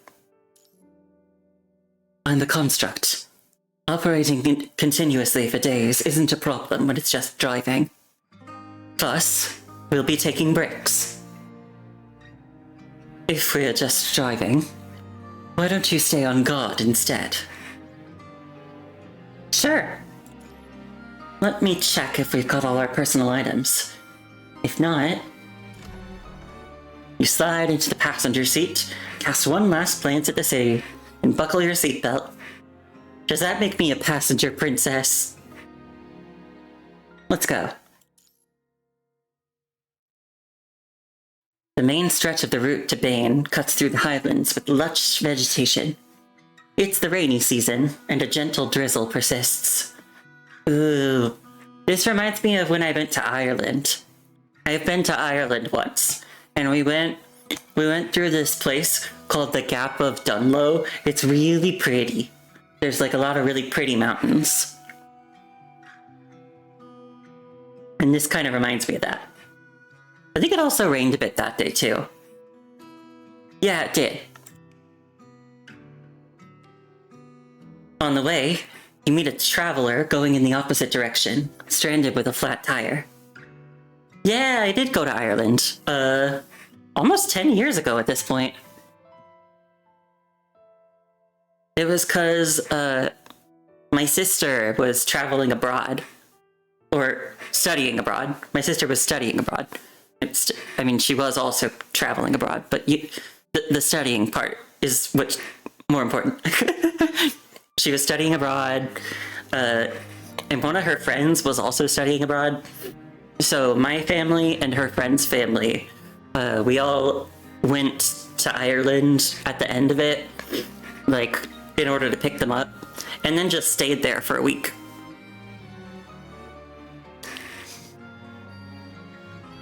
My sister wasn't actually traveling abroad in Ireland, though, I don't think. I think she was in Italy for most of it. And then afterwards, her and her friend met up and went up to Ireland and met us there. And that was, I think, 9 years ago.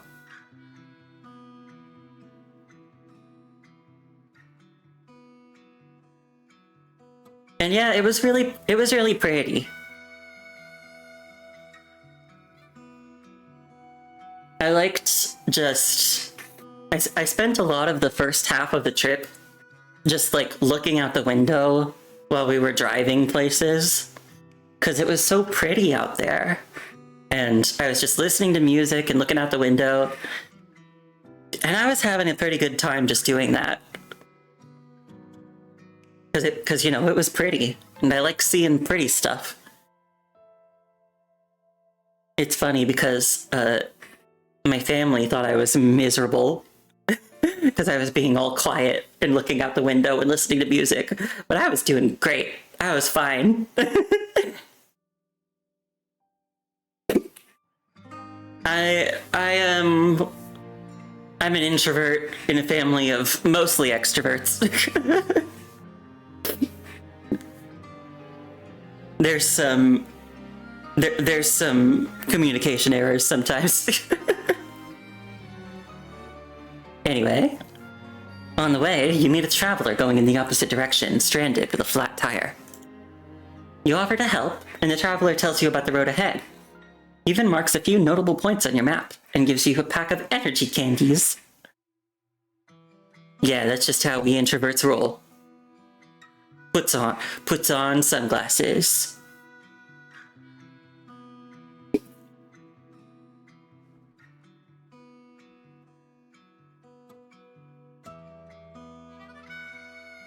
Something about her just driving a car in this outfit's kind of funny to me. Back in the car, you glance at the two sleeping in the back before turning to Iris and whispering, Route 2 has mudslides and landslides. We'll have to take the other route. Okay.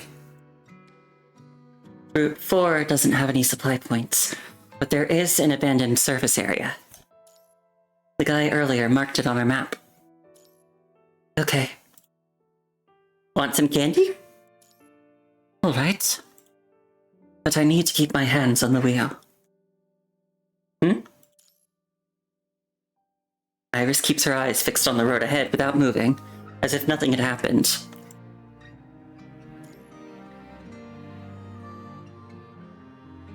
She wants me to feed her. I know this is like a ship TV moment. Or rather, it's supposed to be.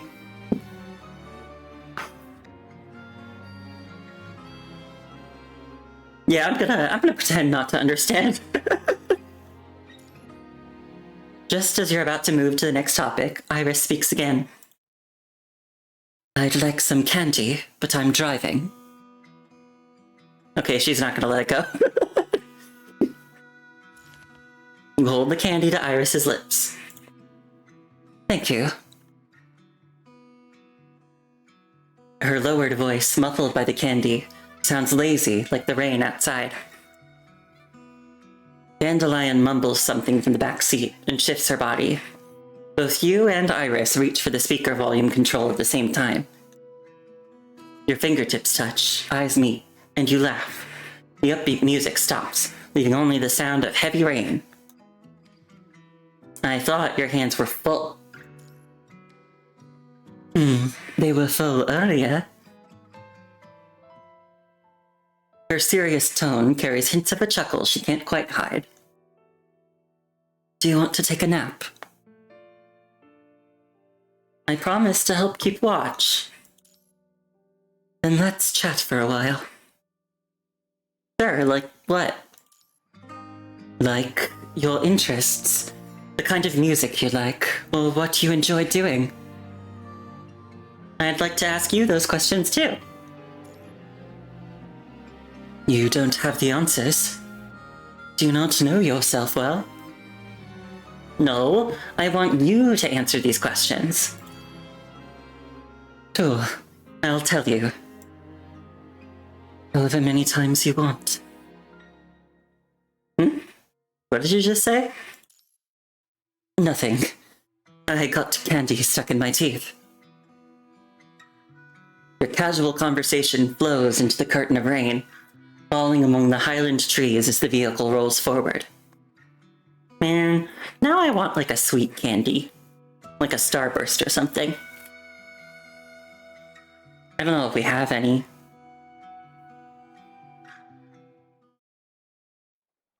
As night falls, the four of you arrive safely at the abandoned service area on Highland Route 4. It was originally just a supply point, but after this route was built, it was expanded into a service area. The service area had the potential to develop into a small settlement, but the United Government's peace operation changed everything. When the Highland route fell into disuse, many points along the way declined as well. Iris parks the vehicle in a spot with clear visibility, where you can act quickly if anything happens. You help the others set up their tents. I had no idea there's so much to pitching a tent. I thought you could just hammer in a couple of stakes anywhere and call it a day. That would have given you all sorts of troubles at night. Thanks for the hard work. Jonathan and I will take care of dinner. We can't let you all do everything. By the way, where's Iris? She's probably just walking around. You sound a bit strange. Jonathan, time to make dinner. I should have brought 2 boxes of instant meals. We're not in a rush now. Why don't we reward ourselves with some good food? We'll treat this as a vacation. Jonathan sighs, setting aside the contract he was drafting. He shrugs to himself before reluctantly trudging over to start the fire. If this were a real vacation, I'd have brought a guide who doubles as a translator and a driver who can cook. Then you must have learned quite a few skills, right? Think that was the point? The casual conversation fades as you walk to the edge of the camp, setting up makeshift security devices assembled from components you bought earlier. After you're done, you take out a map and head toward the spot you pointed out to Iris earlier when you were parking.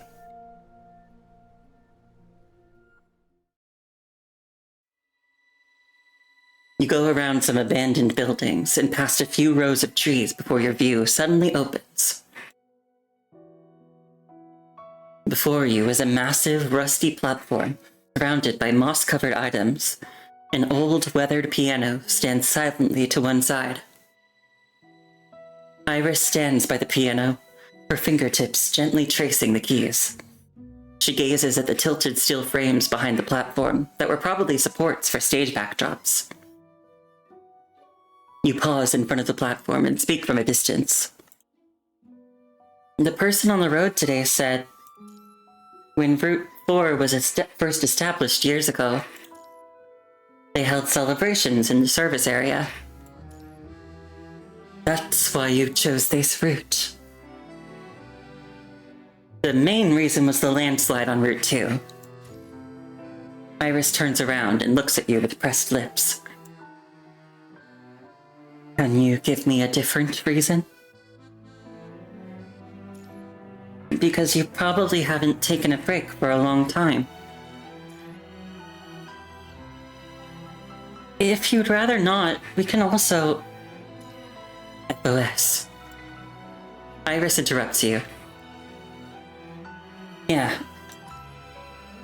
Would you be my audience? Sure.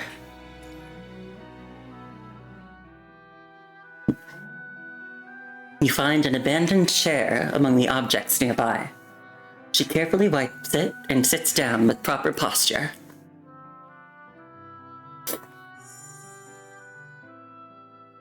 That's not sitting down. The first performer is light itself. It appears from behind Iris and shines on the lush foliage, making it look like night has only just descended. The next to take the stage is music. It rises from the aged yet powerful keys, and the crisp notes echoing from the corners of the stage, elegant and graceful.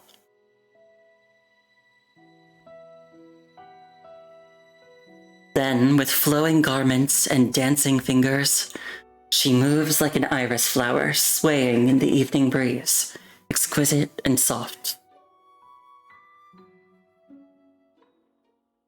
As her dress rises and falls, the tenderness you have yearned for fills your heart, and the thin barrier between you disappears.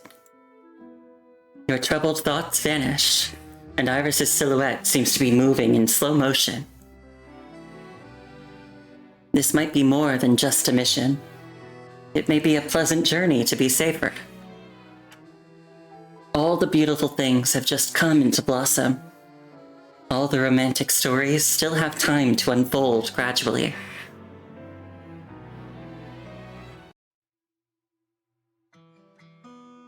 Okay.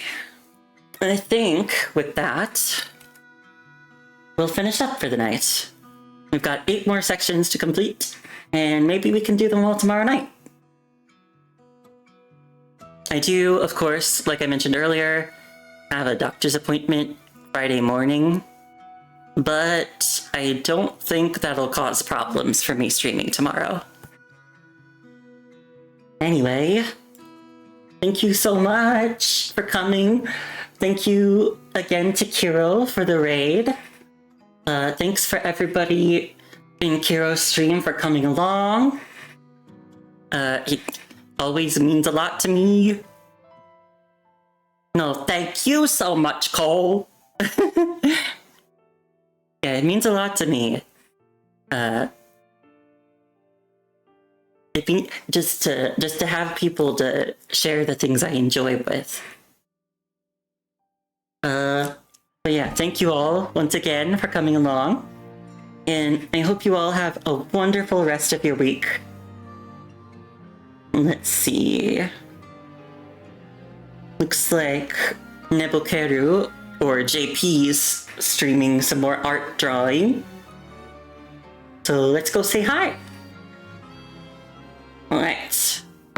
Once again, thank you all very, very much for coming. And I hope you all have a wonderful rest of your week. And if you know, if you want to come back, that'd be cool.